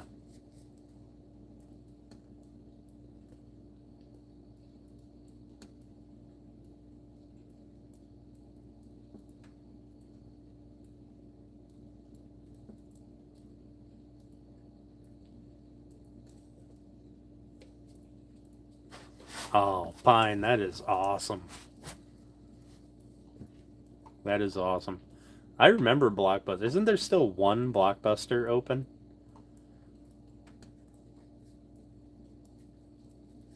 Yeah, I remember Blockbuster. Those were good times. And and all of the stupid ways that they made to rewind VHS tapes. Yeah, I remember I had one. It was like a little hot rod. Then when you hit the license plate in the front, it like the hood and the body popped up. You'd suck the tape in there, push it down, it would rewind it super fast, and then pop up when it was done so you could put it back in the case and not get charged $2 to rewind it. For them to put it in the same thing behind the counter.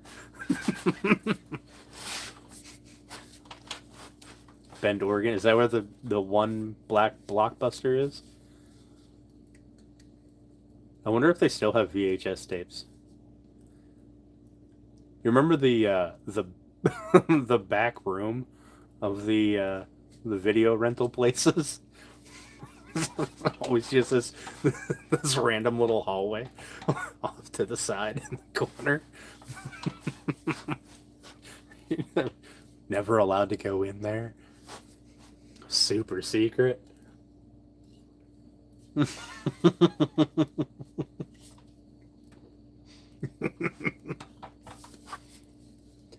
You'd always see somebody come walking out of there, like late at night, trying to cover up what movie they picked. I'm just speed walking up to the front, grabbing a random movie on the way.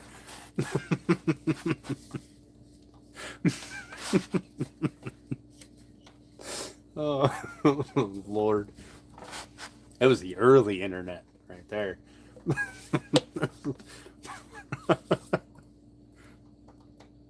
Head down, yep.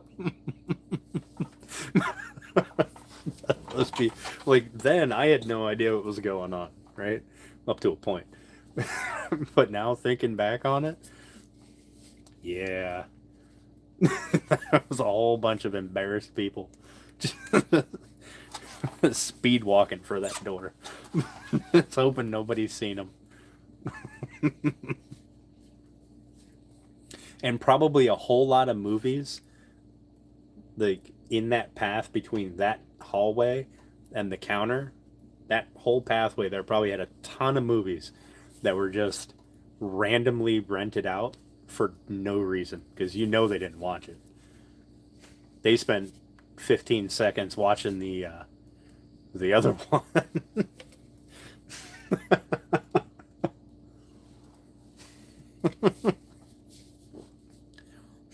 Here's beard liquor. It's kind of hard to see it. I don't have the lights on. Look at it.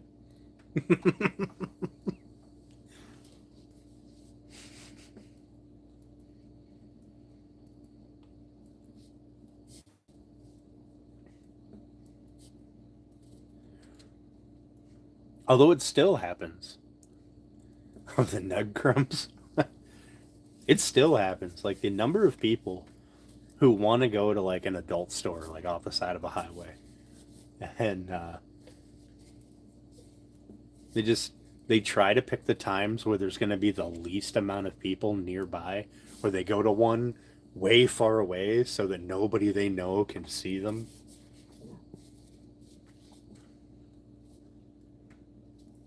Like you're an adult, you do whatever the fuck you want. Nobody cares. But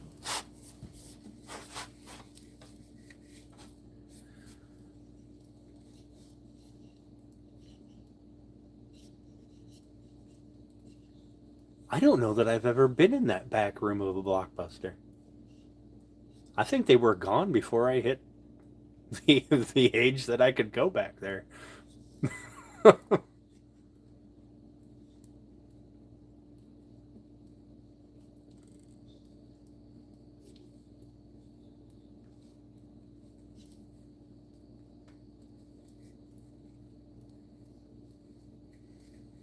Not you. Yeah, New York. I mean, the one in New York is the best, though. Let's be honest, stuff. Pine, that's really cool. You're gonna have to shit. You have to.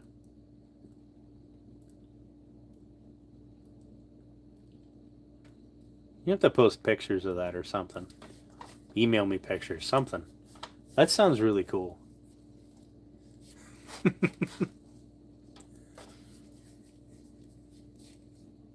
There was there's a video I seen. It's kind of been making the rounds. People edit it and stuff differently, right? They do all those reaction videos and shit, which are completely fucking pointless. But um, there's like you go through a door and someone made one room into like a Blockbuster. So you got like the VHS in the case behind the picture box, like the sleeve, and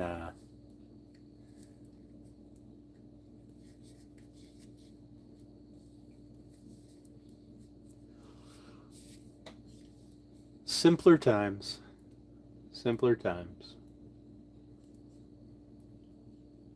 I wonder if kids now. You ever talk to your grandfather like that? Bought old racks of the tapes? Hell yeah, fine. That sounds awesome. You know what I do? I do wonder if like kids now, they're growing up. If in 30 years they're gonna look back on now and be like, man, those were simpler times. Hey, Rich, how you doing, buddy? Thanks for popping in, man. Appreciate it. We're just doing some reminiscing about Childhood's the good old days. While we wind down the night.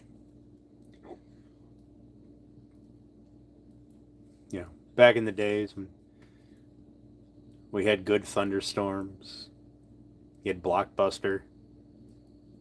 Um, you could just go climb a tree and sit there all day and do nothing.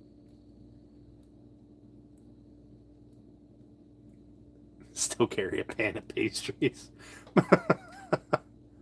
Right? We were, Rich, have you ever seen somebody come out of that back room of Blockbuster? And then, like, they'd be, like, cradling whatever movie they picked and just beelining it for the counter and grabbing some random movie off the shelf. Just beating feet.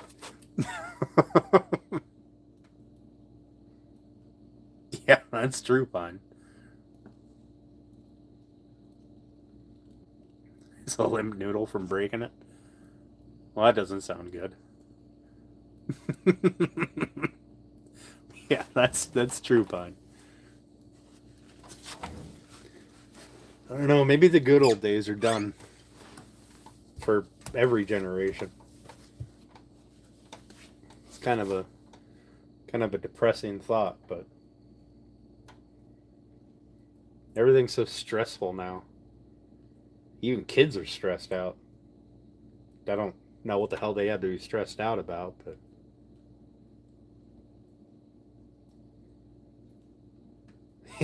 listen, we still have a drive-in, and I don't go as often as I thought I would, but I do still go on occasion. Yeah, we can do the drive-in sometime, Steph. We can take my truck, set up chairs in the back. We got to take a radio, though, because the back window doesn't open. Set up chairs in the bed. It's a good time.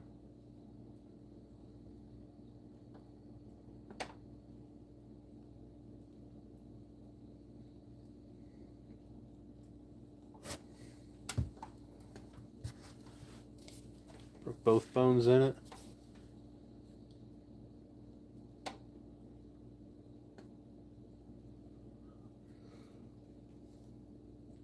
Well, that sucks, man.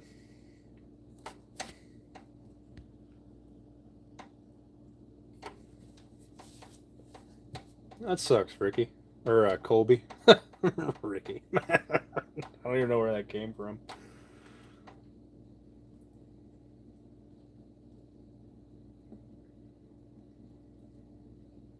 Rich had dinner with a Steph over the weekend. Ooh. You gotta be careful with them Stephs, Rich. They can be wild ones. Hey, my radio works. You just gotta turn it up real loud because the back window doesn't open. Got me to say Ricky.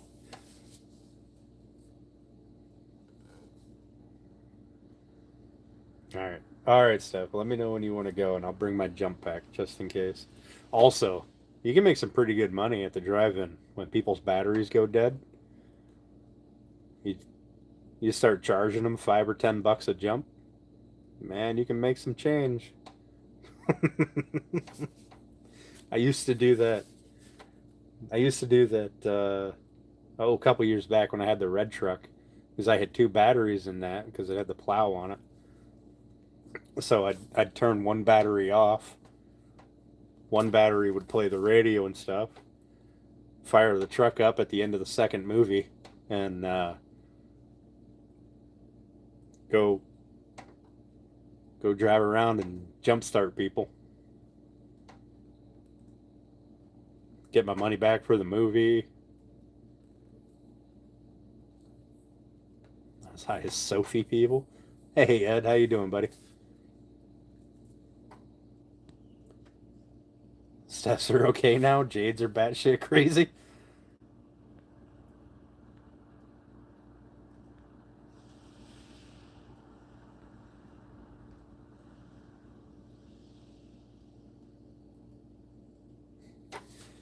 I don't know if I ever knew a jade that wasn't batshit crazy. I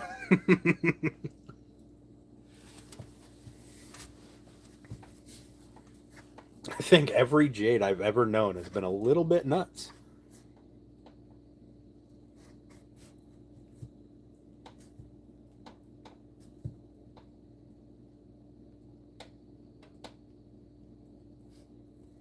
Oh, that's depressing, Rich. I remember. Yeah, it is super hard to get rid of steps. Not like a disease that nothing works on. you, just, you get one and now you're stuck forever. So down home, we used to have a drive-in right on the edge of town, and I went there. I went there, watched a movie. They only did one movie. They didn't do two like this one does. They did one movie and it started at 10. And I went there one week, watched a movie. I didn't want to watch the movie they were playing the next week. And then 2 weeks later, it was a Walmart. Like a full on, like you just went there to shop now. Like took like 2 weeks.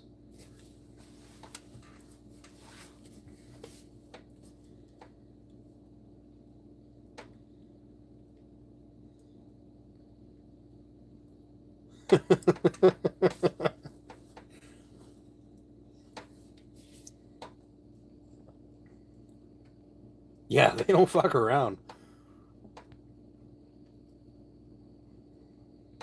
They definitely don't fuck around. I guess they look at it like, listen, we just spent a bunch of money building this building and buying this property. You got to start making some money. Almost ready for bed? Yeah, me too. We're about 10 till 11 here, so I don't think the thunderstorm is happening tonight. It was nice while it lasted. For like, what, 10 minutes? A couple of rumbles of thunder, one flash of lightning.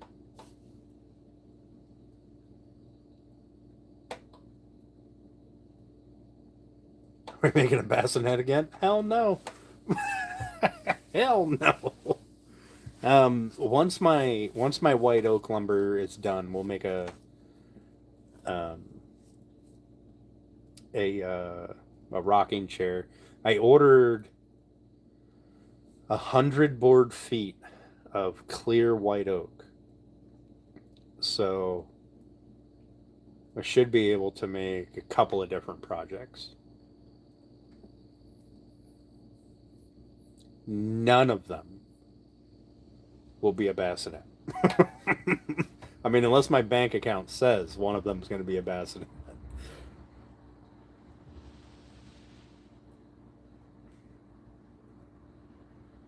But I'm thinking a rocking chair, maybe two.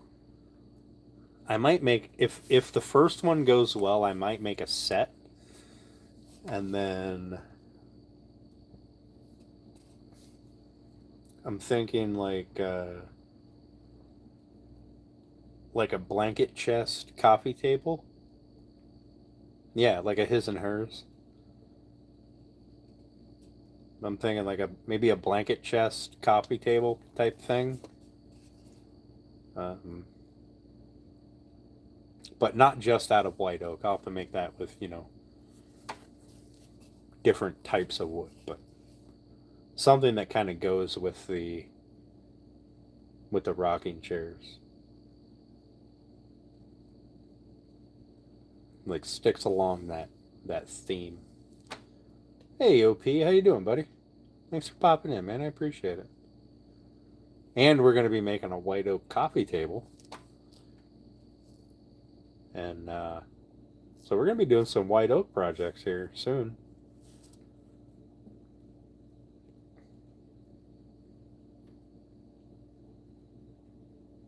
Yeah, I think it will be pretty good. It's pretty good timing, really.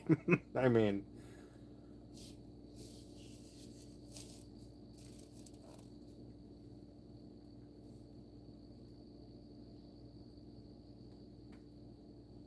Hey, David, how you doing, bud? Thanks for popping in, man. I appreciate it.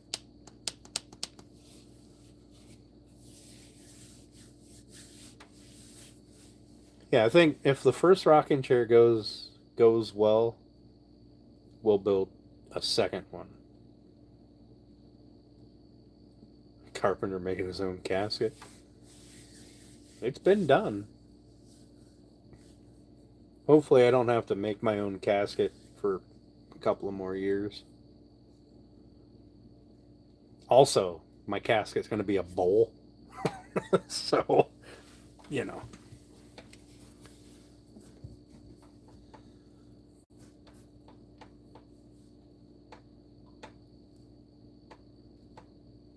I like the idea of cremation. I really do. Not to get too dark, but that's what I'd rather have my ashes spread somewhere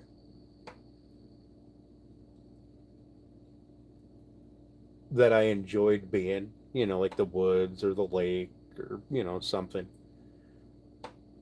versus being buried next to a bunch of other old people. I don't like neighbors.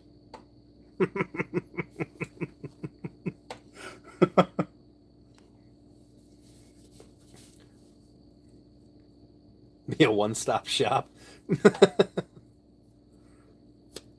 Burled knotwood. I mean, listen, the kids, kids and pets. There is a subset of people that will spend an ungodly amount of money on kids and pets.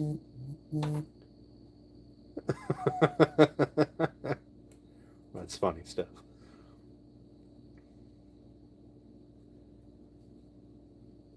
I mean, I can't really blame them. Let's be honest. But yeah, why'd you why'd you get out of that, Pine? You just decide to move on, or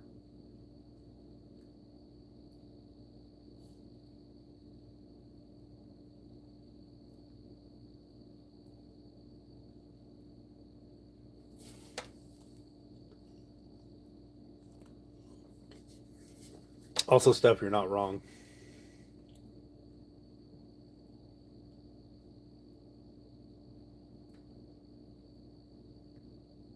Oh, you still do it? Nice, nice.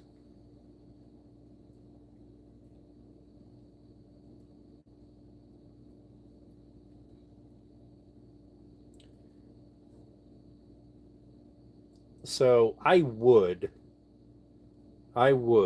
make a. No, you're wrong often enough, Steph.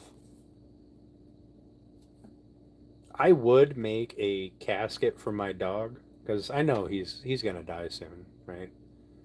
It's just it's just life, right? But I don't think I could do that for my own animal, right? Because then I don't know, you're like accepting that it's gonna happen.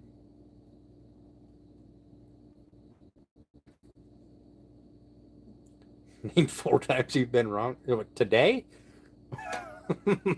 this week.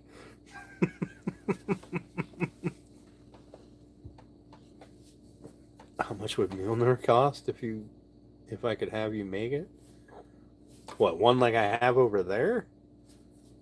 Like fucking next to nothing? That way, that style. If you want a bigger one, it costs a little more than next to nothing. Name 4 times you've been wrong ever. Steph, I can name 4 times you've been wrong today.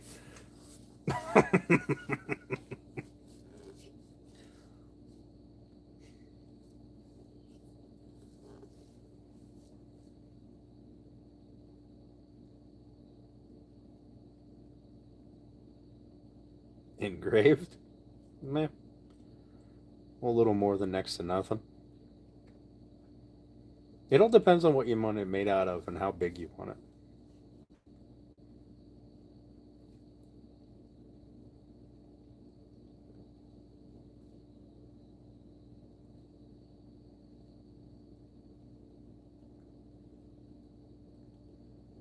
Yeah, I don't know if I could do it for mine.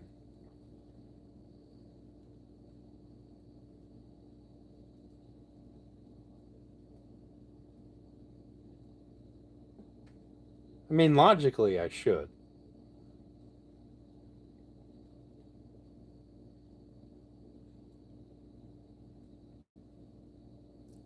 Was I mean, when he finally goes, he's gonna get buried right out back here, underneath a underneath a maple tree back there. It's an old gnarly maple tree, so nobody's ever gonna cut it down for lumber.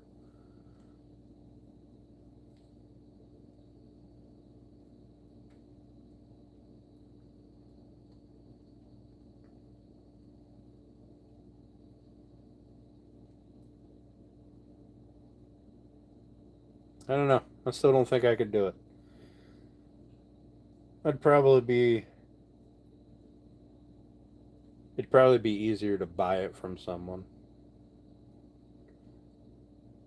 or just wrap him up in his blanket.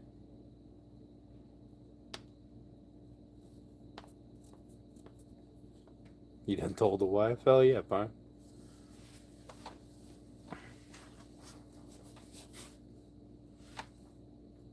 Old gnarly maple tree for an old gnarly pup.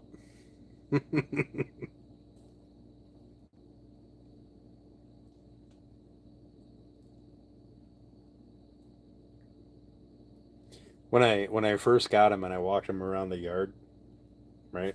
That tree is outside of the fence, and I walked him out there, and because I was trying to get him to learn where the property boundary is, so I could leave the gate open when I'm out back there, and he can, run around.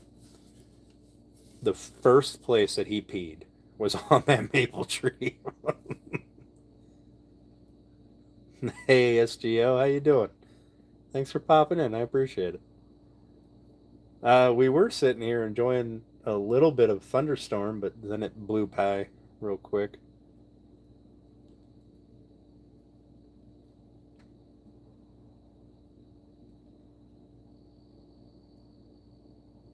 Yeah, Ed, I think that's how I've buried every one of my animals has been in their blanket.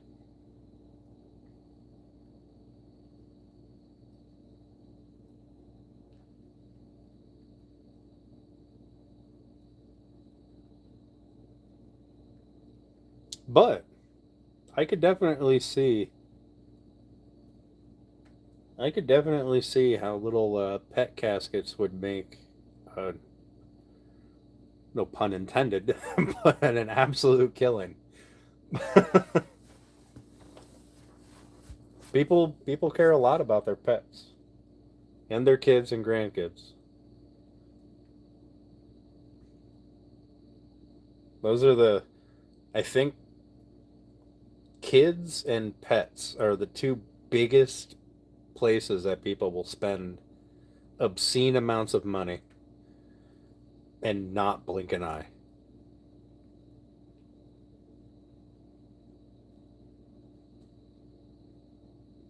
Hey Bucky, how you doing, bud?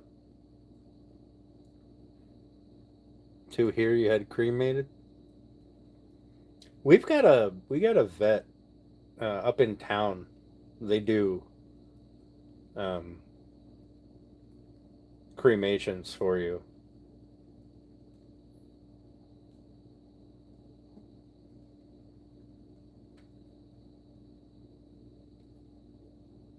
I'm doing pretty good.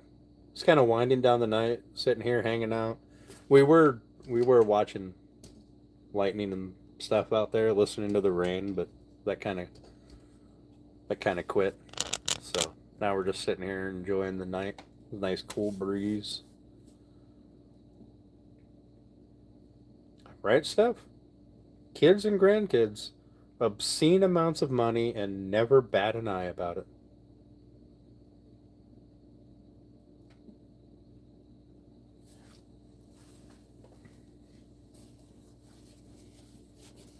A great chain of stores.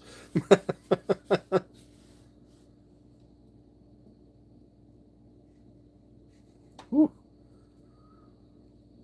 gotta chill.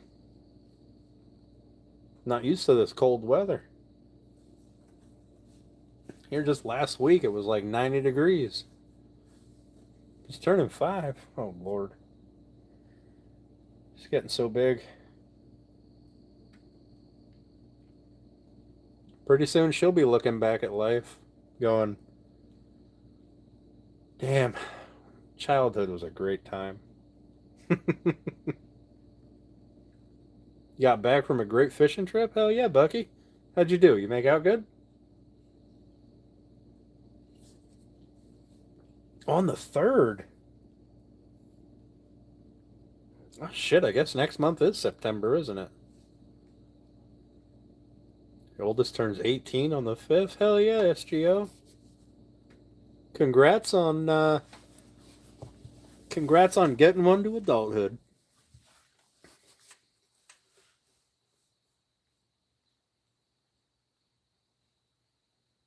I don't think parents get enough credit for getting a child to survive to adulthood. Right? I know when I was a kid, me surviving to adulthood was probably a 25% chance. Here I am. Much of that is probably due to my parents just struggling to keep me alive. Stop me from doing the stupid shit that's gonna unalive me. Yeah, fuck. Next week is September.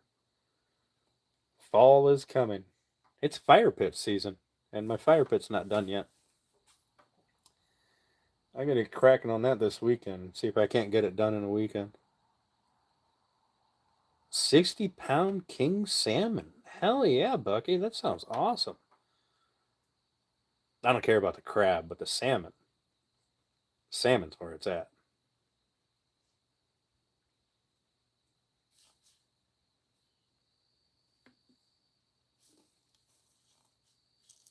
Now you have to stop me from doing stupid shit.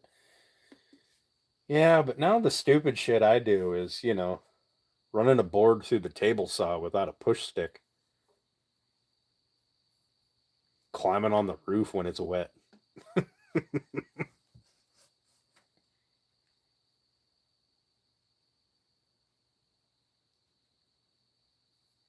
Live dangerously by skipping the trash bill 1 month.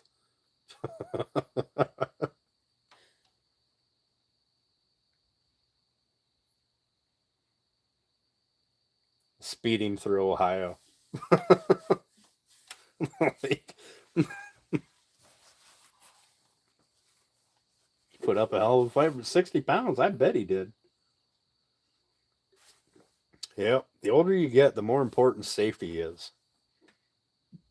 When you're young, I'm convinced you can just grow new body parts. They just spawn in. And then you get old and creaky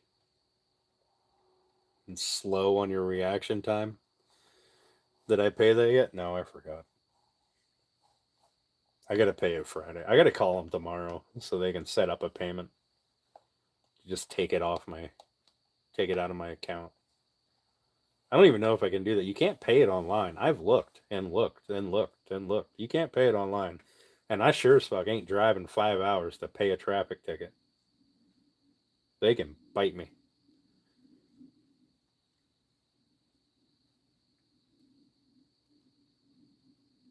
Don't even talk about creaky. Listen, I'm creaky. I'm poppy. I can pop this hip just by moving my leg just right. Like like I'm popping it right now. Just lifting my leg up, put my leg down. My hip's popping. Can't do it with this leg. Oh, I can. Great. I've evolved. Now both hips pop. It used to be one. It was a cool novelty.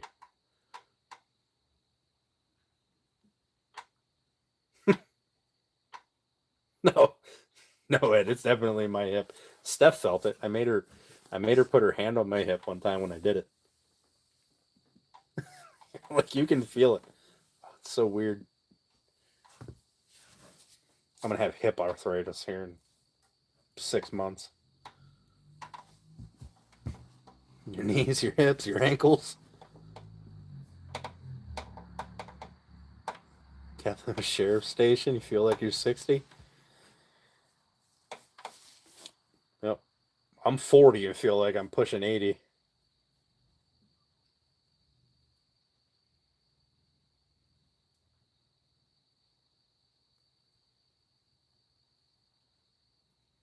So I broke this shoulder years ago in a car accident. So you know your shoulder is a ball and socket joint, right? Well, I cracked the socket, so the socket opened up and the ball like could just come out. Um, this shoulder still hurts, even though like it doesn't like pop out anymore. But this shoulder still hurts. That had to be I don't know 20 years ago. No, no, no. This is when a car fell on me. That was my old Cobalt. Steph, you remember my old Cobalt? How long ago did I have that thing? That was what, like 10 years ago?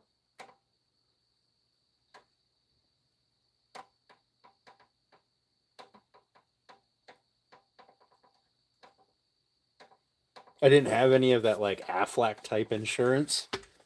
So they said, "Oh, we can do surgery on that, and you'll just be out of work for 3 months or 4 months or whatever it was." And I was like, "Yeah, I'm not doing that." Confusing decades.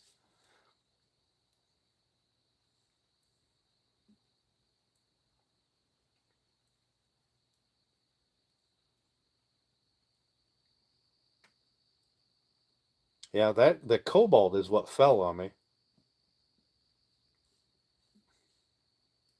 The use jack stands, kids. The hydraulics, the hydraulic and the jack gave out, and I was sideways underneath it, and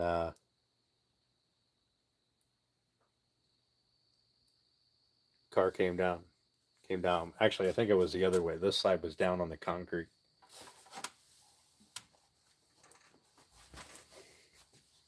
Use jack stands. Jack stands are important.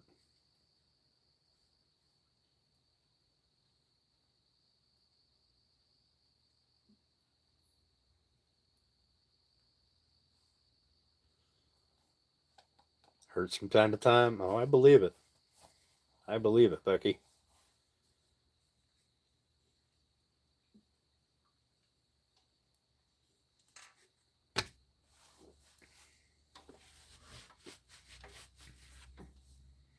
Yep. That was the time that I learned that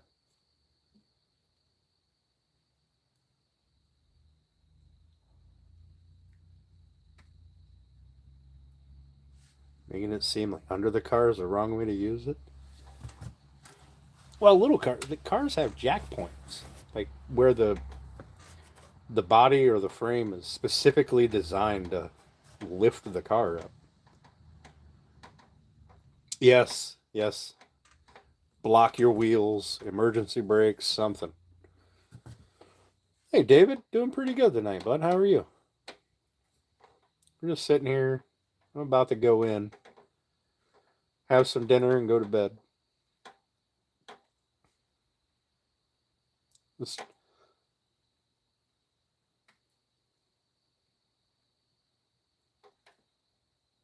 yep. Jack stands, e brake, block the wheels, something.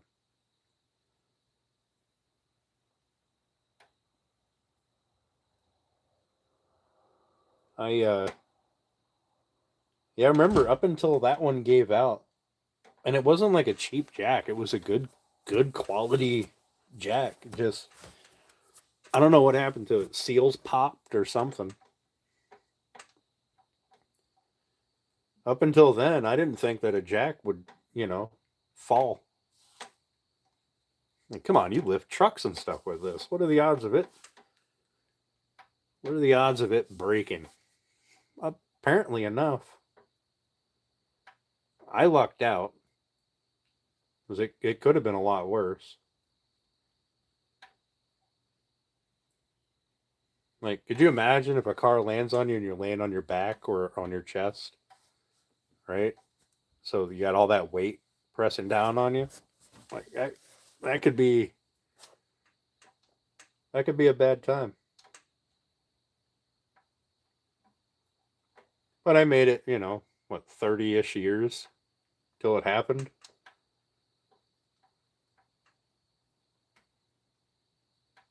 But I use jack stands now. I got a set of them back there. I got a set in my truck. I got 2 sets at work. Not allowed to go to work now. Yeah. Just lift it off you. Yeah. Back when I was younger. Well, that's how I got out of that cobalt. Probably a little bit of adrenaline. Probably a lot of adrenaline.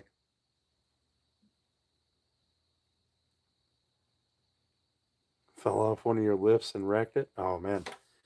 I'm under cars on lifts all day long.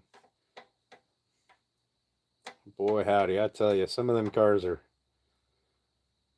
you either have to lift them sketchy to do whatever you're doing, or once you get it up in the air, you're looking at it going, oh shit. Let's do this as quick as possible because it doesn't look like there's much left. I've also had I had an old lift one time where the locks didn't work, and the company just wasn't interested in getting that fixed because that costs money, and so the locks were pulled back and locked back, so they didn't lock, and one of the hydraulic hoses blew. And I wasn't underneath it at the time. It was next to me. It was my second bay. I was working in the other bay. But when that line blew, it shot red hydraulic fluid right into the window of this car, this brand new car that had that off-white kind of cream interior.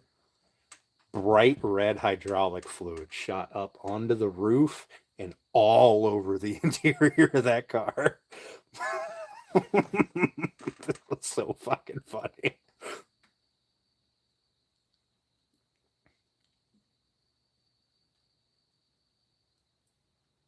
Yeah, Ed, I believe it. I believe it. Almost perfectly. Yeah.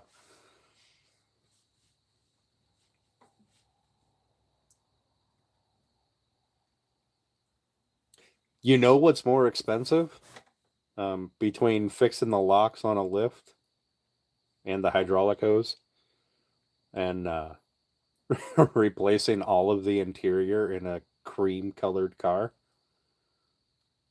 You know what's more expensive? The fucking interior.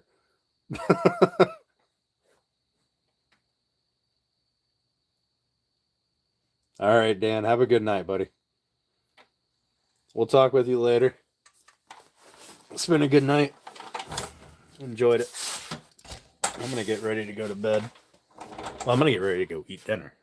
I don't know what I'm going to have for dinner yet, but I'll probably just make some chicken patties or something.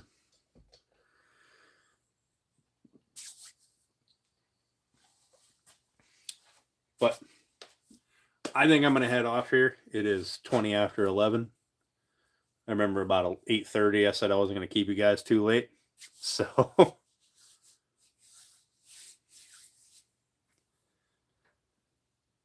no, have a good night, Ed. All right, guys. Y'all have a great night. Thanks for hanging out with me tonight. I really appreciate it. Yeah, good thing you fed me lunch.